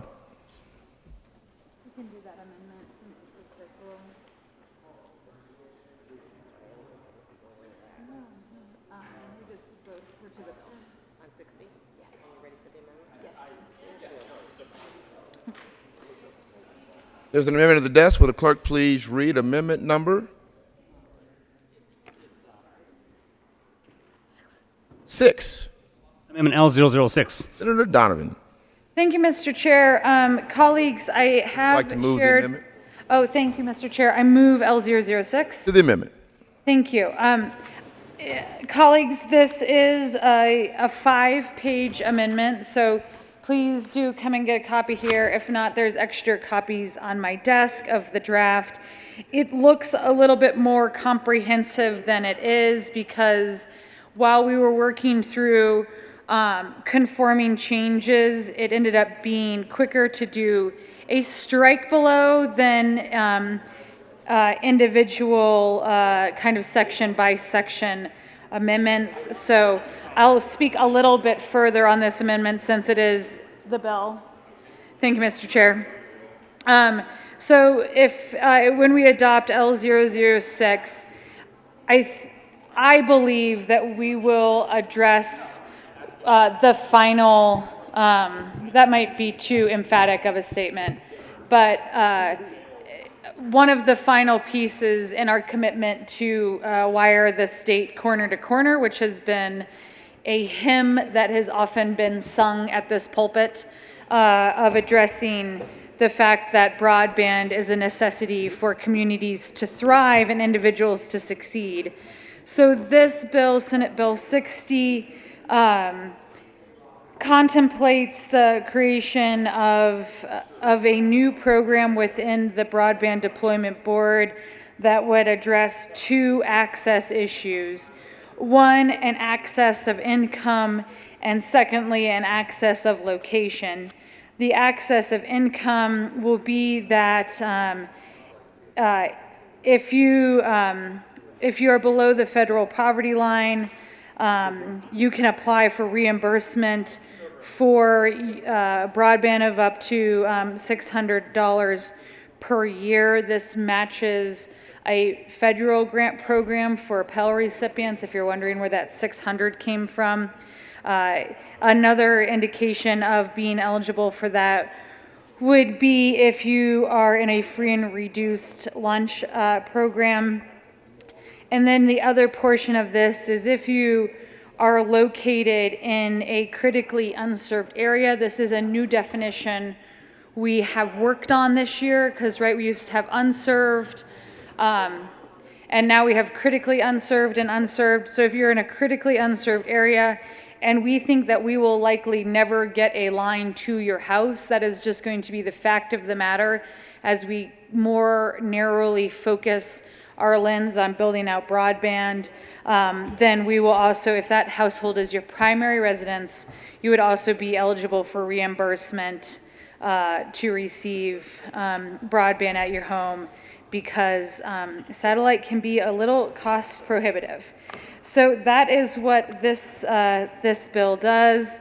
It does, you'll note in the fiscal note, it does set aside a set amount of funds each year so that the third party that will be contracted with this we'll be able to react to that amount of money and then figure out how to best administer this money to fill in what I think will be the last gap in our ongoing effort to connect the state.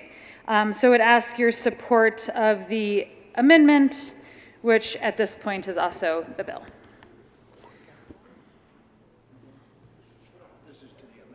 Yeah, which is it's the same thing now. Senator Rankin. Well, we can adopt the amendment and then speak to it doesn't matter. It doesn't matter. Senator Rankin.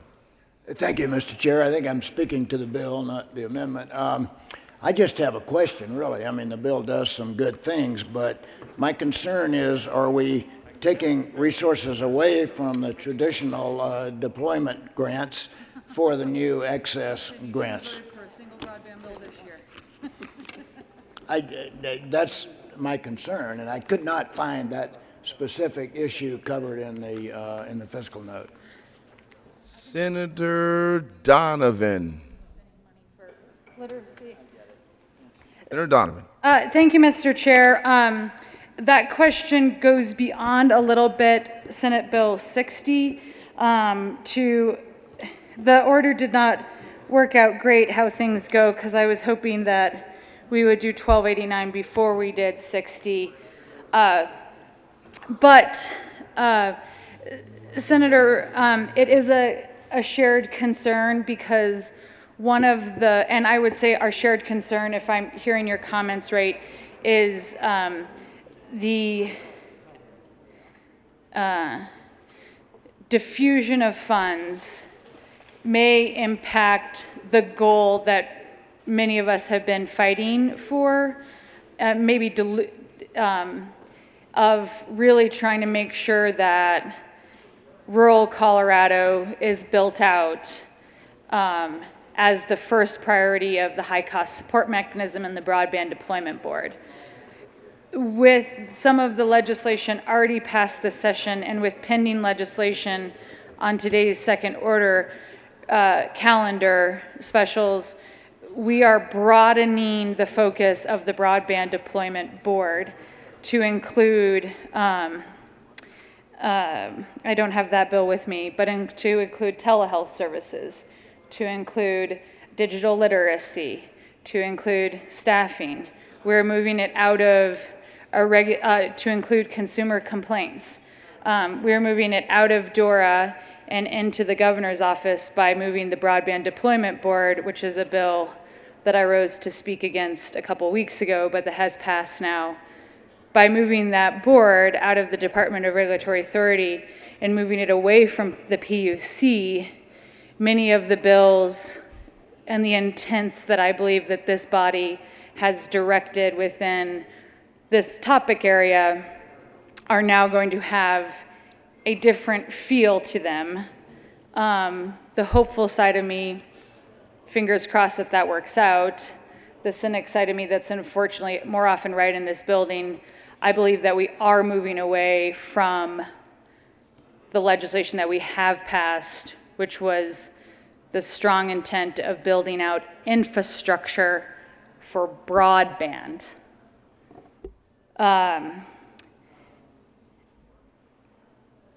I wrote this bill and proposed this idea under the scheme before we were moving the Broadband Deployment Board and before we revisited a lot of how we would envision using this money. And I thought that this concept would fill in those final gaps that we know are going to exist. Right? There's going to be the home at the end of the box canyon that we'll never build a line to, but that deserves access to broadband if we intend to claim broadband is as important as it is and how important it has shown to be during this past 14 months. I believe also that the state should support people who have an income barrier to accessing broadband, because I too believe that is will be a critical piece. So this was my solution to that. It does use the Broadband Deployment Fund, but you will also see with the other bills that are being passed today and have been passed that fund is getting significant investment of state and federal dollars, is my understanding at this point. State and federal dollars have different restrictions on them and how they're used. But I do think this is an appropriate use of even the high-cost support mechanism, which is the original source of our broadband funding, that was, some of the big work that some of us in this body have done to get that money in place. So that's a long answer to your question, but I share the concern. Senator Rankin. Bigger than just this bill, though. But, thank you, Mr. Chairman. So, not a bad answer, because there's so many moving parts going on in broadband, and perhaps we can fill all of the gaps. But I'll just say I'm uncomfortable with changing the focus of the high-cost support mechanism dollars, because we're still in the middle of filling out rural broadband. We've been reasonable, good progress along these lines, but I have another comment about all of this. I think a year from now, putting cable in the ground and running fiber optics is going to be obsolete. I'm a frustrated ex-engineer, and I believe that we'll be using satellite technology and Starlink, everything I read, a year from now. So I think, and this is an editorial comment, all of this broadband money, we better be looking pretty closely at what we're committing and what time frame. Senator Donovan. Thank you. Couldn't agree with you more. And of course, one of the big challenges with when we talk about new technology and adoption, and Senator, the story that you well know is the challenge of upgrade versus building out, right? Of that, if we don't get, if we increase the definitions of speeds and we change the type of technology that we expect to get installed with these dollars, I guarantee what you will see happening is upgrades of suburban areas before you see build out in rural areas, because the upgrade can qualify, and that is an easier project than build out. So that I think the concept of satellite is an interesting one, but there is debate over who satellites are going to serve and for what purpose, because one of the best uses of satellites is going to be for day traders, and day traders will be able to buy satellite capacity a lot quicker than my school in Lake City and Coram. So, cautionary tale, I guess, of what broadband could look like in the years forward, with the huge dollars that have never before been assigned to broadband build out, but that COVID so illuminated the need for robust and redundant broadband. There are just mind-blowing amounts of money coming towards this topic, and mind-blowing amounts of money can cause us to be distracted from all of the work we've done for years of making sure that we build out lines in the ground for folks, or whatever the most, if they can prove that it's satellite, go for it. I'm not sold on that yet. But something to keep an eye on, and something to look at when we discuss the bill that's up next, I think. Senator Quorum. Thank you, Mr. Chair. I think I feel the pain of the good senator from Vail. I feel what the senator from Carbondale had to say. But the fact is, and the good Senator Vail shared this amendment with me earlier, it's kind of like saying that we're doing the same thing over and over and over again and expecting different results. And so I think this is a little different approach. I think that actually moving the broadband to OEdit, I actually supported because I think we've had a situation where rural Colorado has been left behind. You know, we got people talking about speeds of 100 when I have people in my district that are still on dial-up. So I am also very concerned about how these dollars are going to get to that area and how that's going to be a priority. I support the amended version of the bill, but with a caveat, because I don't think it goes far enough.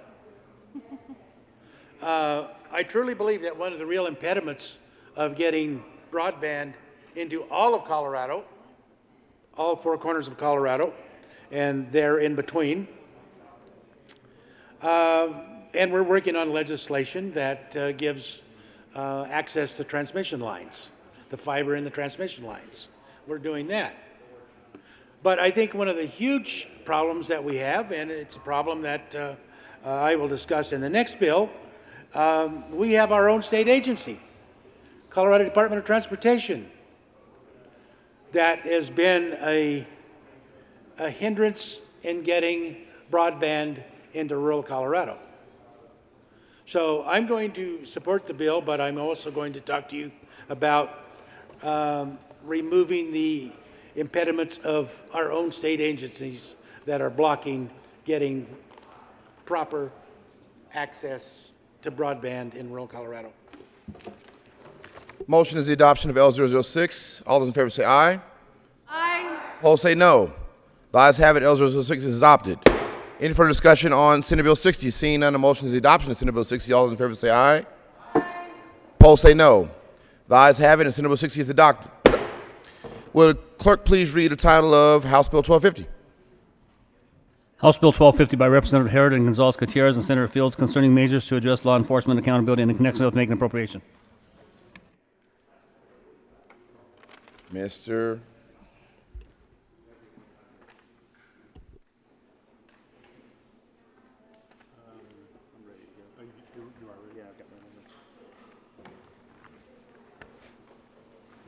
Mr. Majority Leader. Thank you, Mr. Chair. I move that we proceed out of order to take up House Bill 1289. We will proceed out of order to take up House Bill 1289. Will the clerk please read the title of House Bill 1289?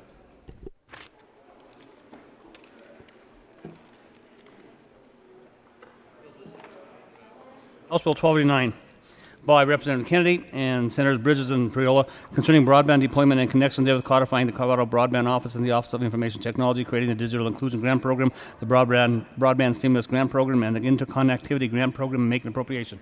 Senator Bridges. Thank you, Mr. Chair. I move House Bill 1289, the Appropriations Committee report. To the committee report. We moved this from state money to federal money and ask for an aye vote. Motion is the adoption of the committee report. All those in favor say aye. Aye. Opposed say no. The ayes have it, and the Appropriations Committee report is adopted. To the bill. There should be an amendment at the desk. Oh.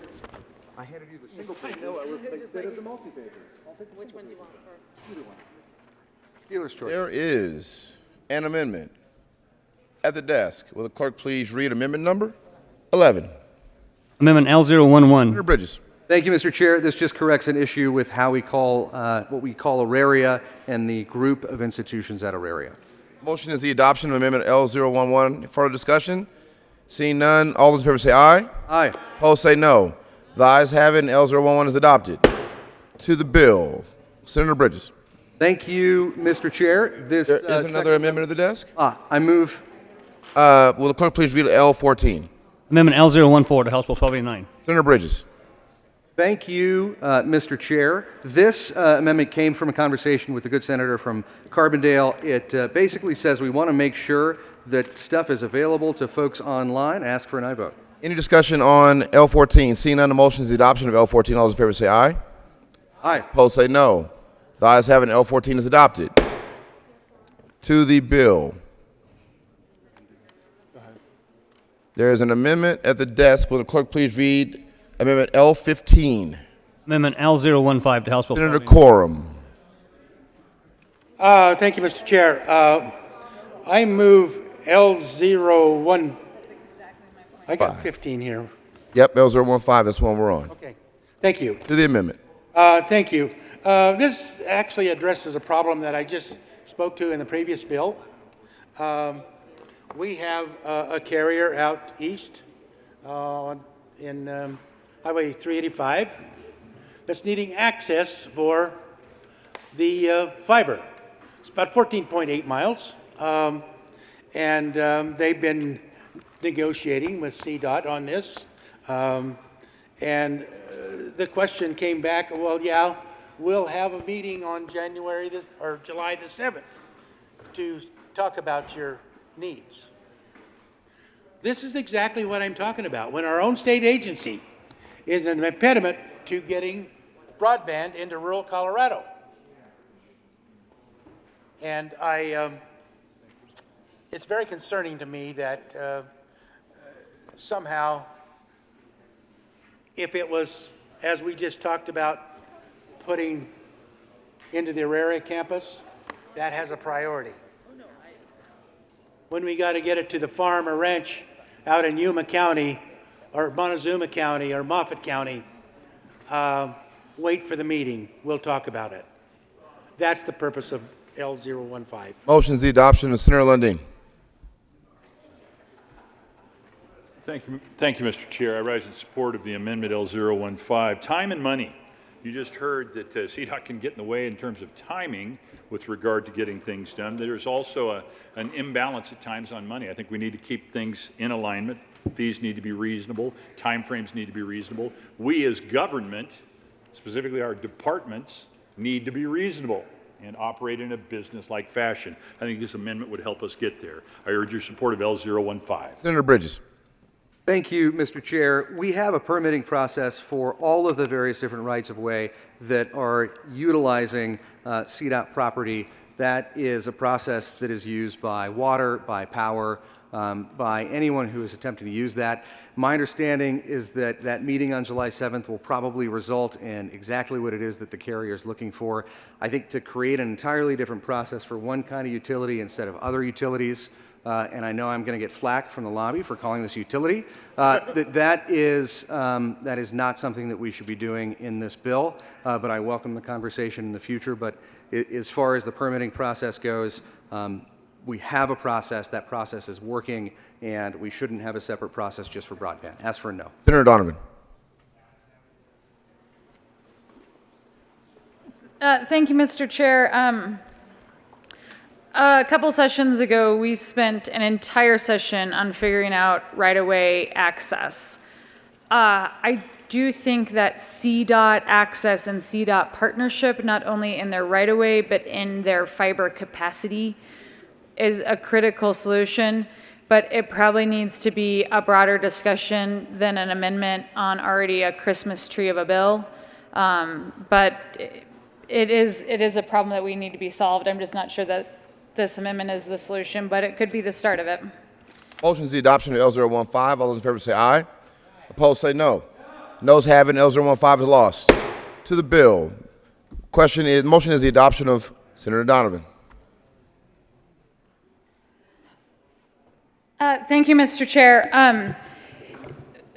Colleagues, keep an eye on this bill going forward and over the years of the powers and the shifts that this bill is putting into law. I will try to be optimistic about it, but it expands significantly the uses of broadband money, including what I previously mentioned, like data literacy. It looks like pretty unlimited staffing allowances. It also has telehealth in there, which, while is an incredibly worthy and important thing that the state support, is not broadband infrastructure. Buying devices is not broadband infrastructure. And each one of these new concepts and authorities that is now totally under the purview of the governor could possibly distract from the promises that we have made on bills beforehand and what we said we would do with the high cost support mechanism, which is not our money. It's a promise that we made of how we would use that money. This bill erodes much of the work that the General Assembly has done, and it is doing under the guise of incredible new federal and state investment dollars.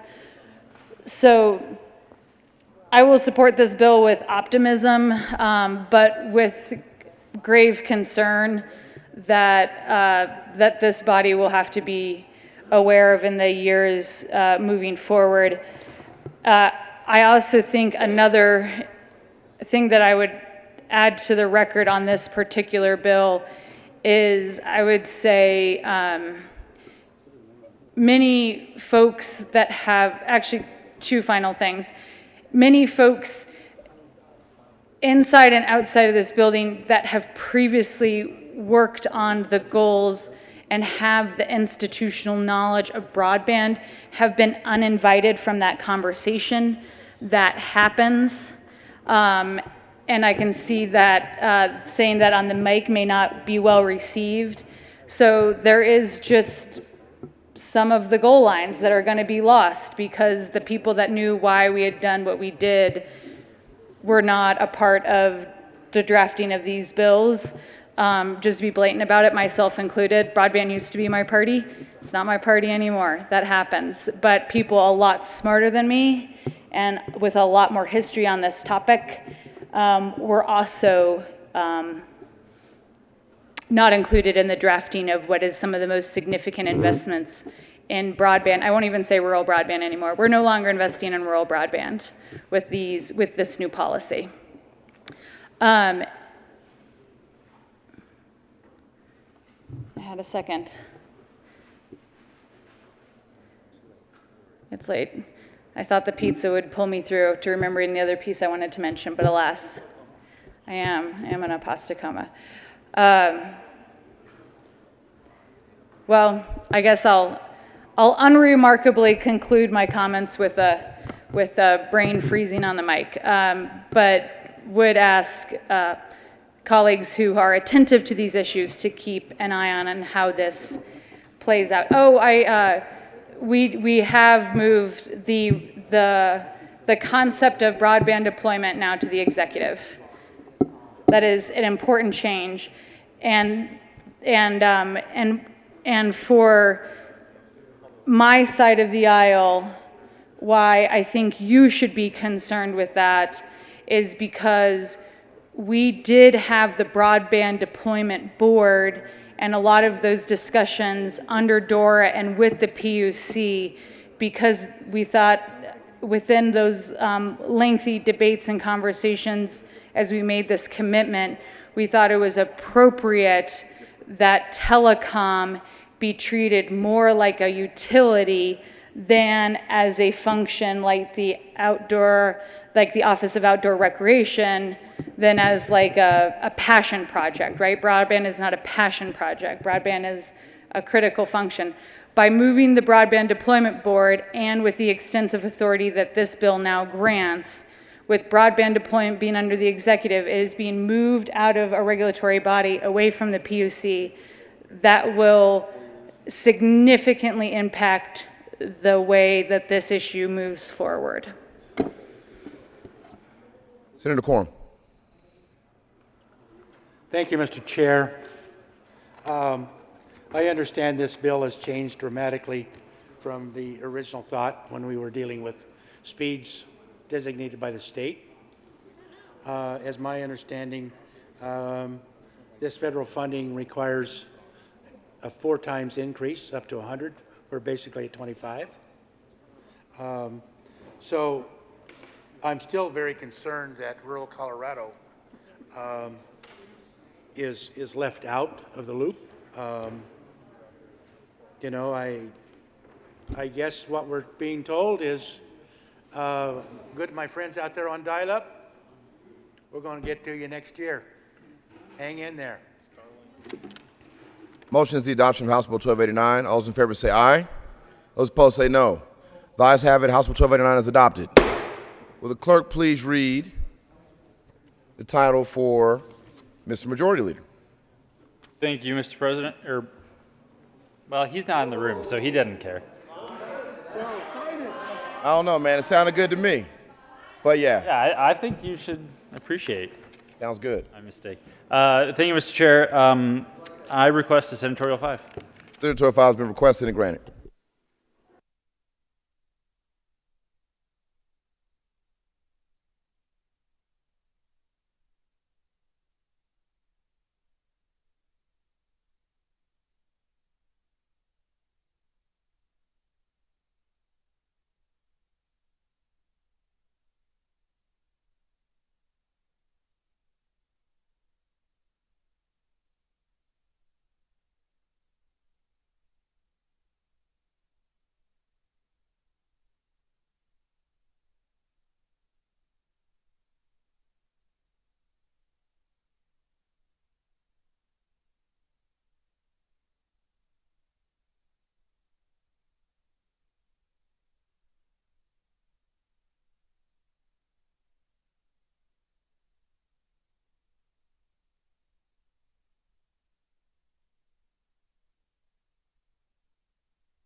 Mr. Majority Leader.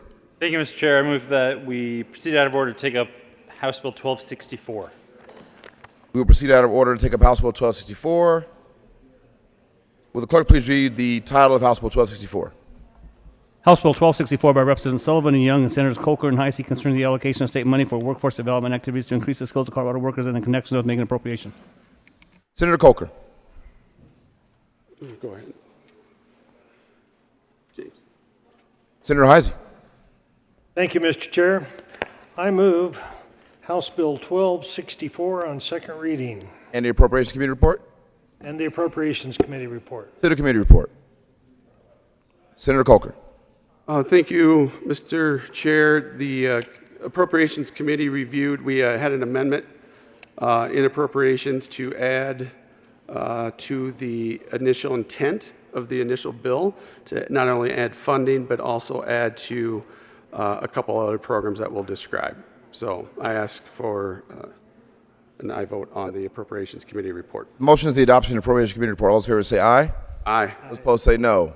The ayes have it. The Appropriations Committee report is adopted. To the bill, Senator. Got an amendment. There's an amendment at the desk. Did you have the other one? Will the clerk please read amendment number 5? Amendment L005. Senator Heisey. Thank you, Mr. Chair. I move Amendment L005. To the amendment.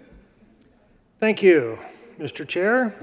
This amendment basically removes the Higher Ed Commission fingerprints off of the money and moves the money directly to the community colleges in the appropriate section.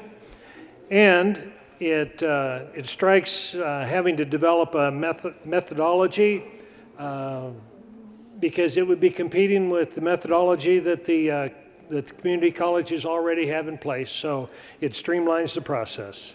Seeing no further discussion, the motion is the adoption of L005. All those in favor say aye. Aye. Aye. All say no. The ayes have it. L005 is adopted. To the bill. Another amendment.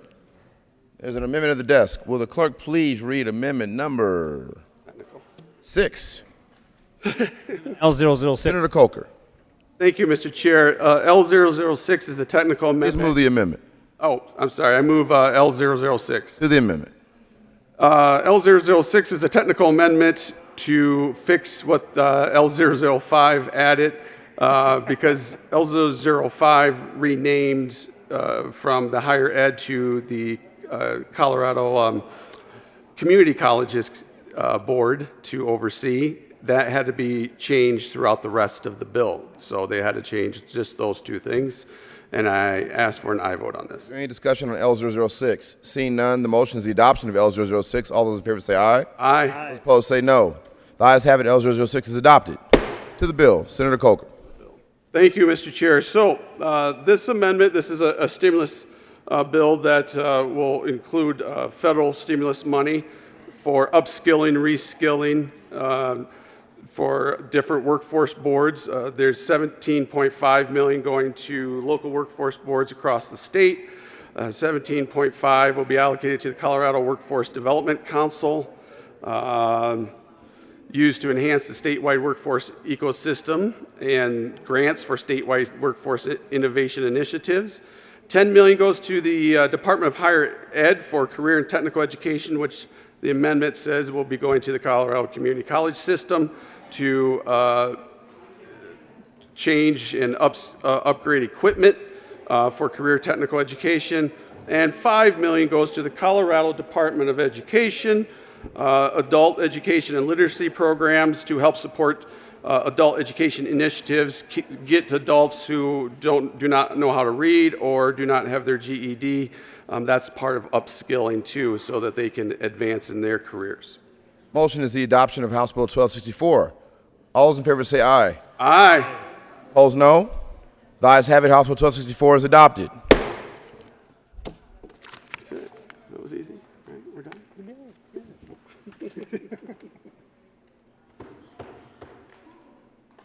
All right, will the clerk please read House Bill 1250. House Bill 1250 by Representative Herod and Gonzalez Gutierrez and Senator Fields concerning measures to address law enforcement accountability in connection with making appropriation. Senator Fields. Thank you, Mr. Chair. We move House Bill 1250 and the committee report and the appropriations report. Those are already done. We've already adopted both the SVMA and the Appropriations Committee reports, so to the bill. Senator Fields. Members, this bill, House Bill 1250, is what I want to call 217 2.0. Since we introduced that legislation last year, we've heard from law enforcement and we've been having ongoing conversations with a variety of advocates and law enforcement about what we can do to make this bill stronger and better. So that's what you're going to see as we kind of go through the bill. It talks about some of the changes that we need to make to clarify some of the language that was associated with Senate Bill 217. So what we heard clearly is that some of the language had a mixed interpretation. So what we try to do in the bill is to clarify the language so that we could have some uniformity as relates to what a contact looks like, and to put some rail guards around that. We also made sure that we talked about due process as it relates to revoking law enforcement's ability to continue to serve in that capacity. And so that's what you're going to see in this bill. We'll walk through the merits of that, but want to turn it over to my co-prime sponsor. It's always a pleasure to serve and sponsor legislation with him. I received an amendment. Did you want to move the amendment or speak to the bill, Senator Gardner? Did you want to move the amendment or speak to the bill? I've received an amendment. Let me speak to the bill. Senator Gardner. Thank you, Mr. Chair. Members, this bill, as it is before you, and its re-engrossed version, is the product of some very close and difficult negotiations for some very important issues of public policy. I'm going to spare you the nuances of that and say that it continues to be a bit of a work in progress. We have 3 amendments that we do want to do on seconds today, and I've presented them to the desk so that there would be amendments on the desk, starting with Amendment 065, which I will explain once it has been read.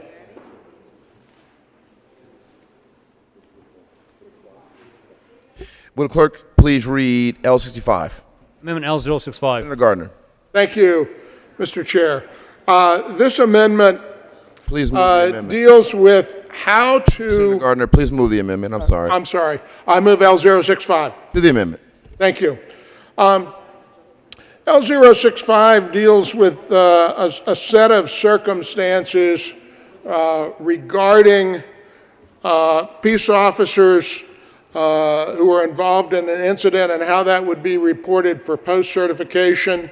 I'm going to spare you all of that. It deals with, again, a specific fact pattern that stakeholders on both sides have agreed that this is the appropriate way to handle it, and I would ask for an aye vote on L065. Motion is the adoption of L065. All those in favor say aye. Opposed say no. The ayes have it. L065 is adopted. There's a member of the desk. Will the clerk please read Amendment L066? L066. Senator Gardner. Thank you, Mr. Chair. I move L066. The amendment. Thank you. L066 deals with that inevitable matter of bills of this complication, which are dates. If you look at the re-engrossed bill, page 9, line 23, this is a Division of Criminal Justice report. Right now it reads, beginning January 1, 2022, the State Patrol and local law enforcement agencies would report their data collection. We've had a request that date be moved from January 1, 2022 to April 1, 2022. Again, a change that has been discussed and negotiated. I ask for an aye vote. Seeing no further discussion, the motion is the adoption of L066. All those in favor say aye. Aye. Opposed say no. The ayes have it. L066 is adopted. To the bill. Oh, there is an amendment at the desk. Will the clerk please read Amendment L070? Amendment L070. Senator Gardner. Thank you, Mr. Chair. I move L070. To the amendment. And again, as is inevitable, the definitions matter. The issue here is a question of when is a peace officer exonerated such that negative action would not be taken.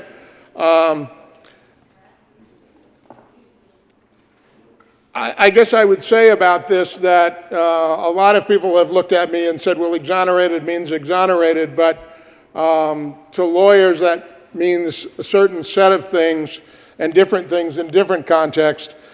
This definition of exonerated, which then is applied throughout the bill, is the one that has been requested by law enforcement, has been vetted by the other stakeholders, and again is an agreed definition, and I ask for an aye vote. Motion is the adoption of L070. All those in favor say aye. Those opposed say no. The ayes have it. L070 is adopted. To the bill, Senator Gardner. Thank you, Mr. Chair. So at this time, this is the consequence of agreement that we have. I am going to not hide the ball and say that there will be further work on this bill. Even still, it differs from the House version.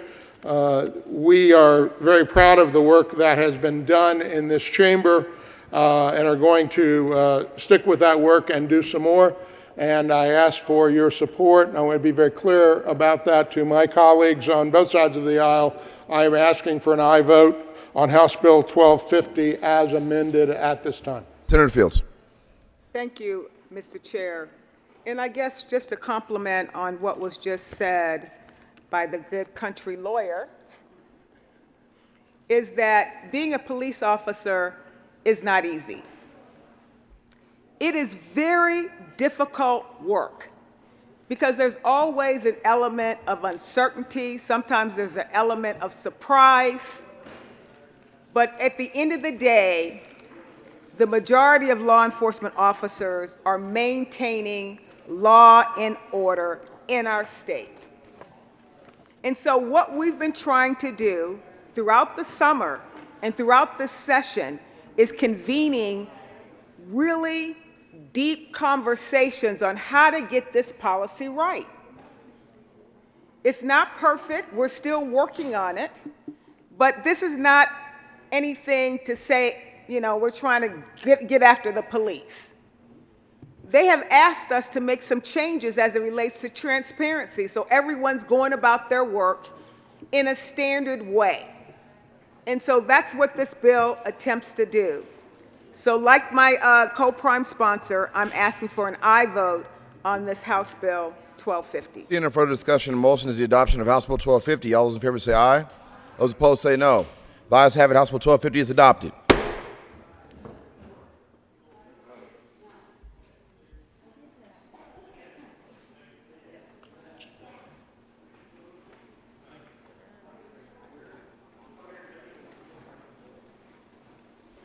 Mr. Majority Leader. Thank you, Mr. Chair. I move the committee rise and report. Motion for the committee is rise and report. All those in favor say aye. Those opposed, no. The ayes have it, and the committee will rise and report.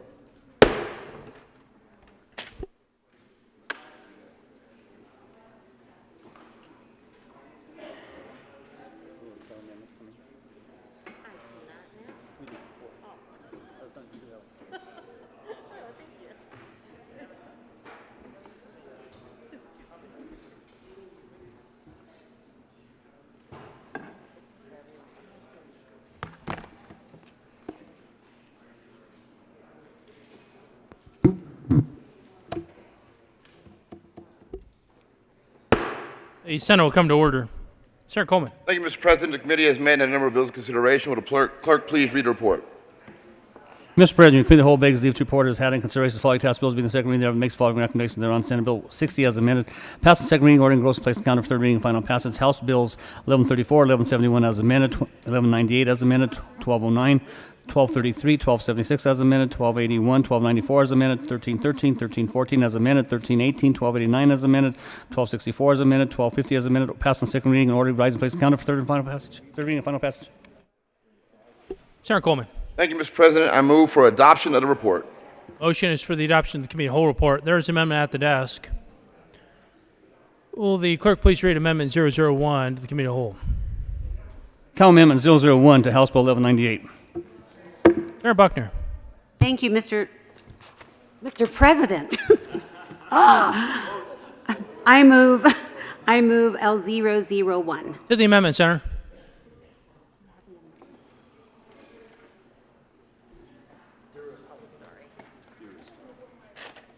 Yes. We moved to amend this report, and basically there was just some word changes. Enforcement, we inserted report, and we also included age as one of the factors because we felt that this was important after we got suggestions from the committee. Is there further discussion? Senator Colker. Yes, we also added to this a Smart Act report. Having no further, is there further discussion? Seeing none, the motion is the adoption of Amendment 001 to 1198. Are there any no votes? With 35 ayes, 0 noes, 0 absent, and 0 excused, House Bill Amendment 001 is adopted. To the bill. What? Excuse me. Just an amendment. There is another amendment at the desk. Will the clerk please read Amendment 001 to 1209? Cal Amendment 001 to House Bill 1209. Senator Fields moved to amend the report of the committee of the whole to show the following Cook Floor Amendment L011 to House Bill 211209 did pass, and that House Bill 1209 as amended did pass. Senator Fields. Thank you, Mr. President. I move Cal Amendment 001 to Senate Bill 1209. To the amendment, Senator. Thank you, Mr. President. This was a tough discussion to have, especially for me. I want to thank the president, not the president, but the senator from, I think it's, Colorado Springs, for his labor and his ongoing commitment to criminal justice. I hope that you don't take my remarks personal as it relates to you. For me, it's about the policy. And so basically what this amendment does, it ensures that those who have been convicted, that this bill will not apply to them. Now, you heard my remarks. We know that it goes to another chamber. It ultimately is going to go to the governor's office. And those are things that are uncertain. Things do change down here. But basically, this bill is to make sure that this act doesn't apply to the offenders who are currently convicted of a violent crime. So members, I urge for an aye vote on this Cal Amendment 001. Is there further discussion? Senator Lee. Thank you, Mr. President. I move for a no vote on this Cal. This would basically gut the bill, and any offenders currently in prison serving time would be ineligible to participate in this JCAP program. It would only be available to people moving forward. So I urge a no vote on this amendment. Senator Fields. Thank you, Mr. Chair. Mr. President! I corrected myself quickly. My dear President. I didn't hear fine, so I must be good. Anyway, Mr. President, we heard the bill sponsor talk about how this guts the bill. I don't think so. It provides a level of certainty for crime victims as it relates to truth in sentencing. This does not gut the bill. So I still urge a strong support and urge you to vote aye on this Cal Amendment 001.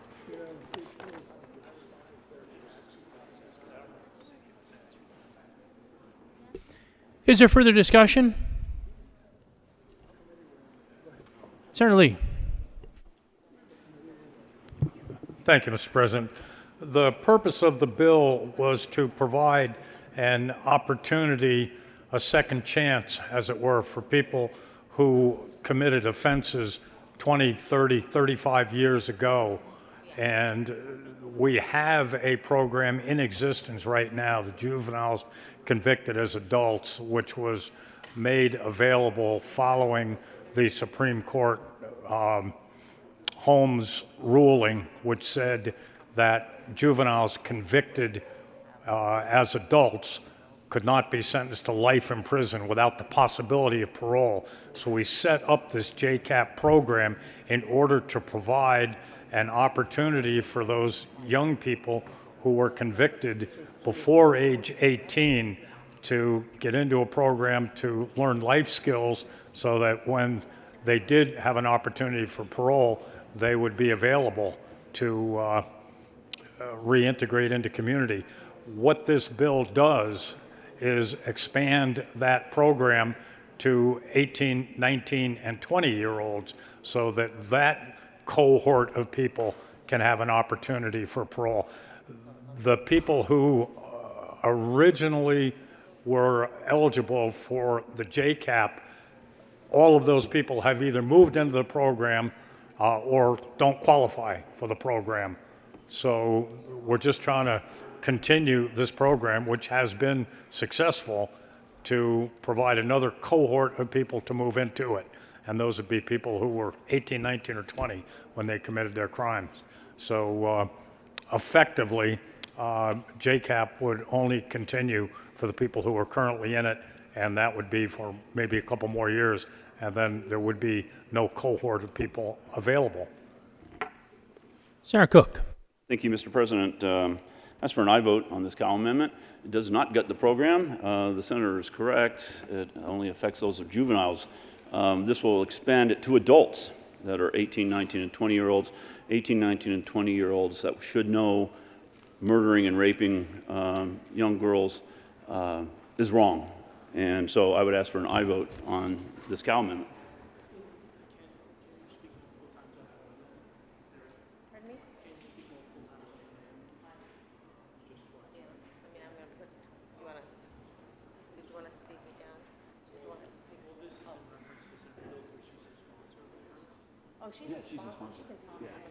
Senator Fields.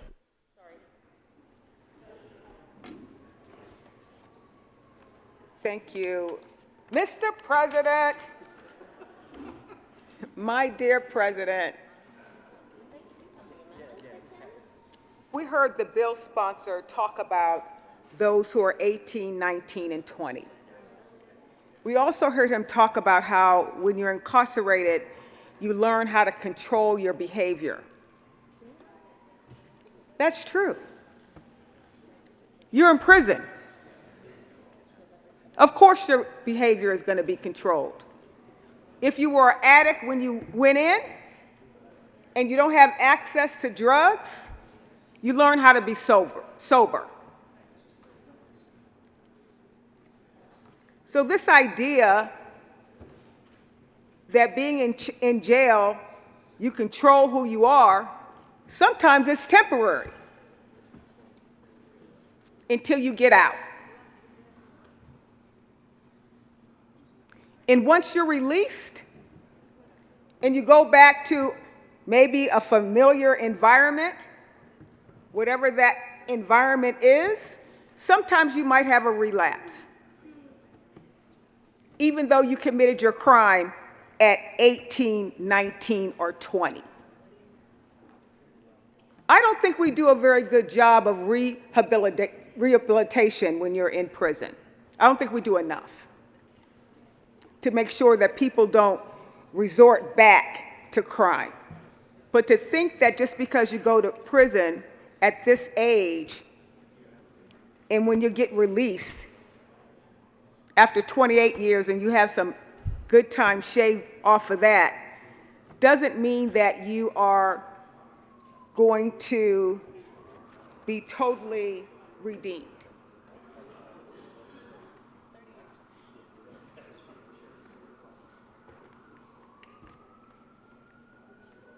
It's just unfair for someone to commit murder, which is a life sentence, and just because you committed murder at your age, that you can get away with not serving the time that's due to you.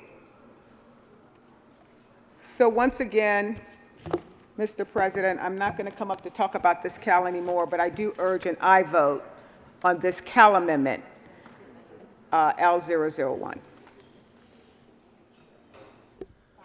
Senator Bridges. Thank you, Mr. President. I just want to make sure the body knows that on page 5, it makes it very clear this bill only applies to those who have already served 30 years.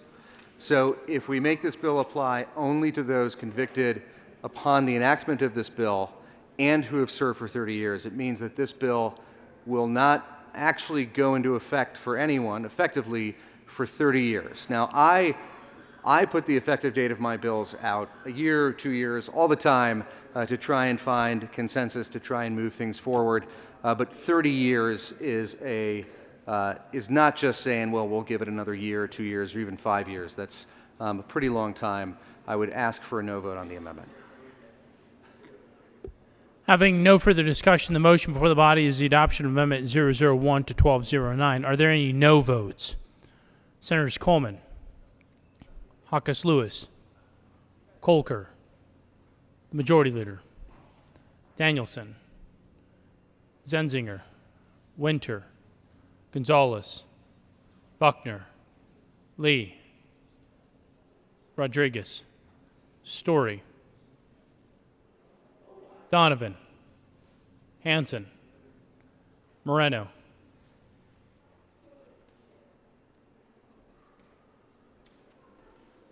Pedersen,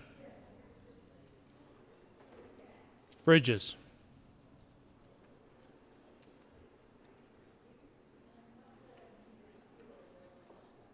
please add the president.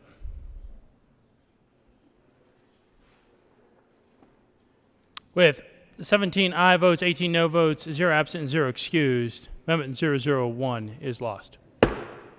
There's an amendment at the desk. Will the clerk please read Amendment 002? Cal Amendment 002 to House Bill 1209.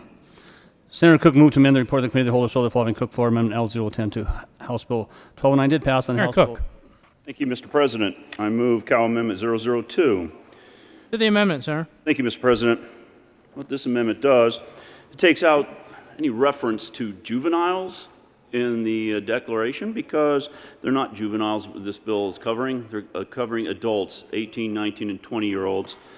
And so striking out the word that children and put in who are constitutionally different than adults. And it's also taking out purposes of sentencing and puts in that juveniles should be given meaningful opportunity, not children. And it's because we're not talking about children in this bill. This is extending it to adults. And it also puts back the original language that we passed in, I think it was 16 and 180 and 181. It puts back in the number of years that they have to serve from 23 to 25. And then lastly, it puts out the date until June 1st, 2024, because we've already released 10 murderers into our community within the last year or two, and we don't know if they've recidivated yet. There's a good possibility that they're going back to prison. And we need to have that information before we expand this program to adults. So I'd ask for an aye vote on Cal 002. Is there further discussion? Senator Fields. Thank you, Mr. President, my dear President. So, I rise in strong support for this Cal Amendment 002 because the good senator from Greeley is right. These aren't children. They're not in kindergarten. They're not in elementary school. They may be in high school. I guess you can still be in high school at 18. They're not considered children. And my good friend from Douglas County, who always reads the statute, we have a definition in reference to what a child age should be. And there's certain privileges that you have at 18, 19, and 20 that you don't have as a child. I'm quite sure you know this, but children can't go to the liquor store. They can't buy beer or whatever your spirit choice is. I think last session we raised the age of when you can buy cigarettes. So the senator is absolutely correct. This is a play on words. They're not children. And if we're going to put something in statute, it should be accurate. Are you trying to tell an 18, 19-year-old and a 20-year-old that you're a child? And I have a 18-year-old granddaughter. She would not want to be classified as a child. I have one that's 13 that thinks she's an adult, when she's not. You just finished junior class. You're going to be a senior next year. But she is not an adult yet. And I think there is a defined description in reference to what adulthood looks like. So the description in this amendment is absolutely right. It should be a yes vote on this Cal amendment. Because at 18, 19, and 20, you are no longer a child. Somebody look it up and come to the podium and talk about it. You're not a child at 18, 19, and 20. Vote yes on this Cal amendment. Is there further discussion? Senator Lee.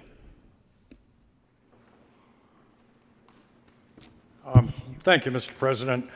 I'm not troubled by the use of the term juvenile. I'd be okay with making that modification, but as a substantive matter, it's a legislative declaration.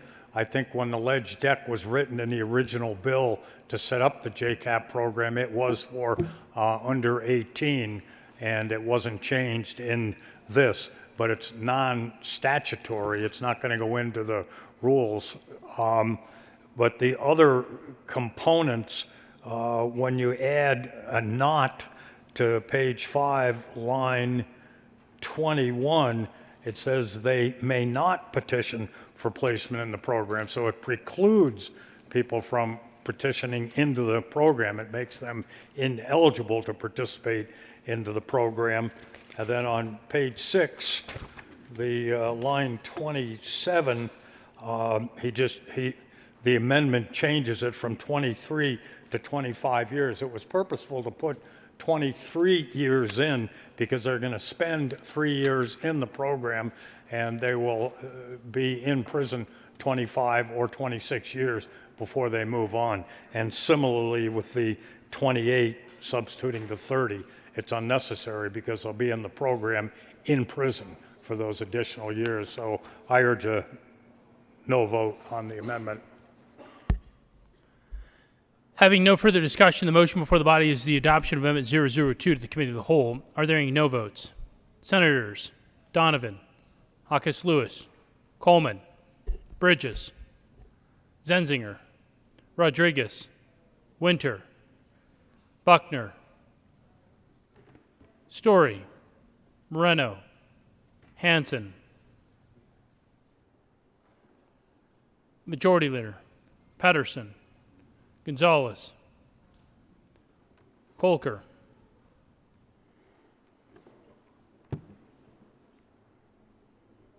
Senator Lee,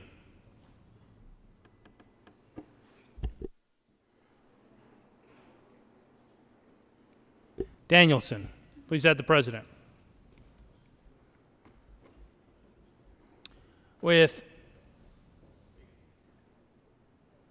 With 17 aye votes, 18 no votes, 0 absent, and 0 excuse, Amendment 002 is lost.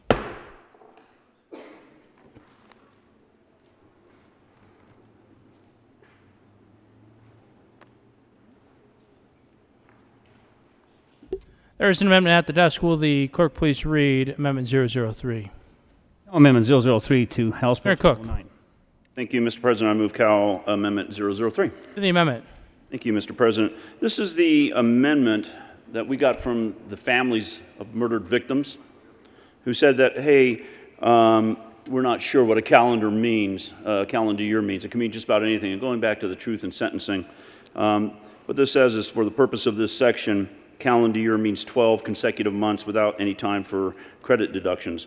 And like I said, the victims are often the forgotten few, unfortunately, under the Golden Dome here and in the state of Colorado. And so let's give them a little bit of a voice back for a change, and give some clarity to them regarding sentencing. So I'd ask for an aye vote on 003. Is there further discussion? Senator Fields. Thank you, Mr. President, my dear President.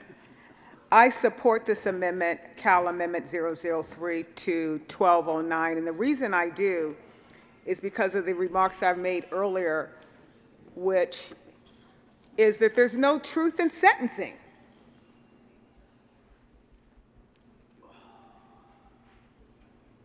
That is, and he said he agreed. And it's not anybody's fault, and we're working on it. I can tell you we have CCJJ, we just had that 360-page bill that we're always trying to strike the right balance as it relates to sentencing. It's confusing when you're in the courtroom and the offender gets a sentence for whatever it is. And so some people might celebrate those kinds of things, but for me, I was really numb when the verdict came back.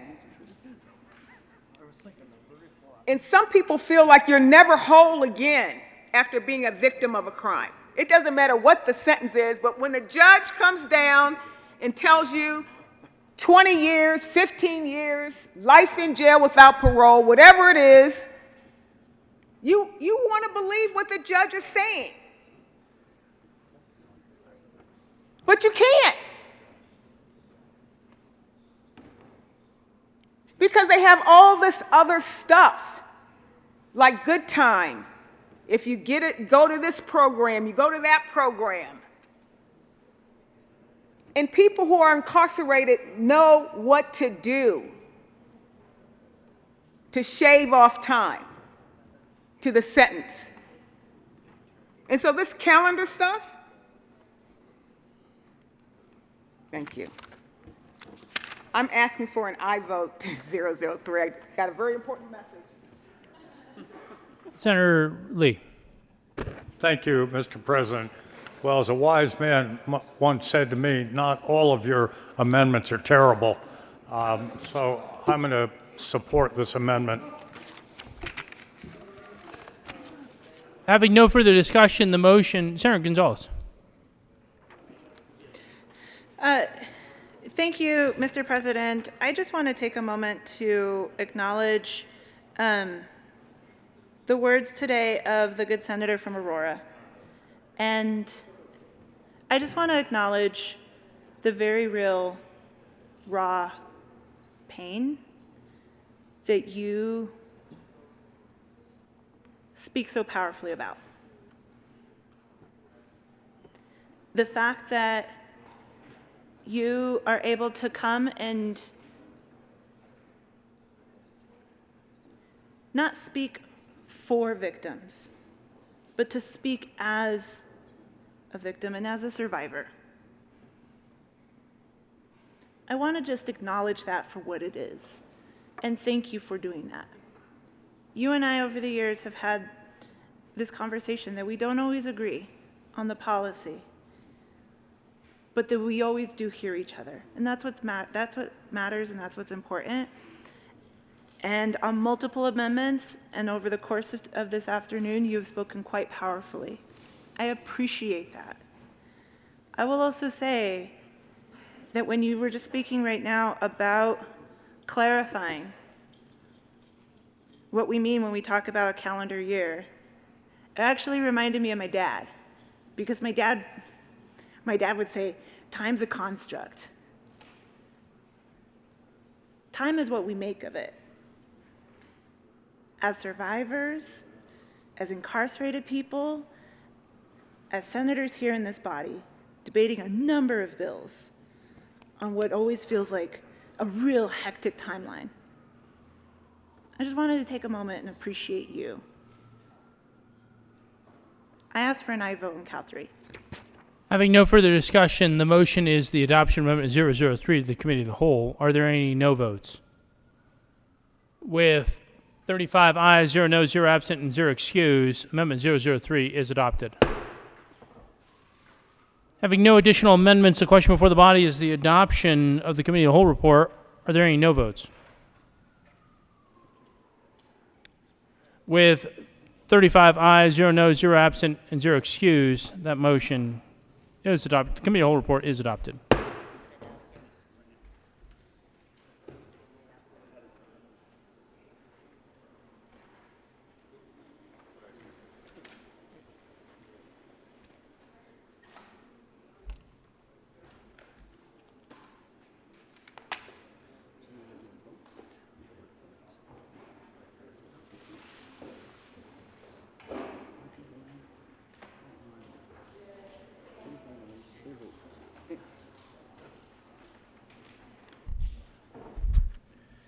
Senate Bill 060 as amended, passed on second reading, word and gross placed on the calendar for third reading and final passage. House Bill 1134, 1171 as amended, 1198 as amended, 1209, 1233, 1276 as amended, 1281, 1294 as amended, 1313, 1314 as amended, 1318, 1320, 1289 is amended. 1264 is amended. 1250 is amended. Passed on second reading, order revised and placed on the calendar for third reading and final passage. And we don't have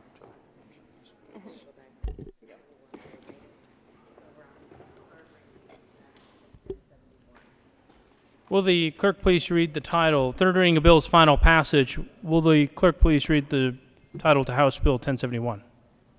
House Bill 1071 by Representative Kennedy and Senators Fenberg and Winter concerning the use of ranked choice voting in nonpartisan elections in connection with making appropriation. Mr. Majority Leader. Thank you, Mr. President. I move House Bill 1071 on third reading and final passage and request permission to run a third reading amendment. Would the good senator from Boulder please tell the body why we should allow you permission to offer a third reading amendment? Thank you, Mr. President. We have been in conversations about how to ensure that this bill is implemented in a way that works for counties, works for the Secretary of State's office, largely around the timeline, and the amendment would push the timeline out by pretty much by a year for the different aspects in the bill. The motion is for the body to grant permission to the good senator from Boulder. Permission to offer a third reading amendment. All those in favor say aye. All those opposed, no. The ayes have it, and permission is granted. There is an amendment at the desk. Will the clerk please read Amendment L017? Amendment L017 to House Bill. Majority Leader. Thank you, Mr. President. I move L017. To the amendment, sir. Thank you, Mr. President. As I mentioned, this amendment is about pushing out the dates. It does not remove any of the requirements for a risk limiting audit. But it does push out some of the timelines for when that needs to be finalized. This would not delay implementation of this option at a city level. It would just delay the implementation of the risk limiting audit. There are other ways to do audits, and the Secretary of State's office would work with the counties to conduct those audits in that manner. But 1 year later than previously planned in the bill, there would be the risk limiting audit, and everything would be in place for elections moving forward. Is there any discussion? Seeing none, the motion is the adoption of Amendment L017. Are there any no votes? With 35 ayes, 0 noes, 0 absent, and 0 excused, Amendment L017 is adopted. To the bill. Having no further discussion, the motion before the body is the passage of House Bill 1071 on third reading and final passage. Are there any no votes? Senators Sonnenberg, Danielson, Simpson, Lundeen, the Minority Leader, Cook, Gardner, Heisey, Liston, Kirkmeyer, Scott, Coram, Woodward, Rankin, Smallwood.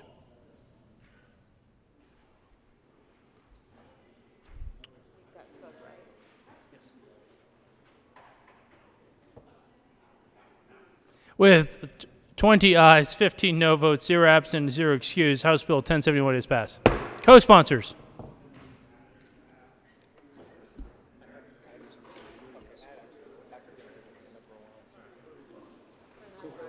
Senator Bridges. Bridges.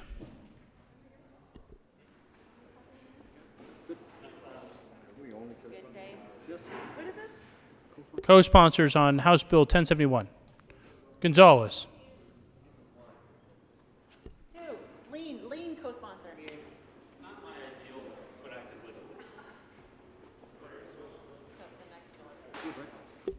Will the clerk please read the title to Senate Bill 264?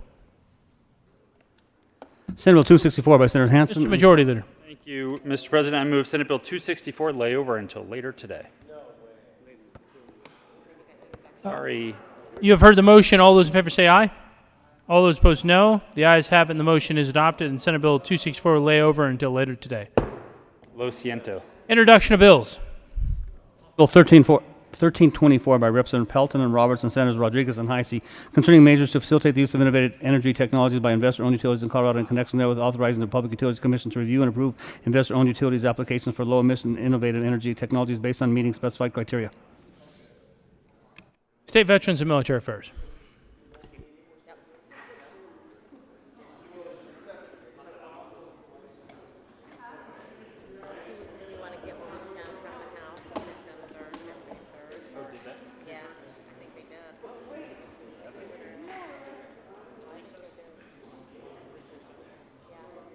The Senate will stand in a brief recess.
The Senate will come back to order. Announcements.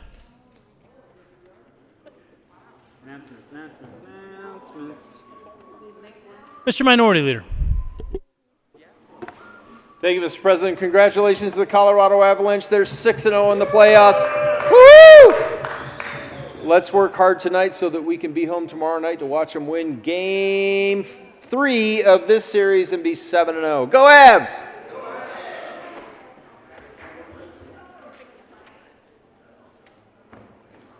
Senator Pedersen. Thank you, Mr. President. The Finance Committee will be meeting in 3:57, 15 minutes upon adjournment. We will be hearing Senate Bill 293.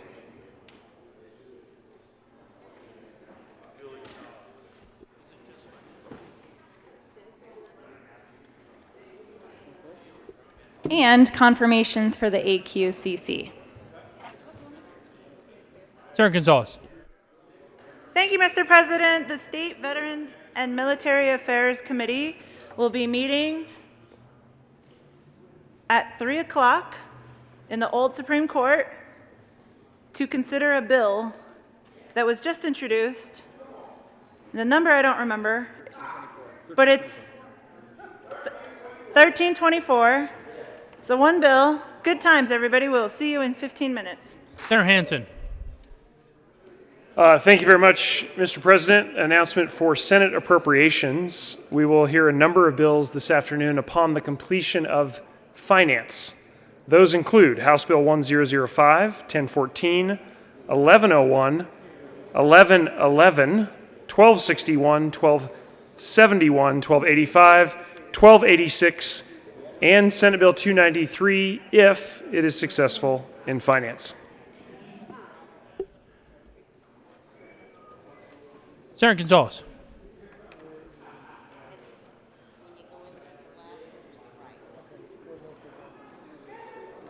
A reusable plastic bag. Senator Gonzalez. Thank you, Mr. President. I request a moment of personal privilege. Granted.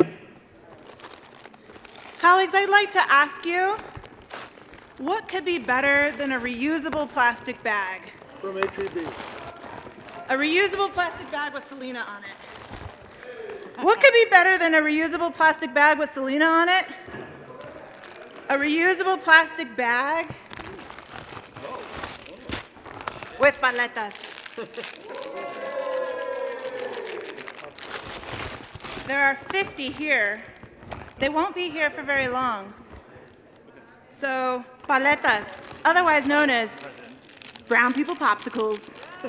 We've got mango, we've got bubblegum flavor, we've got walnut, we've got cookies and cream.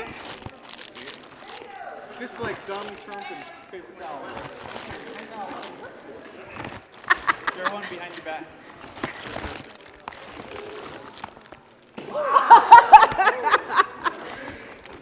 We want walnut. All right. Enough fun. Coconut. I don't want to get stuck with the walnut. Walnut's really good. Mango? Sure. What's walnut taste Grandma. Rice pudding? Cookies and cream? Oh, I want that. I want cookies and cream somehow. I'm trading mine in. Sin grandma. Cookies and cream? Cookies and cream. For those watching on television. Further announcements. Senator Liston. Thank you, Mr. President. Since everyone's paying attention now. Get out of here. I don't know what rule's been broken, but something doesn't seem right. Senator Liston. Mr. President, I ask to be excused tonight. I've checked with the minority leader and the majority leader and asked to be excused. What do I want? Senator Liston will be marked excused tonight as requested. Mr. Majority Leader. There's somewhere else we could do this. I wonder. I would say hi to all the people. He stole my, the big guy stole my. Senator Hansen. Thank you, Mr. President. Colleagues on Senate Appropriations, I failed to mention the room number. We will be in 352. See you upstairs after finance. Mr. Majority Leader. Thank you, Mr. President. Listen up. So, as you heard from the chairs, we will be doing a Finance Committee meeting, a State Affairs Committee meeting, and then an Appropriations Committee meeting. Upon adjournment of the Appropriations Committee, we will be coming back to the floor to consider the bills that are referred out into the Committee of the Whole. So, I don't know the exact time, listen for a call of the Senate, but just know that it will be upon adjournment of the Appropriations Committee, and hopefully we won't be here too late, but we will be coming back to finish up our work for the day, to get what we need to get off of second reading calendar so that we can begin to see the tunnel, the light at the end of the tunnel. So thank you, Mr. President. I move for now that the Senate recess until 3 p.m. You have heard the motion. All those in favor say aye. All those opposed no. The ayes have it. The motion is adopted. The Senate will stand in recess until 1500 today.